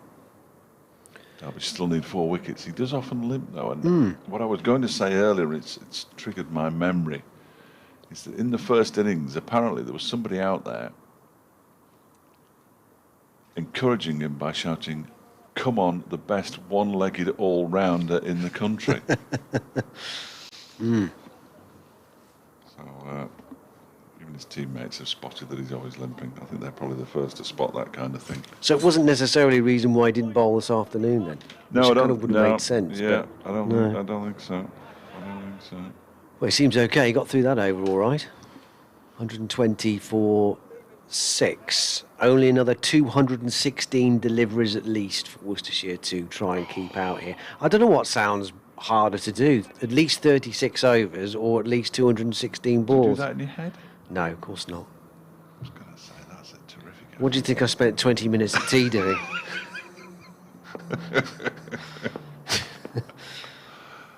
Fantastic. You over then. Connors in from the racecourse end, and immediately there's a run here down to fine leg. Looked like an inside edge from Ben Cox, maybe. Maybe that's being a bit harsh. Maybe he would turn the bat and glanced it down there in orthodox fashion, but it's a single. He goes up to 30, 121 for 6. Brings Barnard down on 13. Regulation first slip, then a gully, short leg and leg slip are the close catches. As Sam Connors now sprints away from us, past the umpire and bowls. Good length again, and forward comes Barnard. Safely, strongly, no run. Worcestershire just got to tick these deliveries off. And I know it's only 4 wickets in hand, but they can just keep going and reach a stage where they can start to maybe put a bit of panic in Derbyshire. Maybe not panic's the right word, desperation to try and get these 4 wickets, but that stage is still a long way off at the moment. As Connors moves in and bowls full, arrowed in towards the leg stump. It's helped on its way by Barnard. It should be 2. as Mikey Cohen runs round from fine leg to do the fielding. It is. They come back for a second. Barnard up to 15, 123 for 6. And there are still plenty of gaps, so Cox has already found himself up to 30. Barnard, who was a bit discomforted early on by Mikey Cohen, that short ball that he ducked into a little bit, but as soon as he switched around the wicket, it was a different story. Now he's not bowling at all. Wide outside the off stump from Connors, left alone by Barnard. Of course, career best 128 in the first game down at Chelmsford. Good all-round performance from him. 3 wickets in the first innings as well. 23 in the first innings here. So the remaining Worcestershire batsmen know that if they can somehow get themselves into a position where they can hold on, but at the moment it just sounds a bit more like wishful thinking really from a Worcestershire perspective. Fired in towards the Midland leg stump, turned out towards mid-wicket. Finn Hudson-Prentice does the fielding. It's right at him there. Nicely timed by Ed Barnard. You're right, though. The remaining overs are on the board. The Derbyshire fielders will be well aware of those. And the deeper Worcestershire take it, the more likely they are to become desperate. And as time ticks by, I suppose, Derbyshire will now be thinking, well, you know, Critchley comes into it. Madsen as well, maybe, to get as many balls in as they can as time starts ticking away from them. His final ball is left well alone outside the off stump from Ed Barnard. End of the over. 123 for 6. Cox 30, Barnard 15. 210 to go now. 4 wickets for Derbyshire. Ground staff untangling a hose pipe down below us. You might be able to hear them. Little Godrich and one of his men down below. If he starts to get a bit fruity, he's not that kind of bloke, Neil. But if he gets a bit fruity, I'll turn the effects down a touch. But at the moment, it sounds okay. Always a concern. I want to get them into trouble as much as anything. Lewis Rees is going to continue to come around the wicket. Again, not something he does on a particularly regular basis, but he's on his way in now from the city and he bowls. That's pushed out into the offside by Cox, and there's no run. Rees, one of those bowlers who gets to the end of his follow-through and invariably, unless the wickets are flying everywhere and the ball has flown through to the wicketkeeper off an edge, thinks the delivery was pretty much a wicket-taking delivery. No matter which part of the bat it's hit. Or even a leave. I'm going to start winding something up in a minute as this one's outside the off stump and left alone by Cox to go through to Harvey Hussain. We might get some gardening tips from down there. We never know, Fletch. All sorts of tips, I thought. Gardening, the least of them.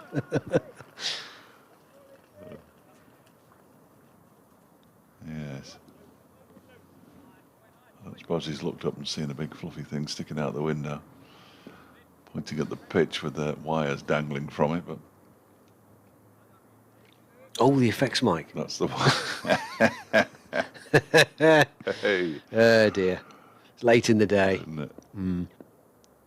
Run rate says -7 now, it's +7.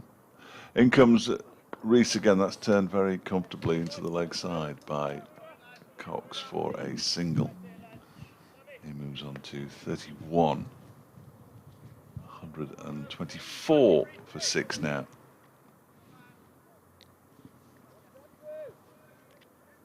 He has looked a bit more threatening round the wicket than Mikey Cohen, hasn't he? Yes, yes, yeah. I'm not entirely sure what that was all about, really. Cohen's currently at mid-on. 2 men close in at mid-wicket. This one just dies in the pitch, and Barnard does exceptionally well to get the bottom of his bat on the ball, dab it into the ground, and it goes through to the slips, but that didn't bounce at all. Loving these field positions, though. Yeah, the two short mid wickets. Two short. It's Finn Hudson-Prentice and Ben Aitchison who are joint mid wickets. Short cover, 2 slips.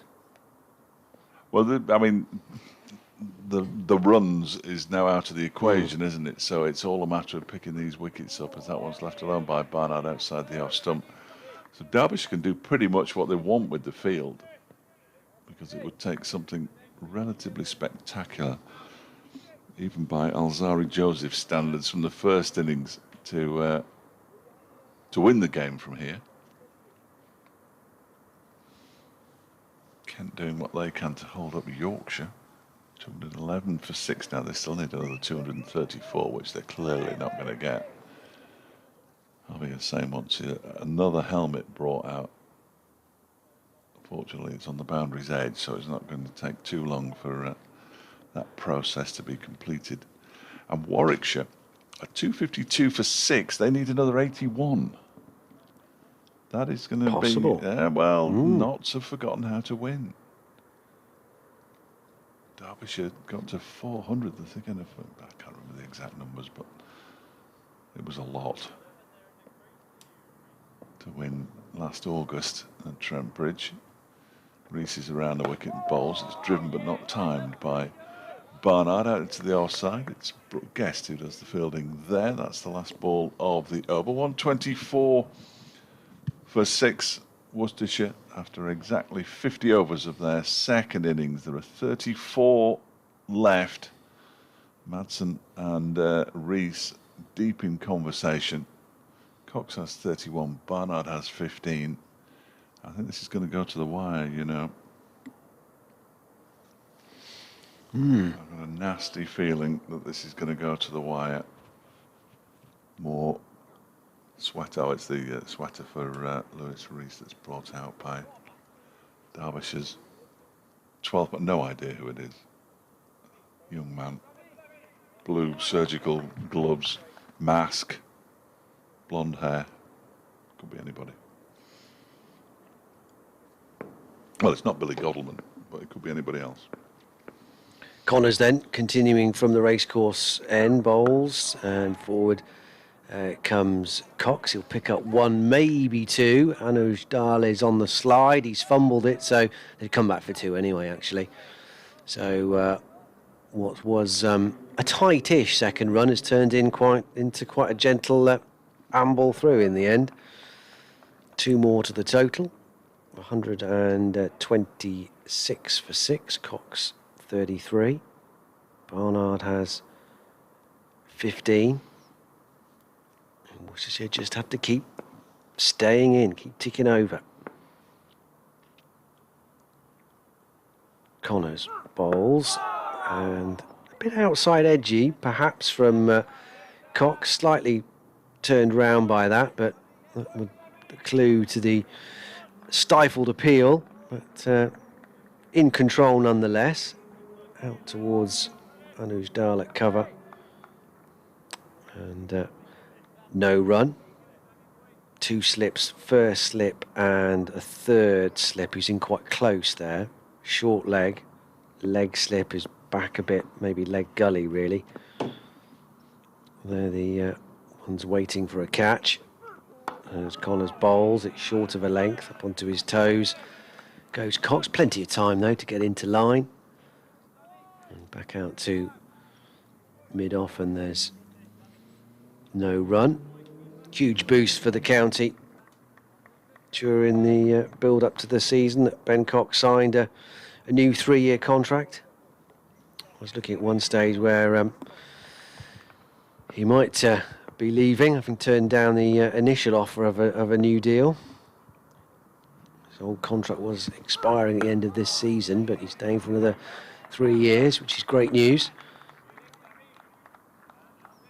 This ball is pushed out to mid-off again. The pandemic will have focused a few minds contract-wise, won't it? Quite possibly, yeah. Yeah. In all sports.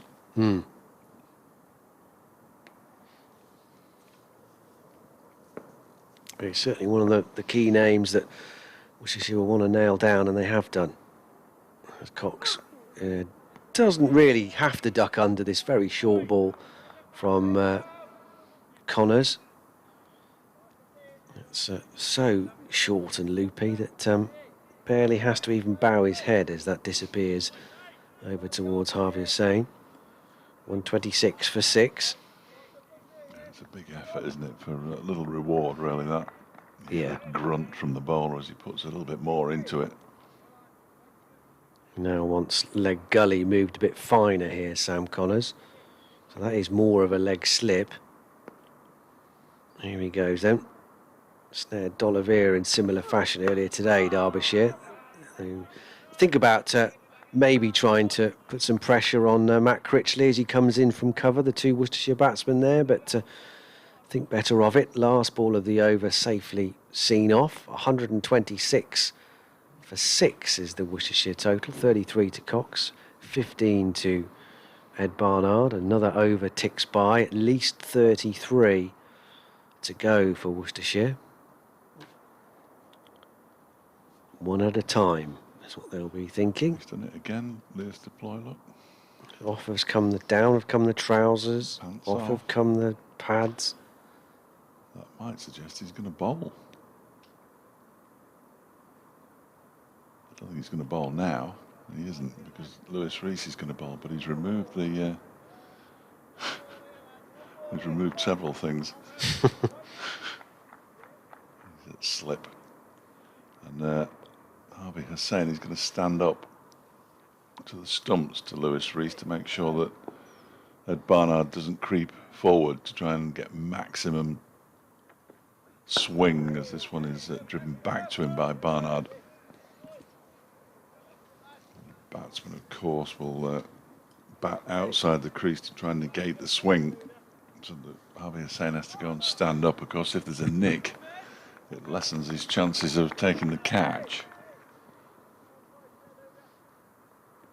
Unless it sticks. He's a fine keeper, Harvey Hussain.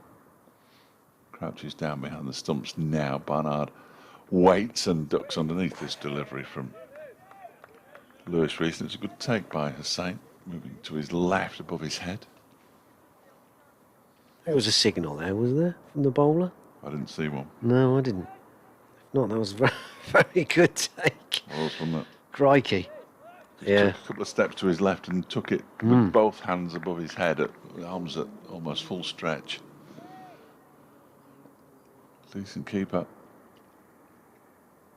He's waiting now as this next delivery is pushed out into the offside by Barnard, straight to Derbyshire's other keeper, Guest, who has played in, or did play in the Bob Willis Trophy last season on occasion. I couldn't tell you how many occasions off the top of my head, but he did do it. Played some T20 as well.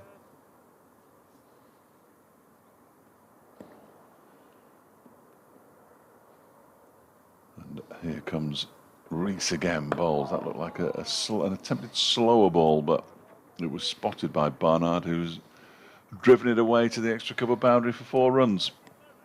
Nice shot outside the off stump. Just hoping to deceive the batsman there, Lewis Rees, but did nothing of the sort. Barnard picks up 4 more, moves on to 19, 130 for 6. There was a pesky little lower order stand yesterday. Alzari Joseph involved in that. He's yet to come in. Rees bowls, and that one strikes the body of Ed Barnard somewhere. I don't think there was any bat on it, was there? There was. And he picks up another single. Didn't sound like a particularly woody noise, but 131 for 6. Barnard moves to 20. I think that was his glove, wasn't it? That was a good ball, good short ball. Definitely arrowed into the body. Difficult for Barnard to get out of the way. He has a quick look at that right hand now. Just flexing it. Picking up listeners all the time. Oui. Ed Dawes is listening now, says hi. Is he? Oh, Ed. Yeah, hello, Ed. Says Glad hi. to have you with us. Maybe he'll have been cheered by Rotherham's 1-0 home defeat to Birmingham City earlier on today. Midday kickoff that has partially eased Derby County's fears. I say partially because those fears remain. He's massively relieved, it says here. Oh, I read somewhere Wayne Rooney is 100% certain they're going to stay up. Yeah, no, he told Chris Coles there. Told Chris Coles that in the which is a bold statement. It is. Given the but it's okay. We've got to do it now, haven't you? More fielders around the bat as this next delivery is banged in a bit by Lewis Rees, and it's comfortably defended by Ben Cox. He remains on 33. Barnard has 21, 31 for 6, 32 overs to go. Derbyshire still need 4 more wickets for victory. Cometh the hour. Cometh the man. Here comes Matt Critchley. Yes. Possibly. Yes. Sam Connors looks slightly disappointed then to be taken off after just a couple of overs in the post-tea session. Well, the thing is, Fletch, nothing much was happening there, was it, with the seamers, to be honest? So you might as well see how they go for a few overs, which is what's happened, and then get Critchley on. And no, it's not. He's not coming on. He's just removed his sweater. Oh, come on. And his cap. Given them to the 12th man. And Sam Connors is going to carry on. Denied. It's how you read the game, isn't it? How I read the game is unbelievable at times. To be fair, that was a sizable dummy we were sold. So it's going to be Connors, not Critchley, who's continuing past the umpire and bowls.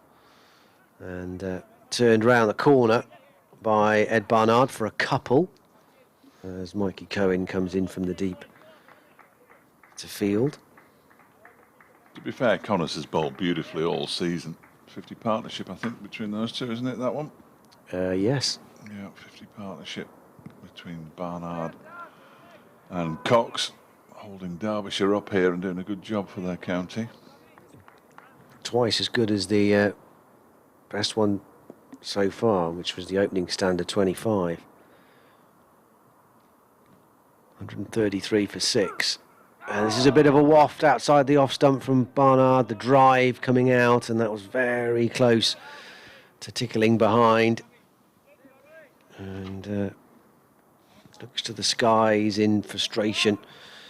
Sam Connors must have been close.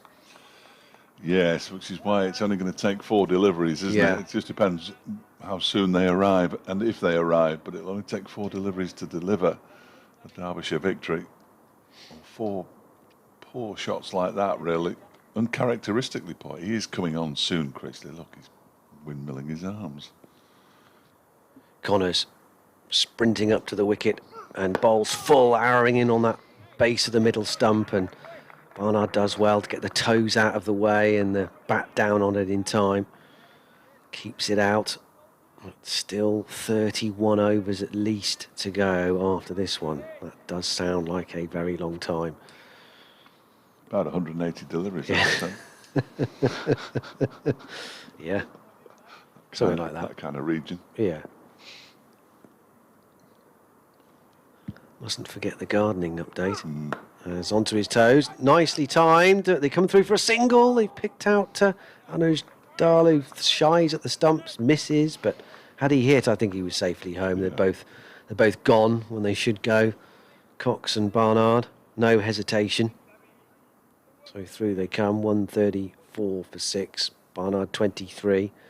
Cox now down on strike. Has 33 to his name. Yeah, I think they'd have been safe, wouldn't they? Yeah, I think so. Good bit of backing up by Lewis Rees, who stopped it with his chest. All those hours in the gym paying off. Connors bounding up to the umpire now, bowls, and turned towards short leg by Ben Cox. No danger of a catch, though. But this is another small psychological thing to tick off for Worcestershire if they can just get past the first bowling change, which they will do once Critchley is brought into the attack. Since tea. As Connors is in, down the leg side, helped on its way, straight to Mikey Cohen. So they come through for a single, and that is the over. 135 for 6, Cox 34 now, Barnard 23. So at least 31 overs to go. 4 wickets left for Derbyshire.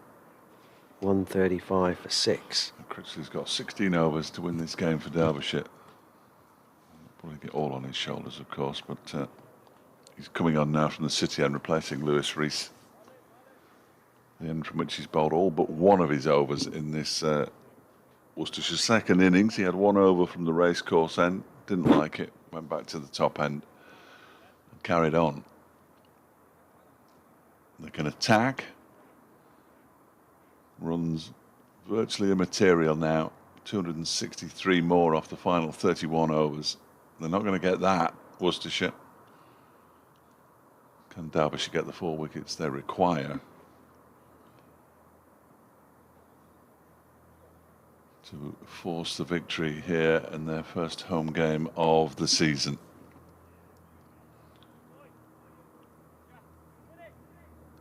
Critchley just wants Finn Hudson-Prentice slightly squarer at square leg. In fact, he's almost entirely square now, and Critchley comes in and bowls. That one is defended, spin smothered by Ben Cox.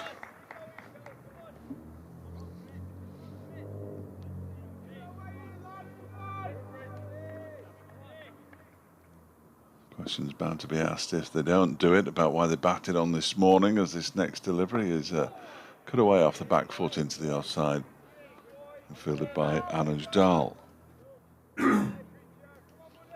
He's fielding at cover. Sam Connors at backward point, Wayne Madsen at slip. There's Lears to play at leg slip, as this one is pushed back to the bowler again by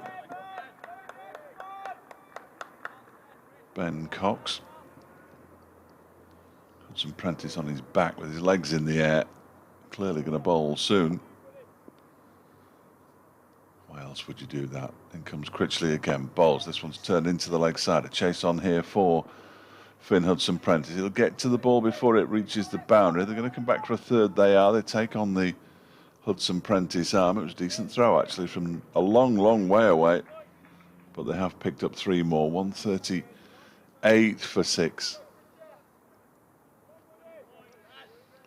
One of the bails was dislodged, either by the throw. In fact, both bails were dislodged, either by the throw or by Matt Critchley, who's ready to come in again. Batsman is surrounded, Ed Barnard, and he fiddles this one away into the offside. Didn't look massively convincing on that occasion, Ed Barnard. He's on 23. Ben Cox has 37. Short leg and 2 slips now for Barnard as Critchley comes in, bowls, and that one is pushed back to him. And that's the end of the over, the 54th. 30 overs left. Hand sanitisation break. I haven't done it yet.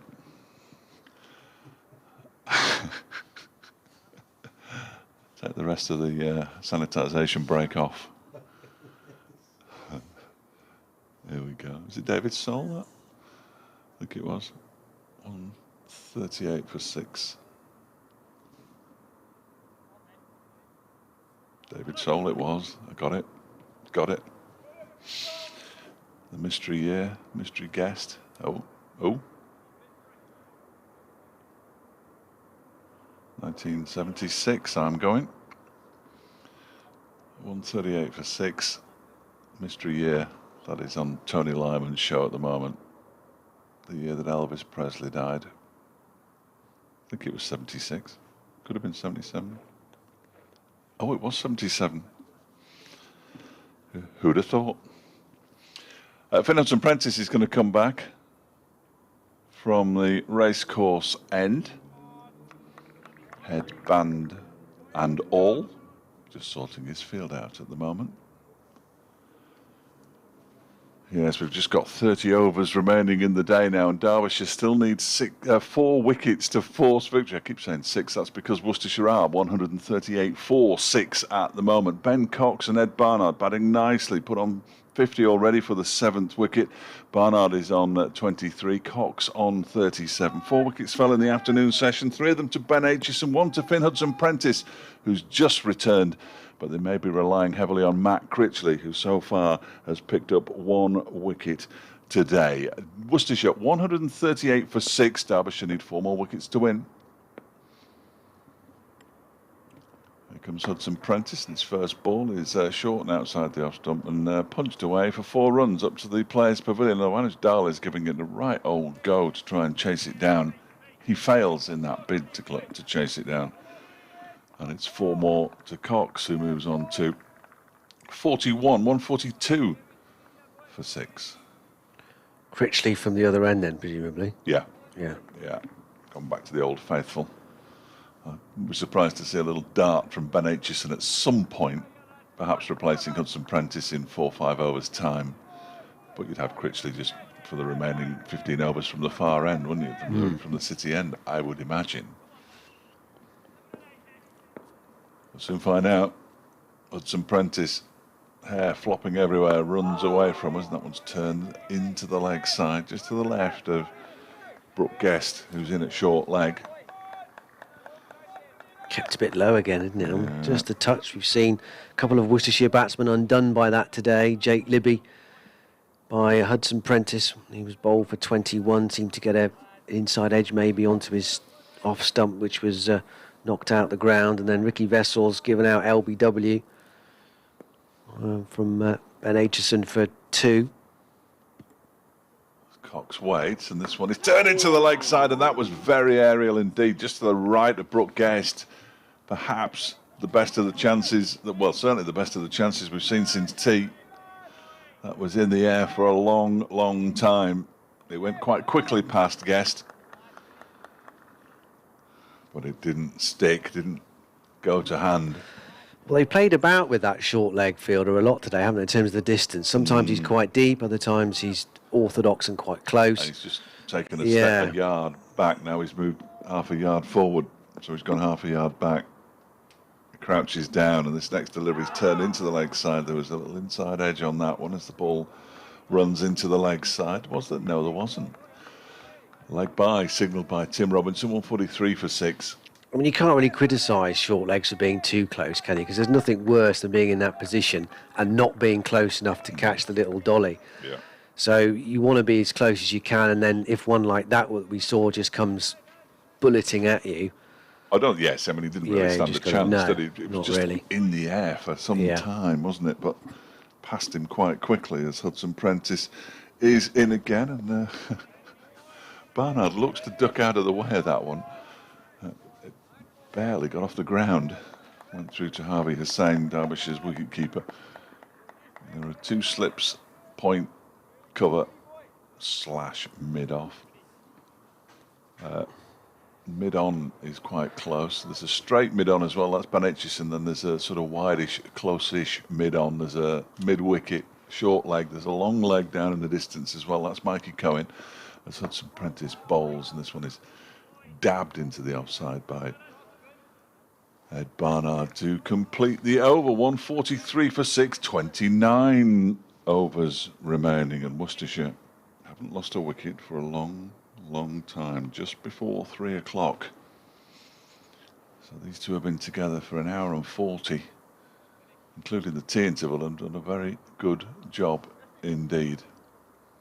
I've got some messages here for you, Fletch. For me? Yeah, from John Curtis, who's part of the Worcestershire media team. None of them will be complimentary, clearly. He said, well, the first one, should Hasselbank be League One Manager of the Year? He says, incredible turnaround. Yes. Yes, okay. And then he has had a slight pop at you for the second one, because he doesn't want to know the Birmingham City score. Well, the fact they didn't want to know that Birmingham City beat Rotherham by a goal to 0? Exactly that. Oh, okay. Well, I won't tell him then. No, don't tell him, whatever you do. No, I won't tell him. So that's it now. Message is passed, John. Well, that'll feel good as well to Worcestershire, who are after any psychological crumb they can gobble up here, because it now says 29. Yeah. So 30 has disappeared. So we're now down to the 2 in that left-hand column. 143 for 6. Here comes Critchley then from the City end. The man of the moment for Derbyshire. Need him to get the ball rolling once again with the first of these 4 wickets that they need. He's conceded a run off his first delivery, tickled down to fine leg by Cox. The 2 slips in place, but that's it. No short leg in.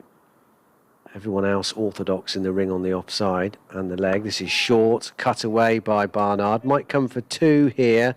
No, that's wise in the end. Mike Cohen is quick across the ground. And they settle for just a single. I don't care about runs now, Worcestershire. It's all about time. So a run out now would be catastrophically criminal of them. Forward comes Cox and defends it out to Anuj Dal at cover, and there's no run. Just have to try and make Derbyshire bowl them out. Nothing silly. Make them bowl a good ball is what they'll be saying. And this is no stroke offered by Cox. That cannon's off his pad. It goes through the slip area. It'll trickle down towards the boundary, but no one does anything apart from the umpire who signals dead ball. Yeah. Finn Hudson-Prentice does the honours. Can't take a runner if you don't play a shot. No. Everyone back in position just about. Critchley's ready. In he comes, throws this one up a little bit. Forward comes Cox. Bat and pad watertight together. Out to Dahl. And there's no run. Critchley once more. This one's shorter, and it dribbles on the ground towards the stumps, and it was kicked that was interesting. Kicked onto the stumps by Cox, and the bail was removed, but I think it was already all over by then, wasn't it? That I think so, yeah. Because Harvey Hussain had pushed it back towards the stumps and missed. What a way to go. But yes. It's Matt Critchley's devilish side as he appealed, but I'm sure if you asked him to point out the law that says that can possibly be a wicket, he'd struggle to find it. He really would struggle to find it.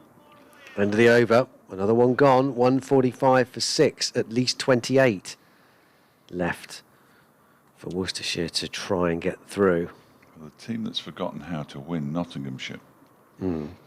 Warwickshire are currently 276 for 6, and they need just 57 more runs. There's plenty of time there as well. Trowbridge 278 for 6, and yeah, absolutely. Well, they'll be on a similar track to us, won't they? So they've need 55 runs in 25, 30 overs, something like that. So they don't have to take any chances. The batsman there. I think is it Stone and Bresnan still in? That's a terrific question. They were the last time I had a quick look. Bresnan's just got to his 50. Ollie Stone on 38. Crikey, what a win that would be from there. Wouldn't it just? Here's Finn Hudson-Prentice beginning a new over from the racecourse end. Bowls, and it's dabbed out into the offside. Almost beat the bat. Barnard got behind it and pushed it out into the offside. And there is no run. Northamptonshire, well, they're 8 down. 196 for 8. The run chase there is way beyond them. 229 more they require to Old Trafford. In Cardiff, Sussex at 87 for 2. They need another 67 to beat Glamorgan. Looks like they'll do that as Hudson-Prentice is on his way in again at bowls. This one is driven straight to Ben Aitchison, who's in that very straight, quite short mid-on position, just with his left foot off the cut strip. So very, very straight indeed. Kent 232 for 8 now. They need another 213 if they're going to beat Yorkshire, so Yorkshire would be favourites in that one. And Leicestershire 258 for 3 second time around. They still trail Surrey by 39, but going very nicely indeed. As Hudson-Prentice is in. There's a wild swing at that one from Barnard. Doesn't get a touch. Goes through to Harvey Hussain. Hello. I think there's some words there. I think Finn Hudson-Prentice is not best pleased with that shot. The fact that he missed the ball more than anything else. It must be so hard as a batsman as well when you're there to sort of rein in your instincts, because he's put it in a really juicy fashion as an attempter, Flynn Hudson-Prentice. I don't think he's that kind of bloke, Finn. This next delivery is pushed into the offside by Barnard. It's picked up by Matt Critchley in the covers. Such an amiable chap. I suppose you've got to have a little bit of something, haven't you, if you're a sportsman? You can't go around congratulating the opposition all the time. Because this partnership will now be irritating, won't it? It's irritating me. Now they've batted really well. Really well. It's worth 62, and that one is pushed into the offside square. Dahl swoops. Yeah, 62 they've added in 125 balls. Overall run rate 2.5, but this is just, you can't take your eyes off it. You cannot take your eyes off it. 4 wickets required, Derbyshire. Worcestershire have to bat another 27 overs plus this one from Hudson-Prentice. The ball is pushed out to the offside. It's to Dahl. He'll not have a shot at the stumps on this occasion as he picks up from cover, having come around from point. 146 for 6. It was the final ball of the Finn Hudson-Prentice over 27 overs to go. Derbyshire still need those 4 wickets. And now Harvey Hussain and Wayne Madsen in on the conversation with Matt Critchley, who's going to continue from the City end. Can they get these wickets? If they don't get them, of course, Dan, questions will be asked about the batting on for 38 minutes this morning for adding another 45 runs, which are going to be very inconsequential. Yes, indeed. That extra half an hour.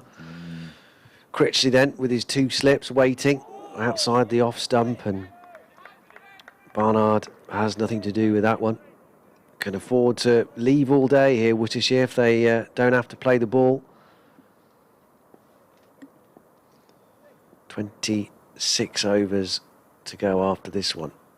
This next one again is pushed wide of the off stump. Once more, Barnard has nothing to do with it. Alzari Joseph, Joe Leach, the captain, and Dylan Pennington, the 3 Worcestershire batsmen to come in. As Critchley bowls, slightly quicker, but Barnard is behind this one. Back up to the bowler, and there's no run.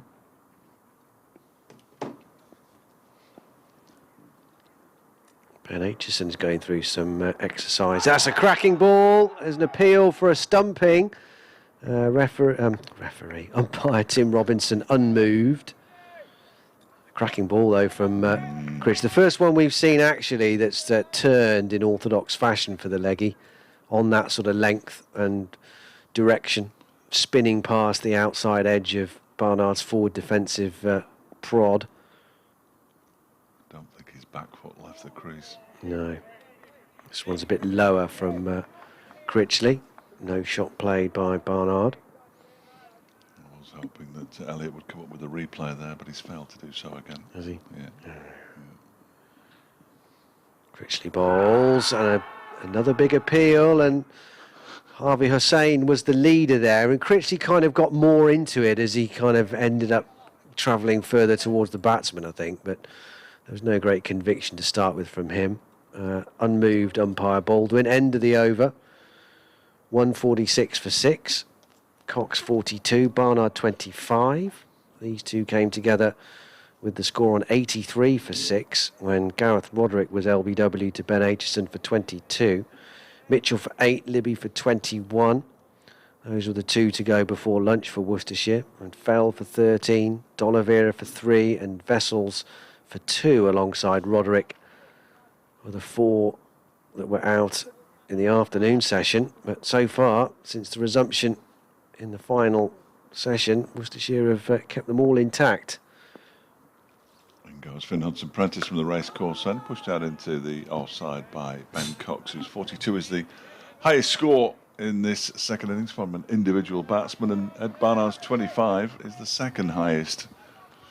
And they are frustrating the Derbyshire bowlers the partnership of 63 from 134 balls. Batted really nicely for their county. Cox taps his bat on the ground and then waits as Hudson Prentice bowls. He plays it with the toe end of the bat. There's a shot at the stumps from Anuj Dal, misses. Brilliantly backed up by Ben Aitchison. There's a shot at the stumps from Anuj Dal again. That's 0 for 3, I believe, in shies at the stumps for Anuj Dal. He's quick to the ball. He gets it away quickly as well, just a little more accurate. Lewis Rees hands the ball back to Finn Hudson Prentice, obviously showing him something on it, not sure what. Short leg still in place. He's about a pitch and a half away from the bat.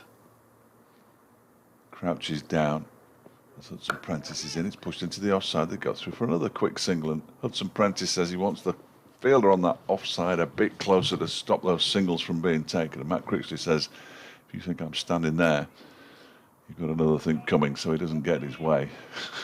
I don't think I'd stand in there. And runs don't matter, but rotating the strike does. And they've done that really well, these two. Really well. They've kept it fresh, haven't they? Yeah. 65-run partnership, just 9 boundaries. In goes Hudson Prentice, bowls. That was pushed out into the offside. And there's no run. I mean, they helped, obviously, with the attacking field, but it's meant that none of them have got really stuck. Yeah. Or bogged down. And Cox has obviously got the lion's share of the runs in this partnership. 43 he has. 26 to Barnard. He's at the non-strikers end. Ben Cox on strike. Hudson Prentice bowls off the back foot. He drives into the ground, square on the offside, and picks up 4 runs for it. Wasn't too far away from Anuj Dal, but it was always heading to the floor. It's a nice shot from Ben Cox, who moves to 47 now, 152 for 6. So he moves to within 3.5 centuries as the 150 comes up for Worcestershire. Lovely timing, that, from Cox. Beautiful shot. Absolutely flew off the bat. Hardly touched it. 25 overs and 1 ball to go. Prentice is in. That's defended by Cox. The ball is kicked away by Finn Hudson Prentice at the end of the over. Cox has 47, Barnard has 26. As I say, 25 overs to go. Derbyshire still need these final 4 wickets. Dave Houghton with his shooting stick, just leaning on it on the boundary's edge down to our right. Watching the scene, hoping that Derbyshire can get these final 4 wickets. But at the moment, they've been held up by Barnard and Cox. Well, they could still afford to take a wicket every sort of 6 overs, couldn't they? Yeah. So not at panic stations yet for Derbyshire. When should I start panicking? I don't know. I was about to ask you that. What point did they think they might start thinking about this is getting to a bit of a desperate situation? Critchley bowls, start of a new over. Forward comes Barnard, and there's no run. 10 overs? Yeah, probably. These two have been together for 2 hours, including the tea interval now. Yeah. It's been a while since we saw a wicket, hasn't it? Yeah. Real good effort by these two. Critchley throws this one up. A puff of dust explodes out the popping creases. Barnard drives it out to cover.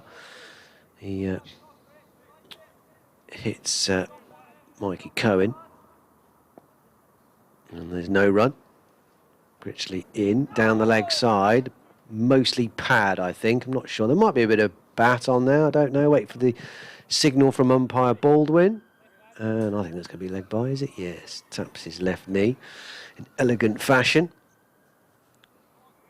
1 more to the total, but it's all about 1 more ball gone by. 154 for 6. Barnard facing Critchley into him and driven back. It's a right boot of Matt Critchley, which deflects it further away from the stumps. towards Aitchison at mid-on. Critchley slightly wider this time, and wide enough of the off stump, and going wider really. Barnard just watches it go through. Won't mind that.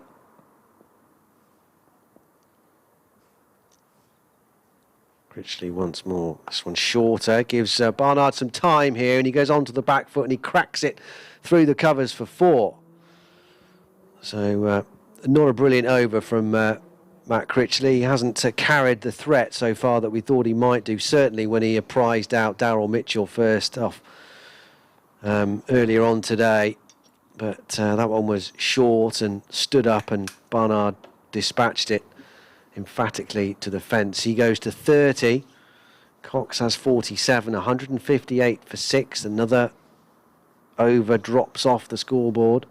24 now minimum to go. Sanitisation break for everyone, actually, well, by the look of it. I used a bit too much there. Yeah, I like the smell, though. I've done that before now. I used far too much. Yeah. I tell you what it is I went to this one place, can't remember where it was, but it had a massive sanitisation bottle. You know, a bit like the giant sauce bottles at burger bars. It was like that. And I don't know why. I mean, it's my own fault. But you feel obliged to have a full plunge, don't you? Without really thinking about how much is going to be dispensed. It was literally... I mean, I had to hold it in 2 hands. I mean, it was, you know... Meeting going on now. That's Madsen, Deploy, Lewis Rees, Ben Aitchison, who's calling for something. He's coming on, that's why. Yeah. And he wants somebody to come and remove his hat or cap and sweater.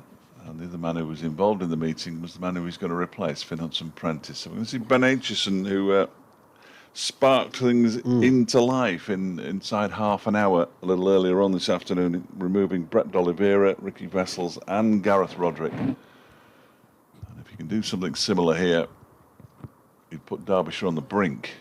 Well, actually, Fletch, it's him, isn't it, that's carried the threat with the ball rather than Critchley in this second innings.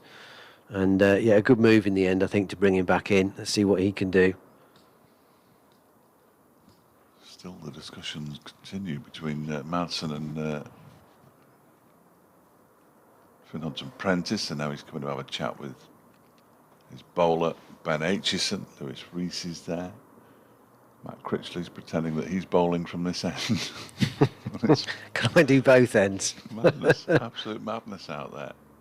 Critchley's now showing Ed Barnard how to bat. Yes. I think Ed Barnard's done a reasonable job by himself. He's on 30 not out. Ben Cox, who's on strike, or will be on strike whenever this over starts, is on 47. Good time to remind him about Chelmsford, I think, in that exchange. Yeah. I was Ed Barnard. Yeah, how many wickets have you got in the second innings? This is the man with most. He's picked up 3 so far, as Ben Aitchison. There are 24 overs remaining. 6 overs, 3 for 14, Ben Aitchison. He sets off from the racecourse end, bowling to Ben Cox, and that's beaten him outside the off stump. Beautiful delivery first up. Where's he been? Well, in that one delivery, Fletch, he's looked more dangerous than anything we've seen before. In fact, since he last bowled, funnily enough. Yeah. But, this is definitely the right approach here from Derbyshire. And the Worcestershire players just got to refocus again. They've done such a brilliant job thus far. But they're not there yet, not by a long chalk. 24 overs still to go. Cox waits at the far end as Aitchison is in, and that's pushed out into the offside to Matt Critchley. There's no run. Runs, as Dan was saying, relatively, well, entirely immaterial now. It's over 10 and over. So we can discount, if we couldn't already, the Worcestershire win. It's all about surviving these 23 overs and 4 balls that remain in this contest.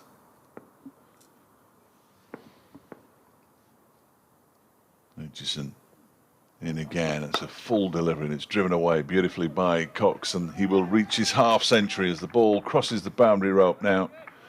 Members of the backroom staff out there to applaud. Some players clearly inside the players' pavilion because you can see the windows wobbling as they bang their hands against them. Really well played. Ben Cox gets to his 50 from 78 balls, and that was his 8th four. Aitchison in again. Good delivery, almost squares up Cox and pushes it back down the pitch to the bowler. He was aiming to play that one into the leg side. Just a little hint of a leading edge. I don't know what to tell the BBC Radio Derby listeners at 3 minutes past 4 or 5, because not much has changed, other than that there are far fewer overs in which Derbyshire can claim wickets to win the game. Aitchison in again, balls that one's down the leg side. It's left alone by Cox, and it goes through to Harvey Hussain. 162 for 6. Over 8+7 now. Never seen such riches. Won't make a jot of difference. Final hour will start with 16 overs to go, and then it's on the clock. Aitchison, that's the time to panic, I think. He's in again now. Balls turns it into the leg side, straight into the ground though. Brooke Guest is in at short leg, but the ball bypasses him. Decent enough first over back for Ben Aitchison. Didn't get the breakthrough he was looking for though. 6 down still. Worcestershire at 162. 51 to Cox, 30 to Ed Barnard, and these two have now added 79 for the 7th wicket. What was that clock? This is the final hour then, is it? Perhaps the final hour starts at 5 o'clock, yeah. So that's just seen the signal from umpire at the far end. Critchley starting from the city end again, defending out towards second slip. This ball from the bat of Ed Barnard. 2 slips. That's all there is. Closing along with close catching along with the wicketkeeper. Critchley bowls, and Barnard on the drive. He's found the gap in between Anuj Dal at short cover and Mikey Cohen at a squarish cover point, and he's found it perfectly out to the fence for 4. So he goes up to 34. 166 for 6. Yeah, sorry, Flesh. No, you're all right. They're just listening to the news. Carry on. Critchley. Forward comes Barnard. There's no run.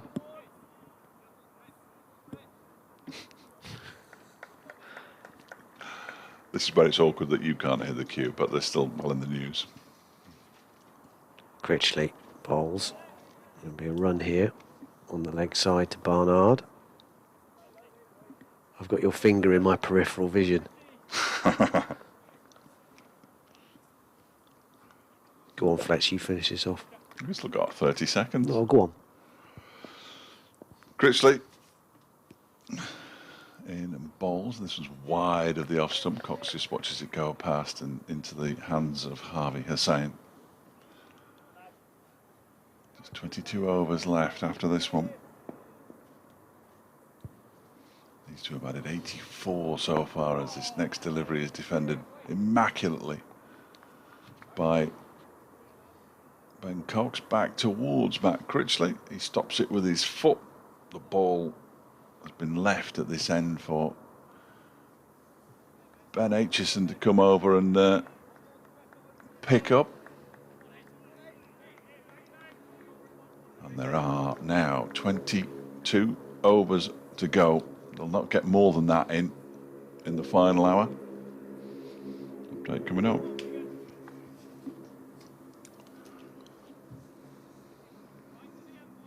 Here's Derbyshire being held up by Ed Barnard and Ben Cox. Still, Cox has just gone to his half century, 78 balls with his 8th for 167 for 6. Derbyshire still need 4 wickets to win this one. Ben Aitchison, who got 3 wickets this afternoon, has been brought back into the attack in a desperate attempt to try and find the breakthrough. At the moment, it isn't coming, though. These two have added, as I say, 84 from 157.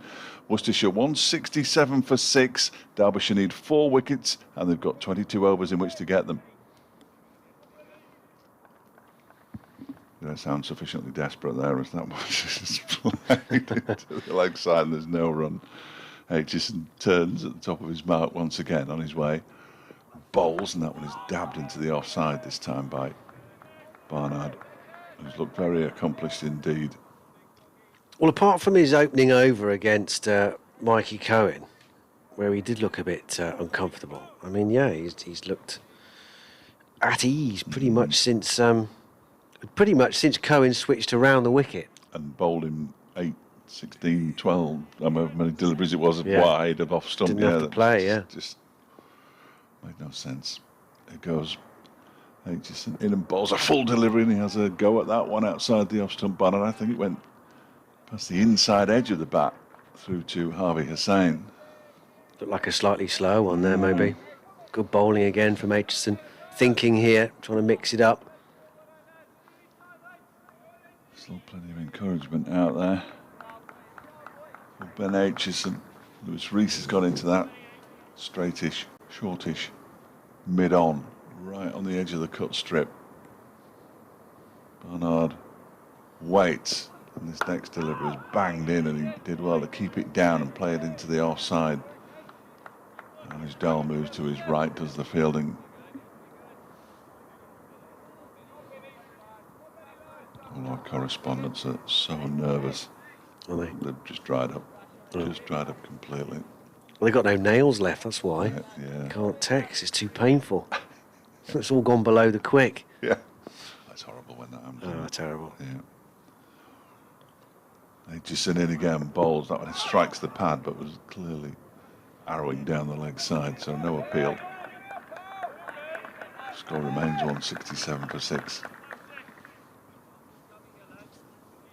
I've done the only thing I can do with the official account for the German Society at the University of Southampton. You followed them back? I have, yeah. Have you? Yes, I have. Yes, I have, Fletch. There we go. No future in that kind of thing. Here goes Aitchison again. In and bowls. This one is pushed very nicely out into the offside. And there's no run.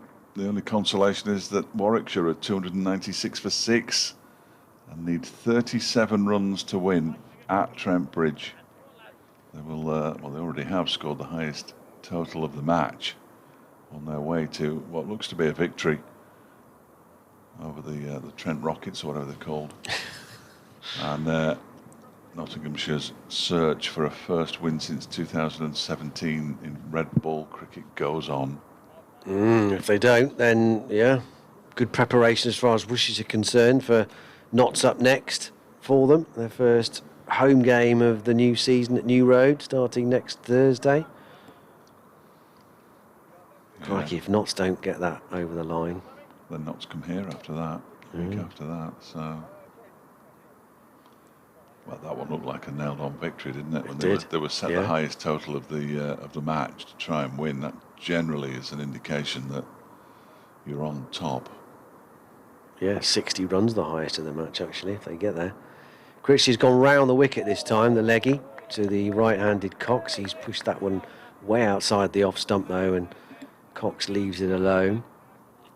I mean, Warwickshire could almost get that in singles, not quite, but it'll be a terrific win for them. As Cox is forward here, lots of pad in that. Doesn't carry to short leg. Apart from that. Close. Yeah. Yeah. Good shout. I'd have given it. 167 for 6. Cox 51, Barnard 35. Cox is forward. Bat on this one, though. Trickling back up towards his partner, Barnard, and across steps Critchley to field. Short leg, leg slip, orthodox slip for Critchley, who's going round the wicket, right on the edge of the bowling crease as he does so, fired in towards Midland leg. Cox gets his angles right, though, straightens up, plays it almost back up the pitch. Slight delay here as Madsen wants to change something at slip.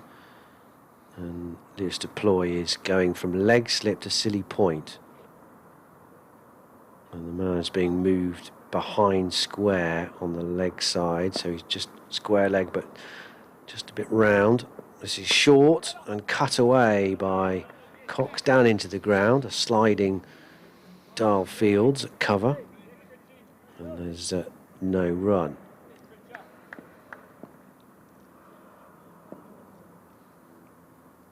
Critchley is a bit shorter this time and up onto his toes. He looks to just help it round the corner, Cox, but gets plenty of bat on it, but it falls safely. End of the over. Another one seen off. 20 to go. 20 to go. They're soon going to see that 2 disappear into a 1.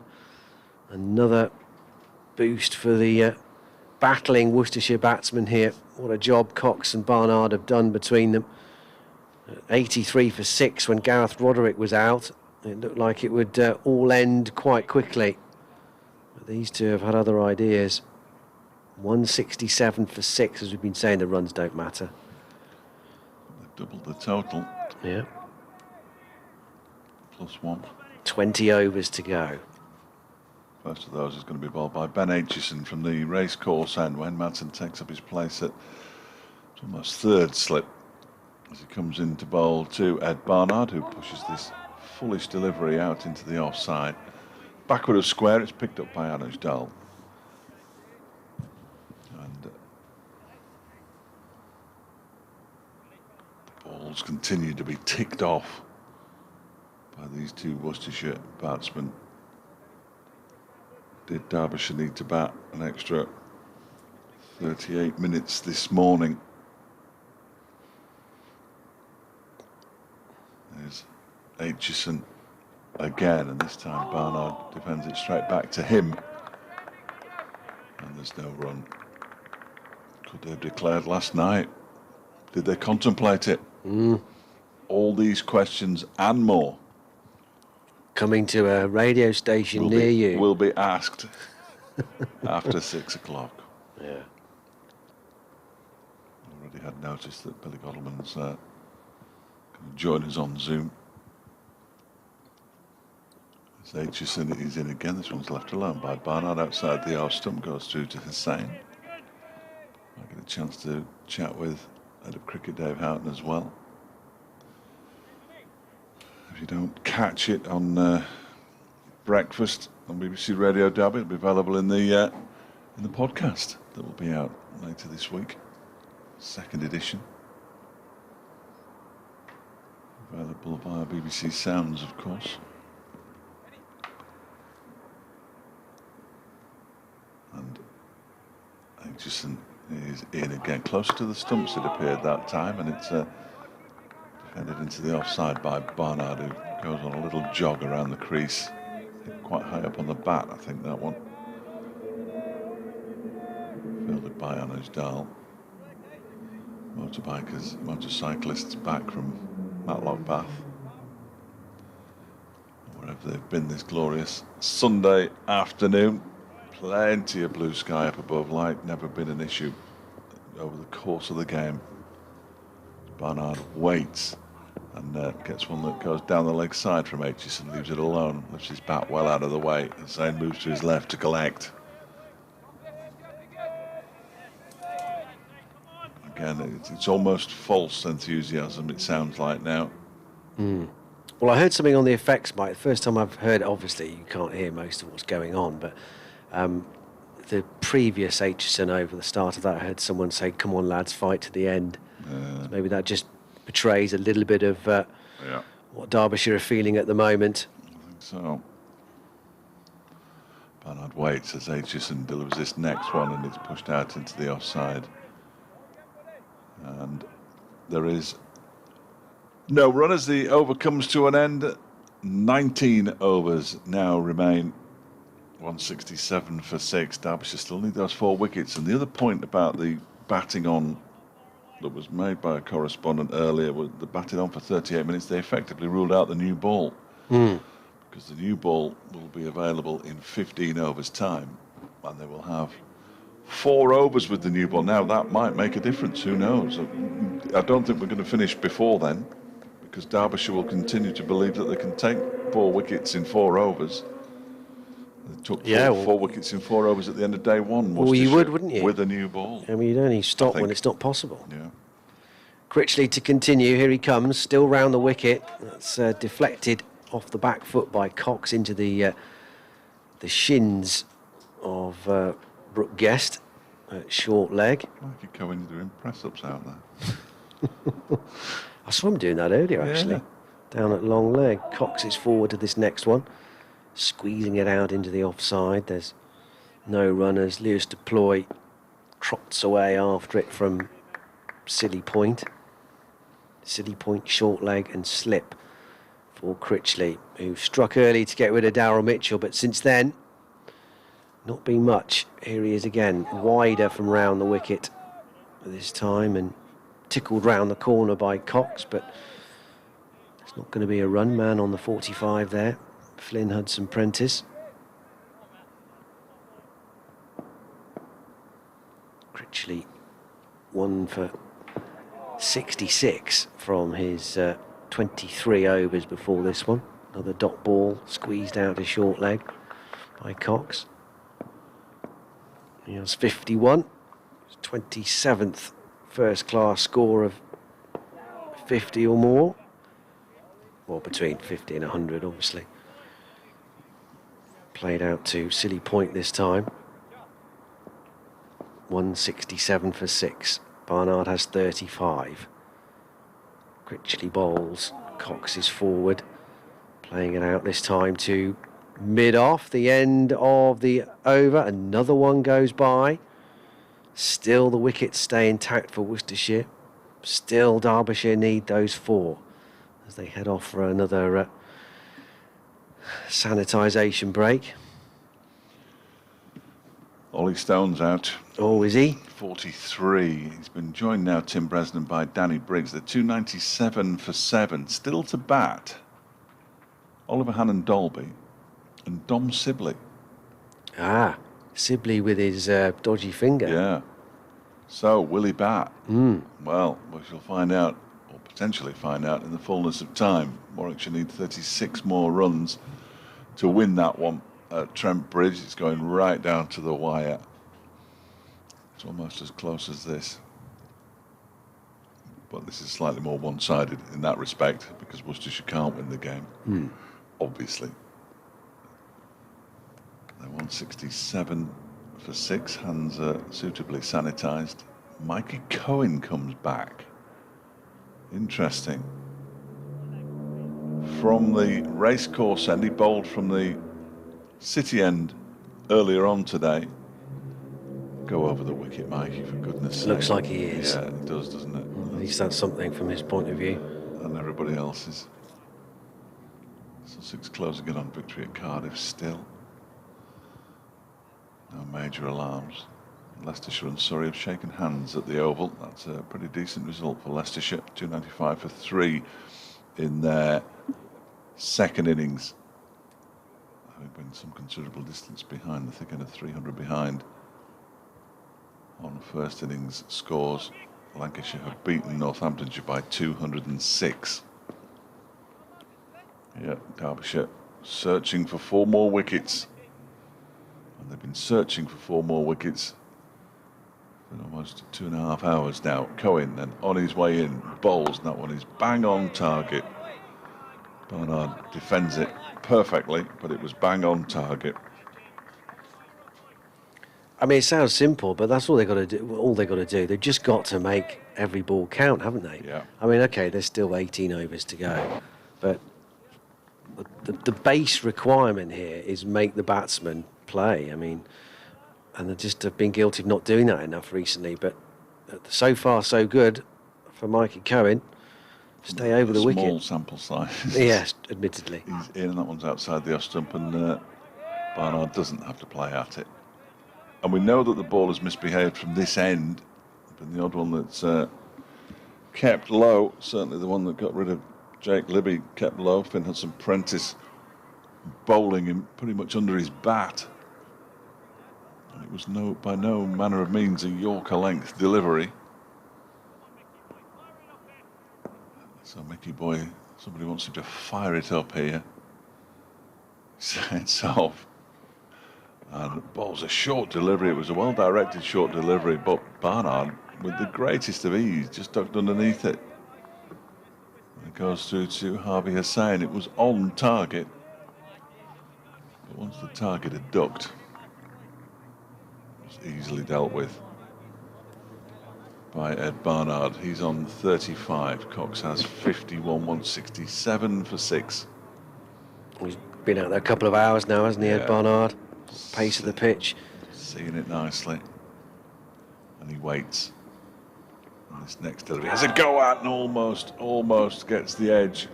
There's a wild flash at that one outside the off stump. Not seeing it that well yet. But that's the one he struggled with a bit, Fletch. That's the one that has caused him trouble, really. He's brought the drive out. He's fallen for it every single time. It's been dangled out there. And it's that sort of dismissal that if he does edge it through, then it's one of those ones where it falls into the, was that really necessary category? Yeah. He waits now, does Barnard, and Cohen bowls a short delivery. That one didn't really get up. Did well to duck underneath that one. Ed Barnard did it successfully in the end, though. Yeah, well played again. It must be so hard. You know, if you see it out there, every sinew is telling you to drive. Every muscle memory is saying, here we go. And you just got to try and, unless it's an absolute gimme. Just rein it in. Yeah. Rein it in. Cohen's on his way in again, and Barnard this time does leave it alone. A wide one outside the off stump allows it to go through to Harvey Hussain. End of the over. 17 left now. Worcestershire are 167 for 6. 35 to Barnard, 51 to Cox. And inch by inch, Worcestershire are edging towards a draw here. They'd only pick up one fewer point than Derbyshire as well. 7-6 in Derbyshire's favour, the bonus points. So it's going to end up very much on as even in that sense.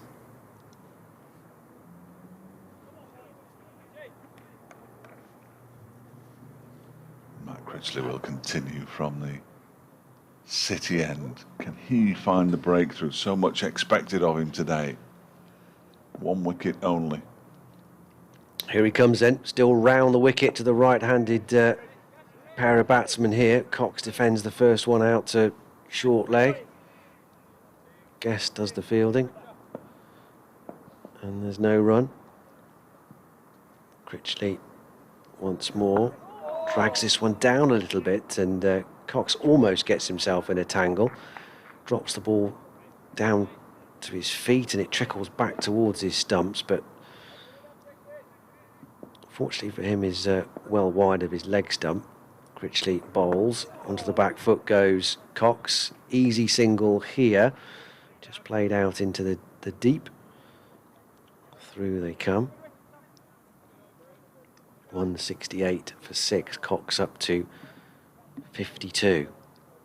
Barnard on 35 now, getting a look at Critchley for the first time in a while. These two came together at 83 for 6. It looked a very different game when Gareth Roderick was LBW to Ben Aitchison for 22. These two have got Worcestershire pretty close, a lot closer than we thought they might have done at one stage. Barnard back onto his stumps, plays it down into the ground to field it at short leg. You know, another wicket goes here, and then suddenly that 17 overs starts to look a long way away. So he's right on a knife edge here. Critchley back over the wicket to the right-handed Barnard, who's forward, stretching, defending it out to Dahl at cover.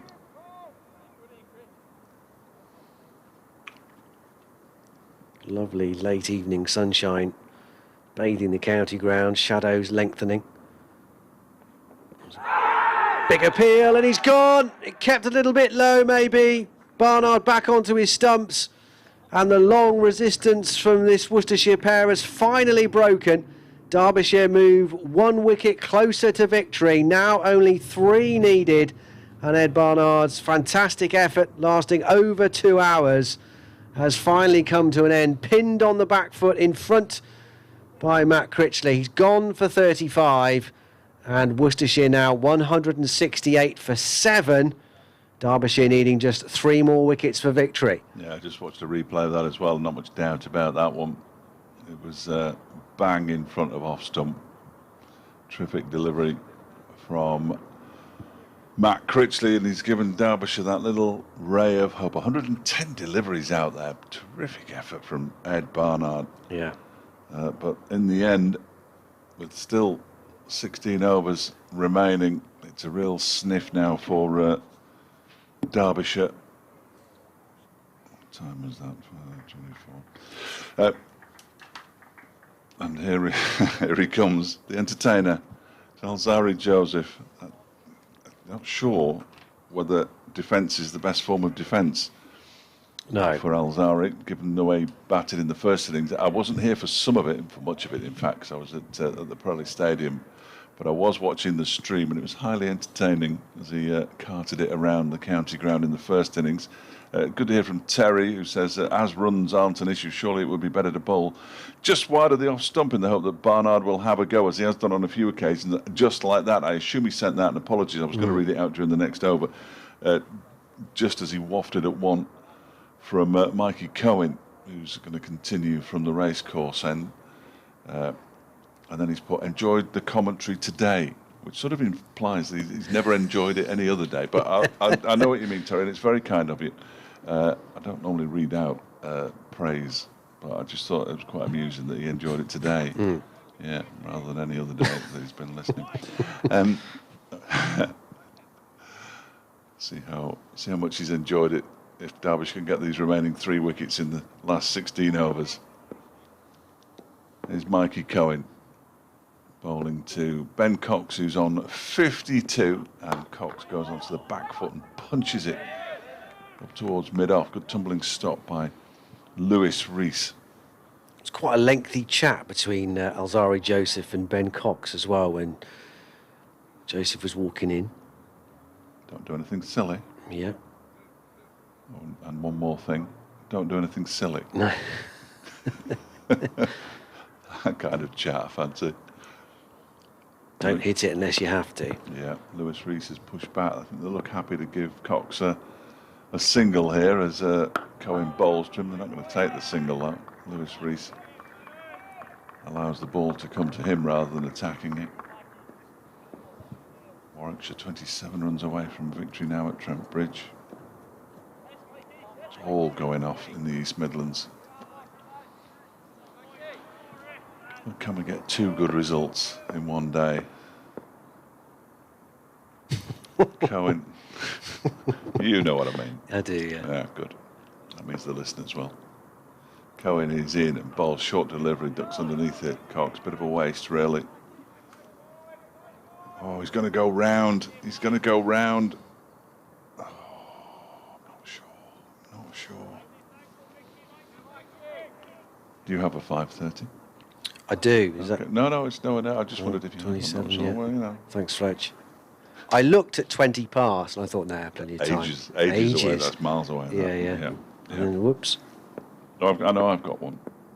It's Mikey Cohen. Around the wicket now. Balls to Barnard, to Cox rather. Who pushes it back to him. And there's no run. So it still appears that Matt Critchley is going to be the key. A couple of wickets he's picked up so far. The latest, a crucial one. Getting rid of Ed Barnard. 2 for 67 from 25 overs that Matt Critchley's bowled. Now the field is closing in because they want to keep Alzari Joseph on strike for the next over. I think there's a couple of deliveries left in this one still. It's Cohen around the wicket. He's banging in short. No, he turns this into the leg side. A decent delivery from Cohen. And he has bowled enough deliveries that the batsmen haven't had to play. Surely he can find another one now. This one might be short, mightn't it? Yeah. it doesn't really matter if it goes for 4 byes over Harvey Hussein's head either, so he can give this one. Oh, I can hear the music. I wonder where it was coming from, but it's coming from my headphones. He goes Cohen in and bowls. That one's edge down to third man for 4 runs. It was a controlled edge, and it's all along the floor. And Barnard picks up a boundary, but Derbyshire won't care too much about that. Alzari Joseph will be on strike for the next over from Matt Critchley. That's what they wanted. It is 15 overs to go. 172 for 7 now. Ben Cox up to 56. Alzari Joseph, well, he's yet to face a delivery, the West Indian. Batted really nicely in the first innings in completely different circumstances, of course. Decided to have a go at 1 or 2 bowlers. That was that only yesterday? Remarkable how time flies. He made 46 from 55 balls before he was eventually dismissed by Matt Critchley, who'll be very keen for a repeat performance here. He's just had a long chat with Wayne Madsen as Critchley. He wants Mikey Cohen in slightly closer, slightly squarer on the offside. 2 slip, short leg. Critchley in to bowl to Joseph, who's beaten outside the off stump. Bales removed by Harvey Hussein. That one turned. Joseph had no idea how to deal with that one.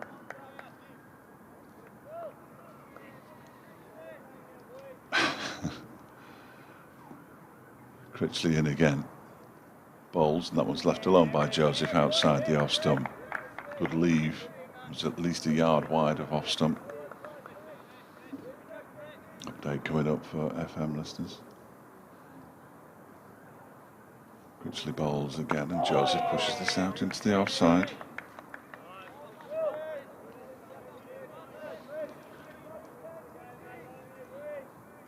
Yeah, we're into the final 15 overs here, Tony, and Derbyshire have picked up their 7th wicket. A crucial wicket it was too. Ed Barnard was trapped leg before wicket by Matt Critchley for 35. He'd been out there for 110 balls and was proving to be quite the thorn in the side along with Ben Cox. He's still there on 56. He's been joined by the West Indies international bowler Alzari Joseph.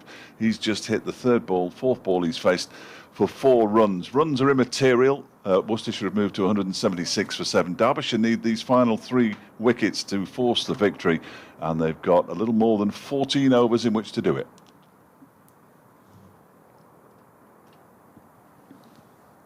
Nice shot from Alzari Joseph. That was lovely. A cover drive towards extra cover. We know he can bat. We can certainly hold one. As Critchley's in again, and that one is off.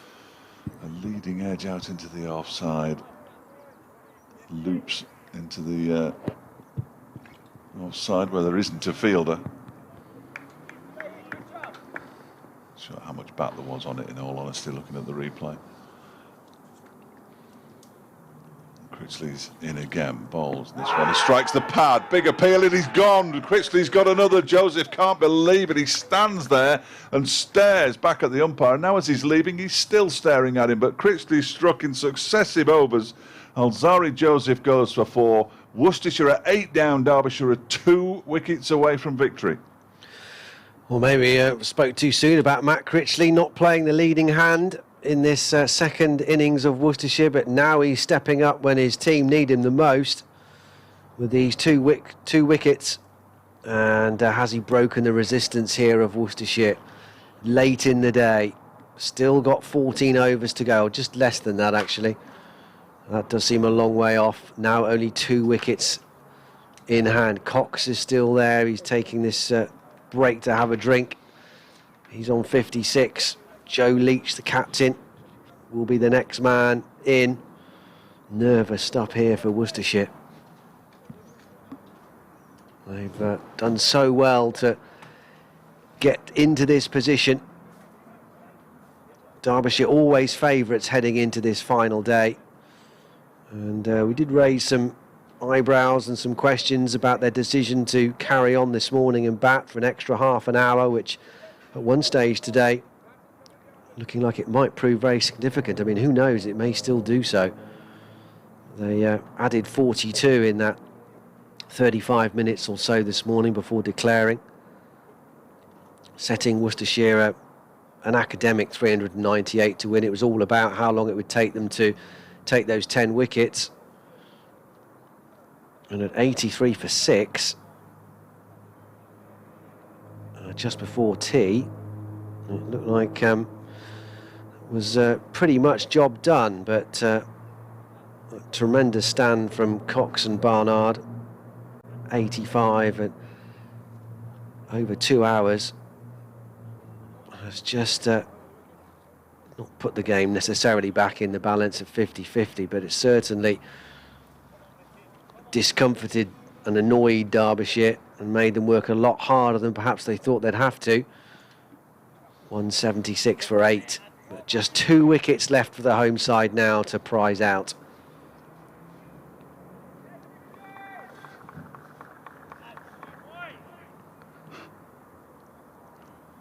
Cohen is going to continue. They sort the field out now. The new batsman Joe Leach is not facing, but the 3 slips go in now with a short leg and a leg gully. Left arm over the wicket and bowls. It's a short ball and Cox just flinches a little and gets underneath it. It was way over his head anyway. Through it goes. 1 for the umpire, signalled by umpire Robinson. He didn't look happy, did he, Alzari, with that decision? Not at all. Not a happy bunny at all. I'll have a look at the replay. I've not seen the replay, no. Looked close, anyway. Looked out. Yeah. Hit him in front of middle and leg. Cox is forward to this next delivery from Cohen. Won't get a run, though, as it's pinged out to Dahl at cover point. Yeah, looks out to me. Yeah, I mean, I didn't see it in real time. I'd have given it. Yeah, well.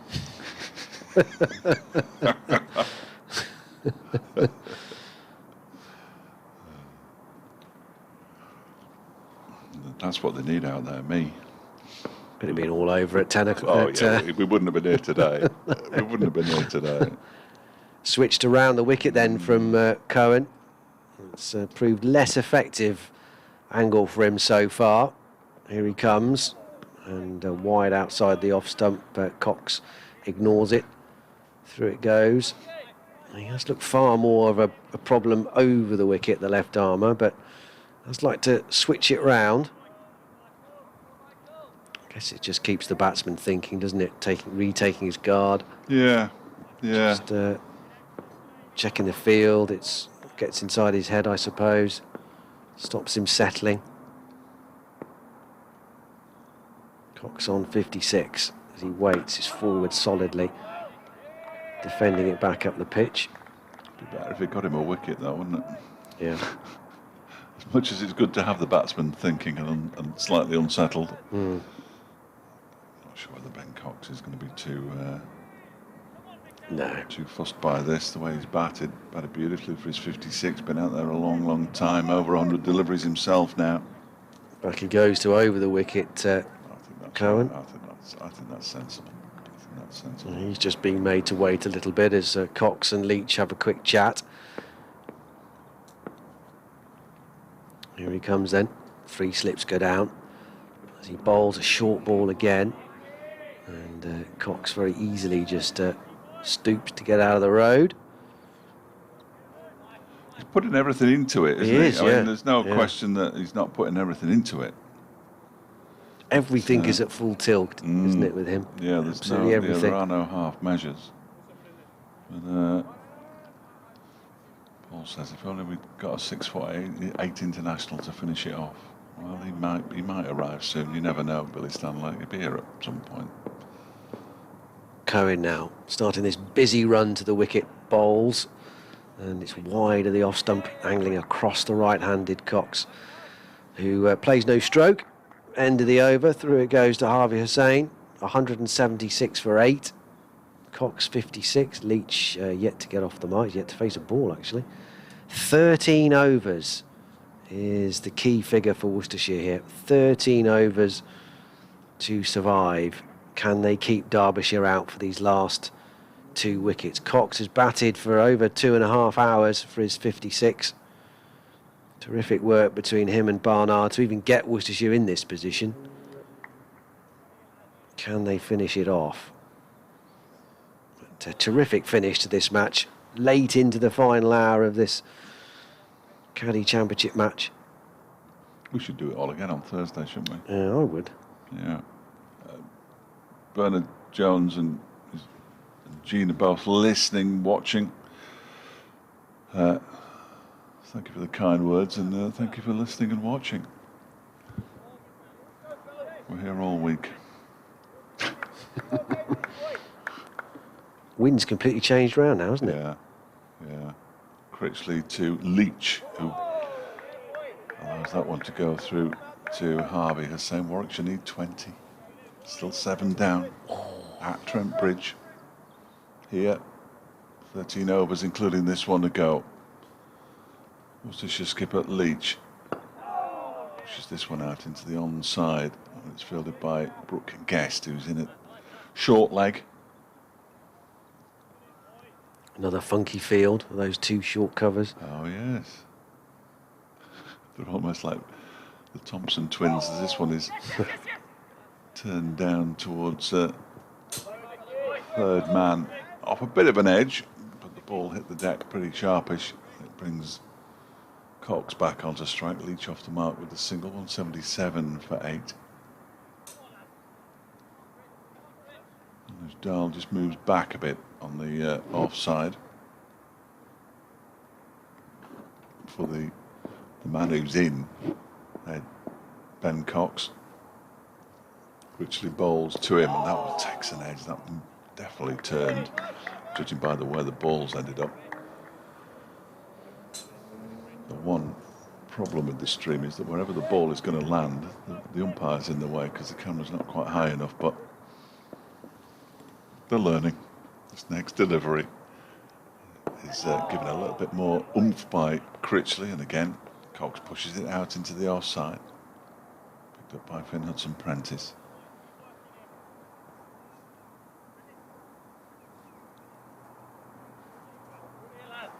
Eerily quiet inside the Incora County ground. No supporters, of course, as this next delivery is driven out to, and as Dahl in the covers by Cox, it means that Leach will be on strike for the next over, and it's going to be bowled by Finn Hudson-Prentice, and I think that's a good idea as well, because he managed to pick up the wicket of Jake Libby earlier on today, just before lunch in fact, and then just after lunch you got Tom Fell to pull one straight to Ben Aitchison on the boundary. I'm not suggesting that that's the way to get these remaining 2 wickets, because that was a very poor shot in the circumstances, trying to clear a 100-yard boundary and picking out the only man who was standing anywhere near it. But Hudson-Prentice has that little bit of something about him, as Dan was discussing earlier. He's just got this. It's impossible to define, isn't it? He's just one of those cricketers around whom things seem to happen. Yeah. And he was batting on one leg at Trent Bridge and got Derbyshire over the line. Well, he's got both legs now. He had both legs then, of course, but you know what I mean. Yeah. He's got all his legs with him today. Let's hope he's not on the last of them. I'll stop now. Making no sense. Some practice is in, and it's pushed out to the offside by Leach. Is it me? Can be. Hey, carry on. Thanks very much.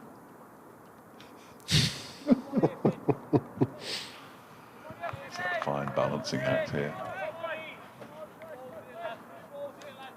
in the commentary box. They're both fighting each other not to be on air. Leach on one. Well, relatively new to the crease. Hudson Prentice bowls to him. He goes back into his crease and plays that very comfortably indeed out into the offside. Another little sign, tiny sign to sort of cheer Worcestershire here.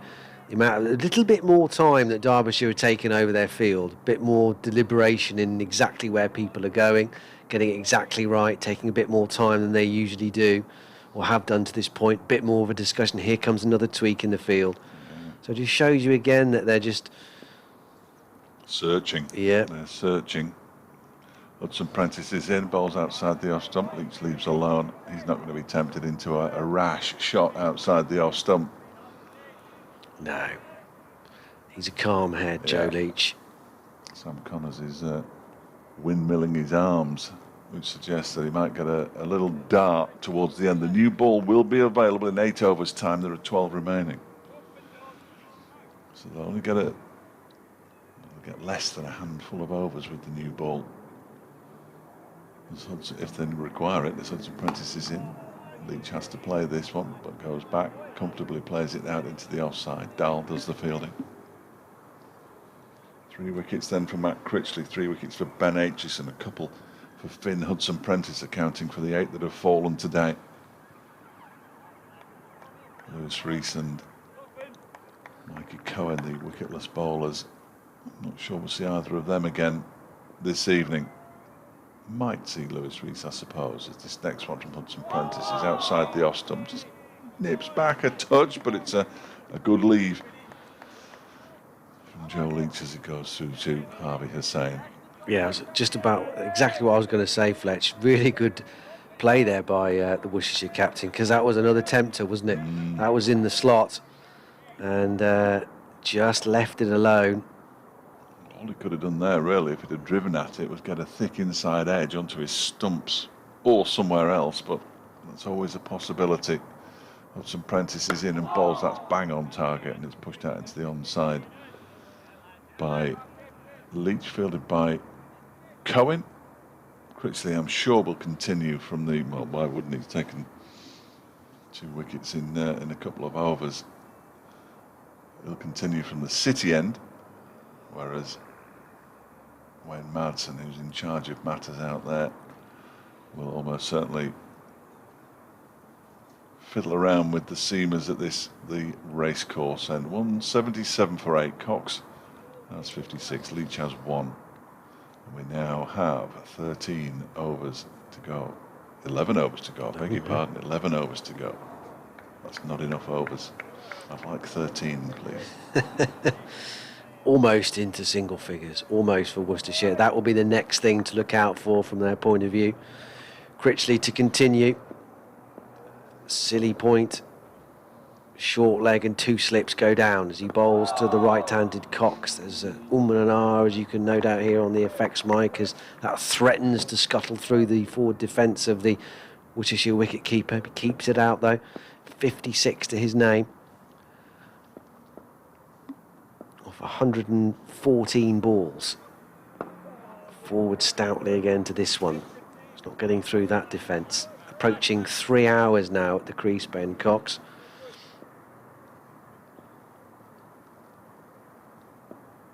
.177 for 8.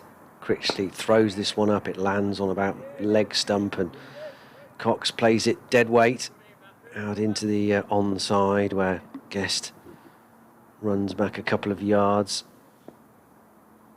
from short leg to field. Critchley is ready again. This one's better line and length. Forward comes Cox. He's bringing those 3 close catches into play there with that sort of approach. Critchley, previous delivery was 2 leg side. Here he comes again.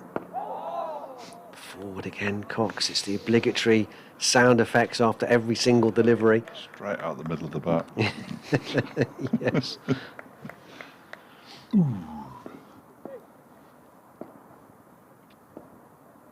Critchley close to the stumps this time, and there's an edge. It goes down though rather than loops towards second slip. They think about pinching a single, but they can't. Mikey Cohen is too swift across the ground at backward point. At the end of the over, slight alarm with that last delivery from Critchley, but safely done for Worcestershire, Another one goes by. 10 overs left. 60 deliveries to survive. 2 wickets to get for Derbyshire. Terrific stuff here late in the day on day 4. Warwickshire need 10. At Trent Bridge, still 7 down. Oh dear. They're going to beat Nottinghamshire if things continue like that. Tim Bresnan is still at the crease. He's been very impressive with his batting since he moved from Yorkshire. Here's Finn Hudson-Prentice in and bowls to Leach, who gets into line and pushes it out into the offside. Critchley picks up, runs towards the stumps, threatens to lift one of the bails off. Ben Cox has been in his crease for some time. In fact, if you look where he's standing, he's absolutely no intention of moving. He's actually alongside the umpire. He's not going to be man-cadded, is he? No. No chance. I've never seen anybody standing that far back. Hudson-Prentice bowls a short delivery. Leach ducks underneath it. Make them play. Make them play. Sussex beat Glamorgan by 8 wickets. You may already have told people that. I don't think I have, actually. Yeah, that was more recent than most. Down in Sophia Gardens, as was. There's just this game and the one at Trent Bridge still going on. Hudson-Prentice is in and bowls a full delivery. It's a full toss and it's punched down the ground by Leach. It might not go all the way for 4. Critchley's chasing it. And the ball wins the chase, and Critchley has to stop before he crashes into the advertising boards, which is why you heard him go, oh, down below us. And it is 4 to Leach.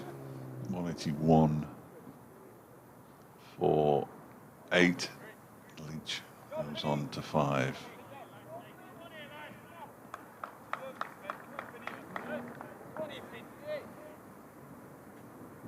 There goes Hudson-Prentice again, running away from us. Leach goes back into his crease and pushes it out into the offside. Critchley's there to do the fielding. So the excitement of those 2 quick wickets, Ed Barnard for 35 and Alzari Joseph for 4, both leg before wicket to Matt Critchley. Not quite subsided, but it's becoming a distant memory. Distant memory. The ball's been thrown back to Finn Hudson-Prentice and he's dropped it. And he's feeling the nerves out there.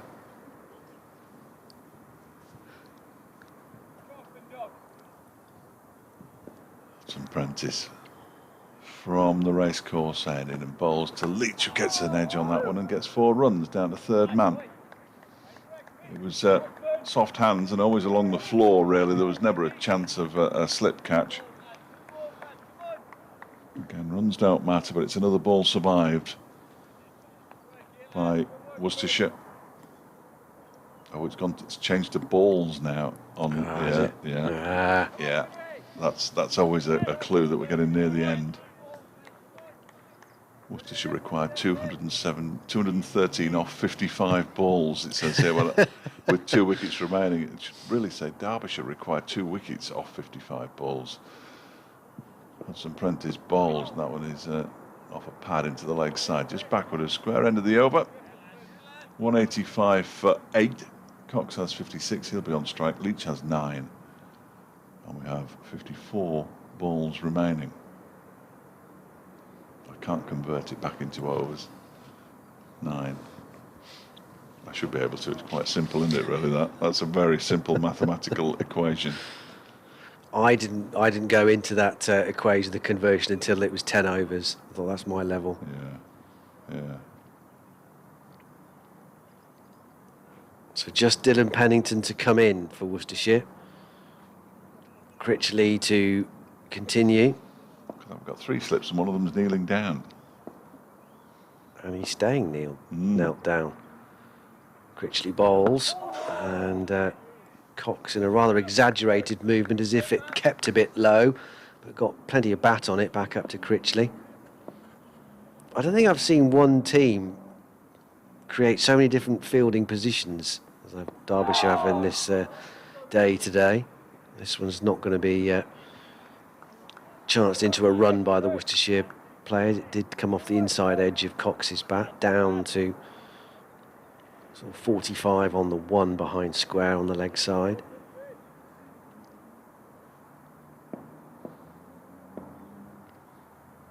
Critchley bowls, and that's a little edgy away from Wayne Madsen, the fielder who's on all fours with the helmet. But I don't even know what that position is. Lewis deploy, is it? Beg his pardon. This was defended out to short leg this time.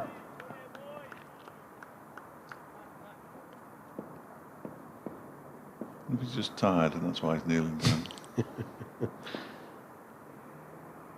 Critchley bowls. And carbon copy of the previous delivery. Forward comes Cox safely. Out towards short leg, no run. Thing is, he's on all fours, isn't he? Yeah. Deploy. So Critchley bowls. Because if he does get a catch, he's got an extra reaction. He's got to get his hands off the ground and then towards the ball. So anyway, it seems unnecessarily one extra thing to have process to have to go through. But anyway, end of the over. I'm sure he knows what he's Exactly. doing. Yeah, I would yeah. imagine. When he takes a blinder on all fours, he'll turn towards the press box, point to the name on the back of his shirt. You know, fair enough. End of the over. 8 to go. Ben Aitchison back. 2 wickets still for Derbyshire. Needed. Kirk's been back on. He said, I tweeted you at 11 a.m. saying that it was an awful declaration, still sticking with my hunch. Well, we'll find out in the next 42 deliveries. Warwickshire need 9.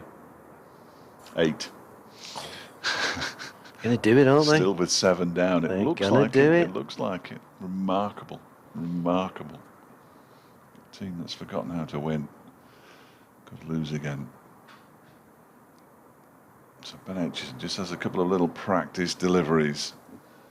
He's looked lively this afternoon. He picked up 3 wickets in the afternoon session. D'Oliveira, Vessels and Roderick. And now he's going to be bowling to Leach, who almost got through his defences there. For a moment, it just looked like he wasn't going to get enough bat on that, but he did. He pushed it out into the onside, fielded by Lewis Rees.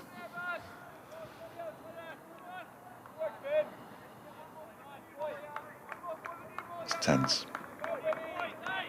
Despite the fact there's no crowd in it, you can feel the tension out there. Or is that just in here? From the man who's going to have to ask the awkward question. Here goes Aitchison again. Joe Leach waits and pushes this one out into the offside. 2 bang on target from Ben Aitchison. Exactly what the doctor ordered from the first 2 deliveries of the over. Warwickshire need 8 runs. Derbyshire need 2 wickets. 2 different matches, of course. 46 balls remaining. Aitchison tosses himself a catch as he gets he wants somebody out. What's happening here? We need another field change. According to Ben Aitchison, he's talking to Wayne Madsen. Madsen settles down at slip now as Aitchison comes in and bowls, and that one is pushed into the leg side by Leach once again.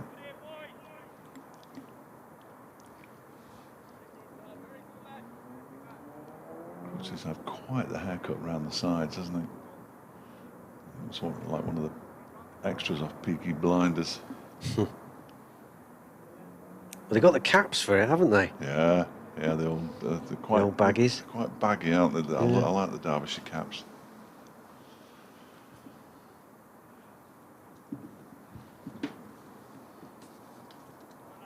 They've now got the leg gully. How well it worked to get rid of Brett D'Oliveira. Aitchison's in and bowls. This one is well played into the leg side by Leach. But Guest, who's been under the helmet for pretty much the entire afternoon and evening sessions, does the fielding. One thing Worcestershire batsmen done very well today is the softness of their hands, isn't it? Yeah. Everything that's been dug into their ribs or chest or discomforted them in some way, even when they're playing forward defensive strokes, They've not gone up the ball hard, so there have been a few edges, but none of them have carried. Aitchison bowls, left alone by Leach. Hussain doesn't take it cleanly behind the stumps. 43 balls to go. Warwickshire edge ever closer. They need 5. Still 7 down at Old Trafford, at Trent Bridge. When that one's done and dusted, this will be the only first-class match in the country still going. Been here before.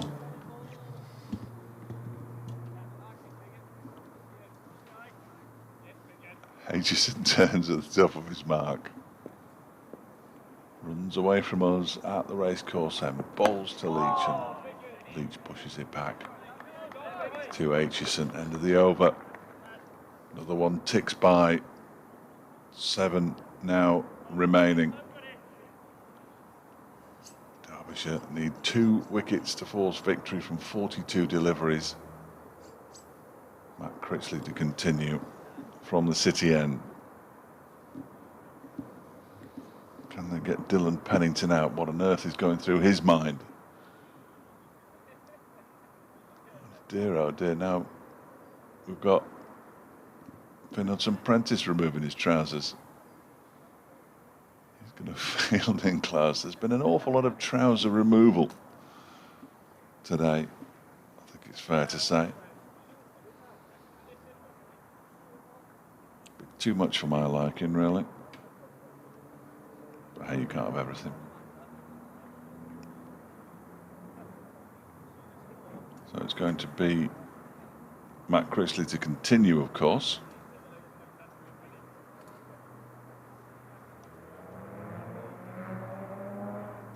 He's bowling from the City end. 42 deliveries left.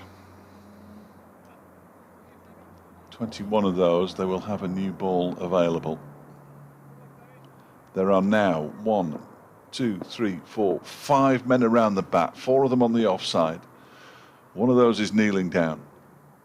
Matt Critchley comes in to bowl to Cox, who pushes it straight back to him. It's a remarkable field. If they could get any more men around the bat, they would, but I don't think there's room. Critchley bowls, defended by Cox. Deploy picks up. He's at forward. He's at silly mid-off. There are 3 slips and a short leg. Critchley bowls again off the back foot, punched into the offside. Hits Deploy on its way through to Lewis Rees away in the distance. Cox waits. Critchley bowls. Bit full. Easily defended back to him. Or back to Critchley by the Worcestershire wicket-keeper. And a terrific effort from him. Critchley in again. Bowls, and this one is smothered. Spin smothered by Cox. And there's no run. 37 deliveries remaining now. As Critchley comes in and bowls. That one is, again, well played. Ben Cox. End of the over. Cox wants a drink. Aitchison wants somebody. It's hand sanitisation time. He's removed his cap. We have 36 balls of the game remaining. Derbyshire still need 2 wickets to force victory. Warwickshire, meanwhile, at Trent Bridge, need 2 more runs for a 3-wicket win over Notts. Everywhere else, they've finished. A quick reminder of who's won where. Lancashire have beaten Northants at Old Trafford by 206. Hampshire have beaten Middlesex at Southampton by 249. Yorkshire beat Kent by 200 runs at Canterbury. Sussex beat Glamorgan by 8 wickets in Cardiff.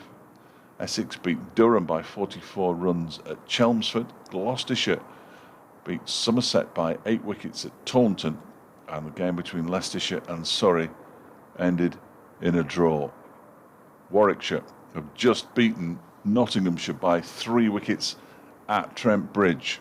So this is now the only game still going. There are 36 deliveries left. And the first of those, or the first 6 of those 36, will be bowled by Ben Aitchison. 3 wickets this afternoon. D'Oliveira, Vessels and Roderick bowled a decent over first up in this spell. A maiden to Joe Leach, who'll be on strike.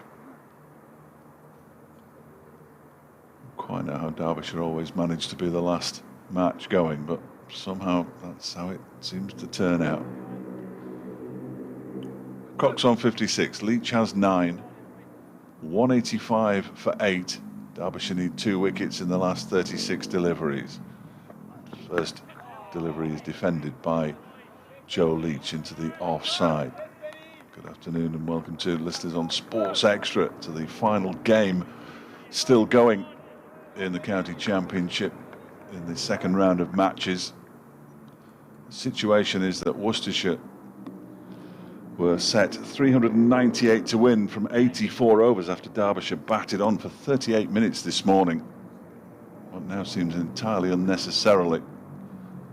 They're currently 8 down as Aitchison bowls to Cox. That one goes underground, past the off stump and all the way down to the boundary at the City end for 4 byes.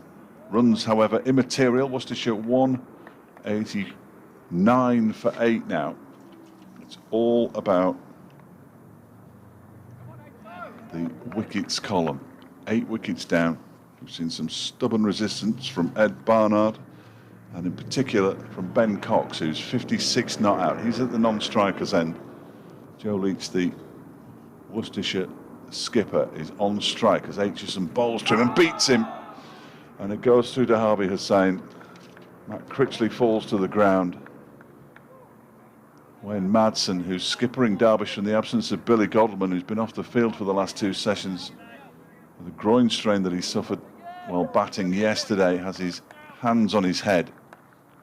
As does Brooke Guest, the man who's replaced Godleman in the field. He's feeling a short leg. Close but no cigar.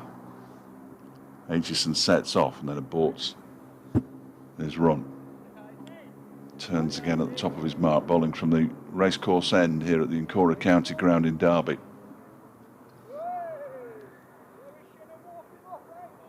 There's so much nonsense being chatted out there. It's quite frightening.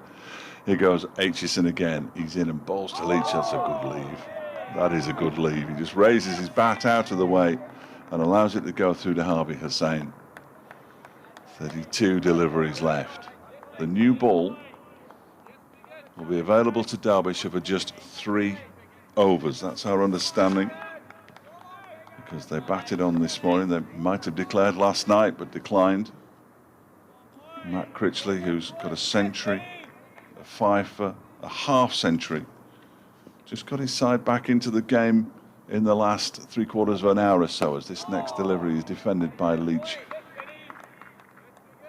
Picked up at silly mid-off by Leas Deploy. He's now on 3 wickets.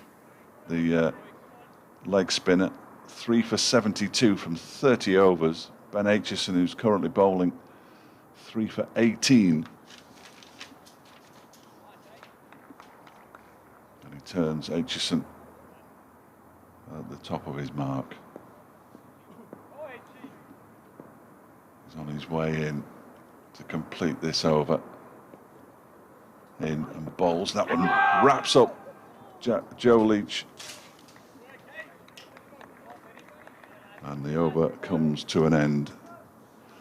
189 for 8. 79 overs have been bowled. 30 balls left in this match.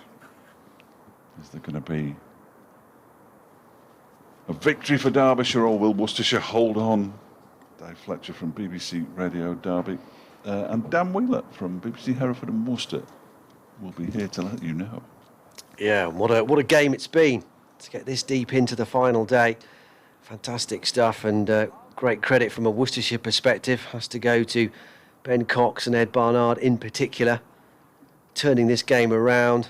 83 for 6. It looked like it was only going one way. I mean, it still might go Derbyshire's way, of course, but right on a knife edge here. 2 wickets for Derbyshire and 5 overs to survive for Worcestershire. There's a big appeal here as it's snaffled at short leg by Guest, but it's not come off the bat of Ben Cox. Umpire Baldwin unmoved. Down go the fielders again. 1, 2, 3, 4, 5 crouched around the bat now as Cox comes forward. Again, slightly edgily, but all the way along the ground. It dribbles out to Mikey Cohen at backward point. Now a forward short leg. There's a silly point. There's a man on his knees. There are 3 helmets out there. 2 slips. Short mid-wicket. Short mid-off as well. Crikey. As Critchley bowls, throws this one up. On the drive is Cox. He's going to get 4. Runs don't matter. It's all about how many deliveries are left.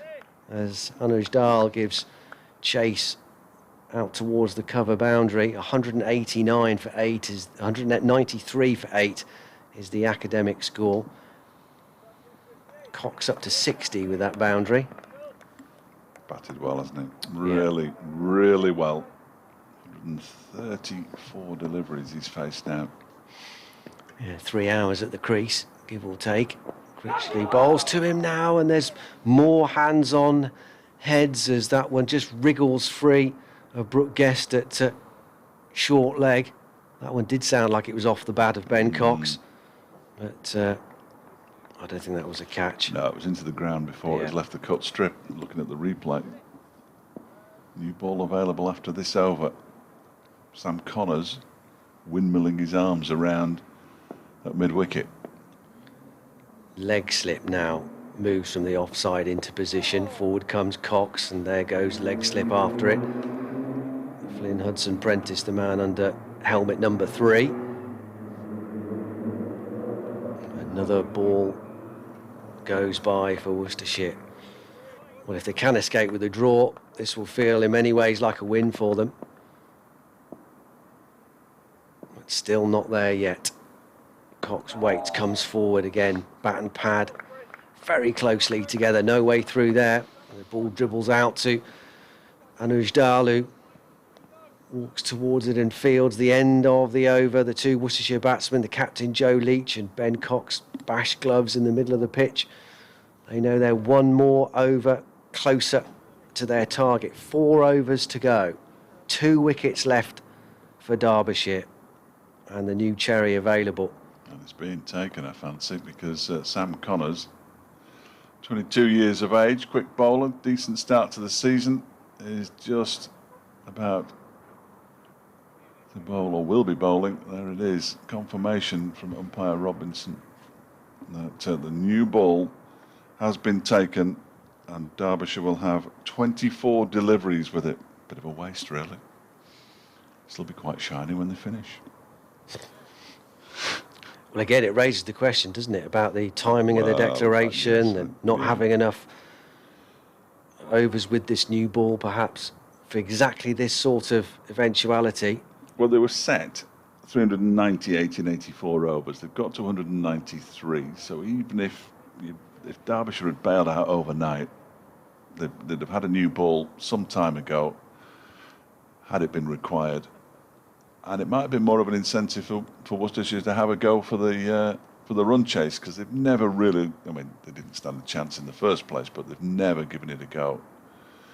And now we've got a very long committee meeting between Wayne Madsen, who's skippering the side out there in the absence of Billy Godwin, Lewis Rees and Sam Connors. Connors, who twice this season at the beginning of innings has picked up a wicket in his first over. Not that I'm clutching at any particular straw. We'll be hoping he can do something with this new ball. 22 years of age, as I said, product of the Derbyshire Academy.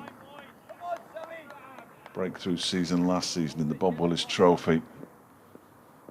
And now very much leading the Derbyshire attack. In and on his way to Joe Leach, and that one is caught, is it? No, it's come off a pad. It was a good take, actually, down at leg slip. by Finn Hudson-Prentice. Just off pad, though. He's been terrific in that position today, hasn't he? Yeah. Hudson-Prentice, he took that terrific catch to get rid of Brett D'Oliveira in the trap that was set. He'd been moved the previous ball and went straight at him as D'Oliveira turned one from Ben Aitchison off his hip out for 3. That was when Worcestershire slipped to 64 for 4. 3 slips, 2 men in the covers close in as Connors bowls, and that one's cracked into the covers. It's fielded by Matt Critchley at the second attempt. He gives it to Lewis Rees, and Rees returns it to Sam Connors.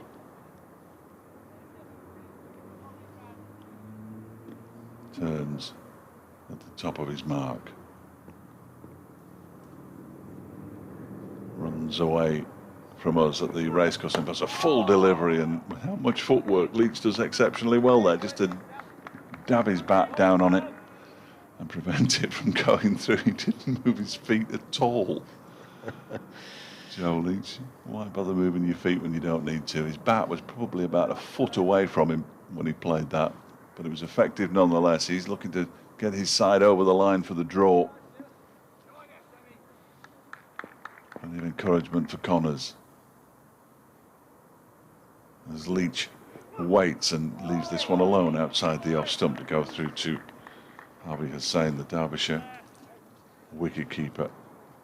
Bit of zip in that last delivery, but the Worcestershire batsmen have shown good restraint around that off stump. They've left well, even the really tempting balls that would have really tried to play on their instincts when it's in the slot to get out that off drive, but they've really reined themselves in.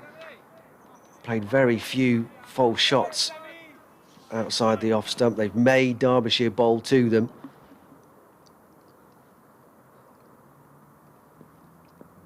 Connor sets off again then. Leach waits, and this one is with an angled bat pushed into the offside. Dahl comes around to do the fielding. 579 days since the last time Derbyshire were here. 575 at the start of this match because they played all their games away from the Incora County ground last season. They were looking for back-to-back home wins, having beaten Sussex all that time ago. But they still need 2 more wickets, and they're running out of time. Connors bowls, that's a good leave. Leach, the ball's just angling back towards him. 3 overs to go. And Worcestershire are 193 for 8. Cox has 60. Leach has 9. Derbyshire need 3 wickets in 18 deliveries with the new ball. Who's going to get use of the new ball? At the far end, it's going to be Matt Critchley. He's going to continue the leg spinner. He's already got a century, a half century, and a 5 in the first innings. And he's picked up, he's got 3 wickets, hasn't he, in this innings as well. So if we could wrap up the tail. Do it again. A couple of 5s, a couple of half centuries. Not a bad day's work. Not bad 4 days' work. Not bad at all. I wonder who's the more tense, the more nervous dressing room now. Crikey. Much between it, is there? 18 balls left for Worcestershire to keep out. 2 wickets needed for Derbyshire. They're on different levels in the Players' Pavilion at the moment. Worcestershire on the usual level, immediately at the top of the steps. Derbyshire on the top level. There are a few Worcestershire backroom staff out at the moment on the balcony. Can't see anybody from Derbyshire. They're all peering through the glass, including skipper Billy Godleman. Meanwhile, there's lots of scratching going on by Sam Connors at the footmarks where he's just bowled that over. There'll be another conference between Wayne Madsen and Matt Critchley because we're waiting for Anuj Dahl's helmet to be brought out, because just when you thought there weren't enough fielders crowding the batsman, Anuj Dahl is going to make it 4, 5, 6. Now he stands halfway between the stumps and the boundary, waiting. Of course, it's a lot further for the poor old 12th man to run, and he probably wasn't expecting Anuj Dahl to require a helmet. don't think he's going to become the third Derbyshire man to take off his trousers, which has happened this afternoon. Finalton Prentice, the latest of them. At least Deploy's did it twice. Totally unnecessary. It's almost as if it's a thing. Is it a thing here? I've never noticed it being a thing before. I'm certainly not about to join in. So Dahl's got his helmet on. He's gone in at leg slip. Two slips, a very short gully, a silly mid-off, a leg slip and a short leg. Good luck if it comes off the bat. Cox is surrounded, put it that way. Critchley bowls to him, forward he comes, safely kept out. Fielded by Brooke Guest at short leg. 17 balls to go for Worcestershire. 2 wickets needed for Derbyshire. Critchley bowls. This one is easy to leave alone from Cox, too wide. Doesn't turn either, really. Harvey Hussain takes it.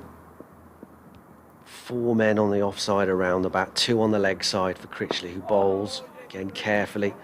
Comes Cox forward, squeezes it out to the offside, picked up close in, tossed back to Critchley, throws himself a couple of catches. Here he comes again. This one is even wider. He's got to do better than that. That wasn't a great delivery, that was it? No. It was very much a waste of a delivery. Another one ticks by. Cox will be happy to see that one go by. This one is forward, and this is much better. Hands on heads again from all the close catches. The bails are off. Can't have missed by much. No. Cox just resets himself.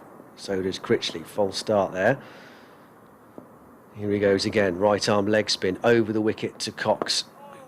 Forward and safely out into the onside. Another over. Melts off the scoreboard. 12 balls to go.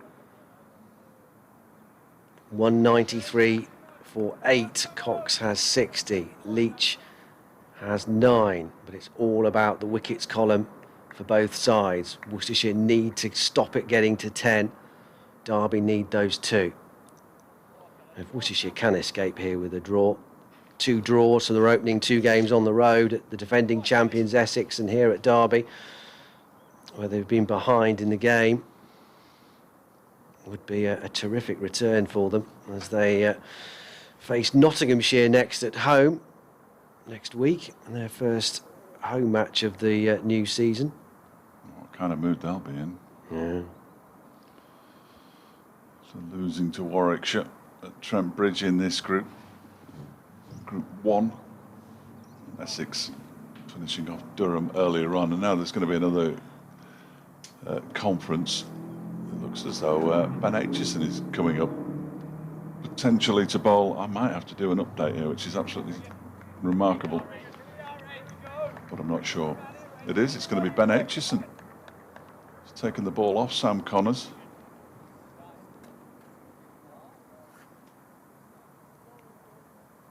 No, not yet.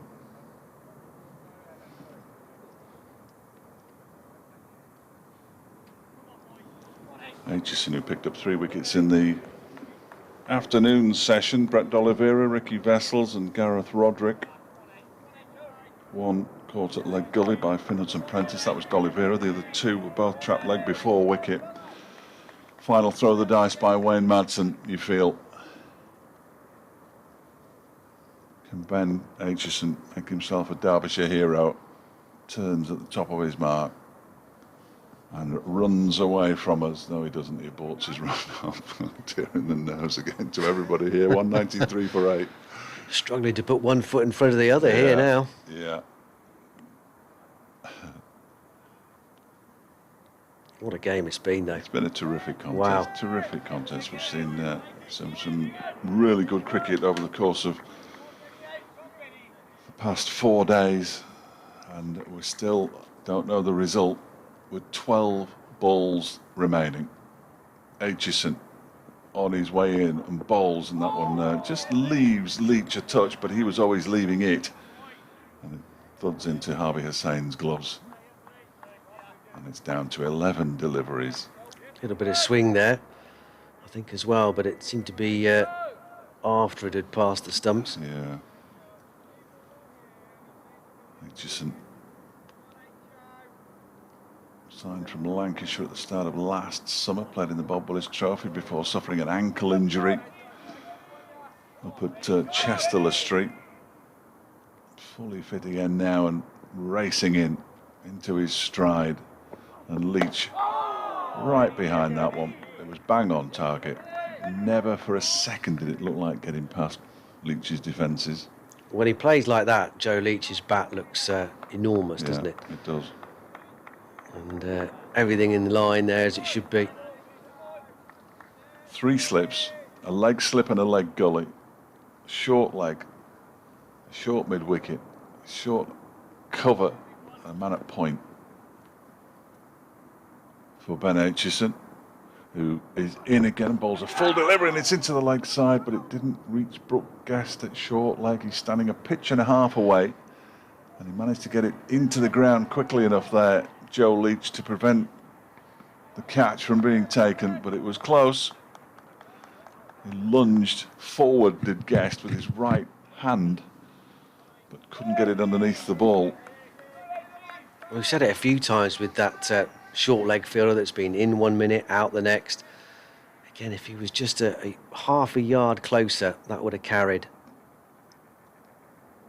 Aitchison again. This time Leach, everything fully behind that as he plays a forward defensive out to Anuj Dal at backward point.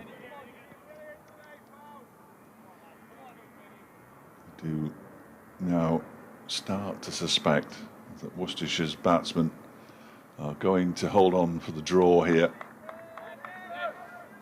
It was very much in Derbyshire's favour this morning. I think batting on. Somebody's going to have to ask Billy Godleman the question. I wonder who that'll be. I know, just the man. Just the man for that sort of tickly question. Do you really think you needed to bat for 38 minutes this morning? Aitchison, he's in and bowls a slower delivery, tries to get the ball underneath Leach's bat, didn't work. I think that was a suggestion from Lewis Rees, by the way. He walked back to his mark with Ben Aitchison. Lewis Rees fielding close in on the offside, in front.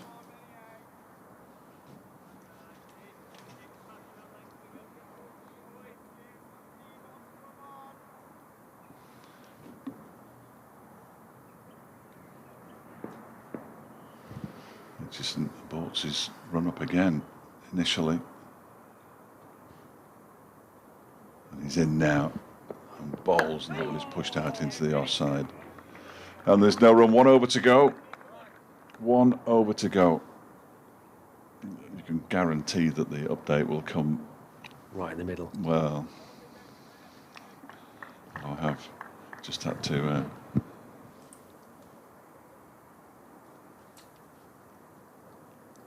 well, Worcestershire fans tuned into this wouldn't have thought we'd get to this position at tea when there were still 37 overs left to bowl and 4 wickets to try and preserve. But we are here, the last over of the last session of the last day. And Worcestershire is still alive and kicking. Just have to see out 6 balls now to save the game. Critchley from the city end. And they're going to turn down the opportunity to run here. Cox has turned it off his hip down towards fine leg. They're quite happy to hold their positions. Still 6 players crowding the Worcestershire batsmen, 7 including the wicketkeeper. I think another one's going to be brought up here. Mikey Cohen is coming up, is he? Or are you just going to have a chat with Wayne Madsen to see what he wants him to do? Yes. Is he going to get a helmet? Oh dear, he's going to get a helmet now.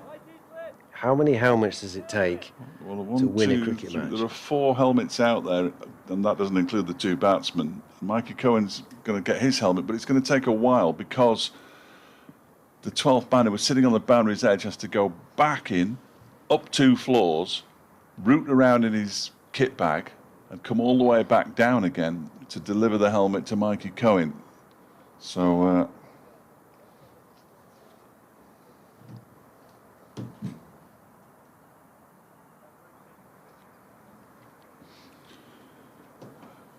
yeah, it's going to take a moment or two, this. I've got music in my ears. Have you? Yeah. Oh, here we go. Get the dancing feet ready. Although I'm not entirely sure how the cue's going to go. we'll give it our best shot. 193 for 8. Has this over started yet? It has, 1 ball. So we've got 5 balls to go. I'm getting slightly distracted here. Mikey Cohen's got his helmet. Here comes the helmet. Good news. We can get on with the cricket.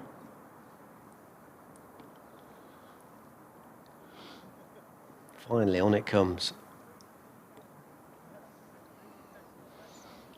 Well, almost ready to resume. There's going to be another chat. Here but now the conversation that could have been held while Mikey Cohen was waiting for his helmet to come out is now taking place. I mean, basically, it's everybody around the batsman. And as long as you've all got helmets, then you're all right. And Critchley's going, well, I don't know where you should stand because I've never had a field like this before. There are 3 on the leg side in helmets close in. There are 4 on the off side. Here's Critchley bowling to Cox. Almost everyone is around the bat.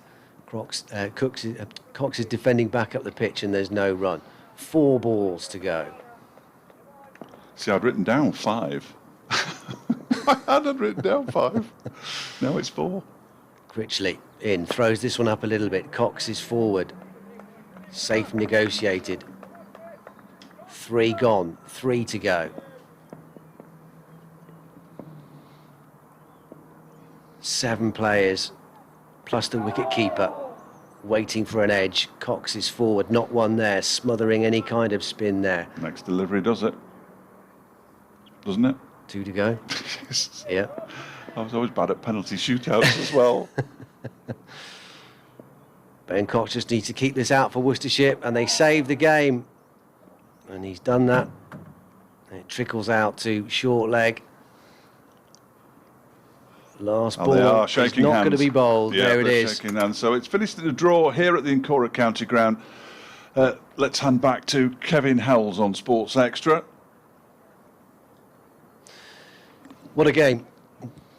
Well, those 6 balls have been bowled, Saty, I'm afraid, and Derbyshire have ended drawing this game, a game they really ought to have won, it has to be said. They couldn't get the final 2 wickets that they needed. They declared this morning on 312 for 5, having batted for 38 minutes, setting Worcestershire 398 to win from 84 overs. They got a couple of wickets before lunch, 33 for 2 Worcestershire at that stage, and then picked up 4 in the afternoon session, 1 to Finn Hudson-Prentice, who'd picked up 1 in the morning, and 3 for Ben Aitchison, who bowled really nicely. It was 83 for 6 when Gareth Roderick was out, but Ed Barnard and Ben Cox batted beautifully. Barnard made 50. In fact, he was not out 80 at the close. They added 50 for the 7th wicket before Barnard was dismissed by Matt Critchley. And over later, Alzari Joseph, the West Indies fast bowler, was also dismissed. And at 176 for 8, and still around about an hour's play left, Derbyshire will have fancied their chances. But I'm afraid that from their point of view, certainly Joe Leach, the skipper, and Ben Cox survived. They closed on 193 for 8, and this game has ended in a draw. Sorry, I didn't mean to be rude there. No worries at all. I just had to. Yeah. I was keen to get back to Kevin. Yes. Before I did that, you could tell, couldn't you? Anyway, that's the end of this. Kevin, it's all yours. Yeah. We were on Sports Extra. Thanks to Kevin Hells for coming to us. And this one finishes in a draw. Yeah, so Derbyshire will be hugely disappointed, but it's a real feather in the cap for Worcestershire on a day when, well, they were odds on to lose, weren't they? Odds on to lose. Hats off, though, to Ed Barnard and in particular to Ben Cox. He finished 60 not out. I think I might have said 80 on BBC Radio Derby, but he's finished on 60 not out, and the match has ended in a draw. Well, the way the rest of the Worcestershire backroom team and squad have greeted the two batsmen coming off, it's almost as if they won the game, and you can understand that it will feel like a win from where they were in this match. Even at tea, with only 4 wickets left, they still had to survive 222 deliveries. And they survived 221 because they only lost 2 wickets, didn't need the last ball of the last over. A brilliant performance, it really was. Ben Cox will rightly get the plaudits for his unbeaten 60, soaking up 148 balls and over 200 minutes at the crease. But Ed Barnard as well, more than played his part, over 2 hours at the crease.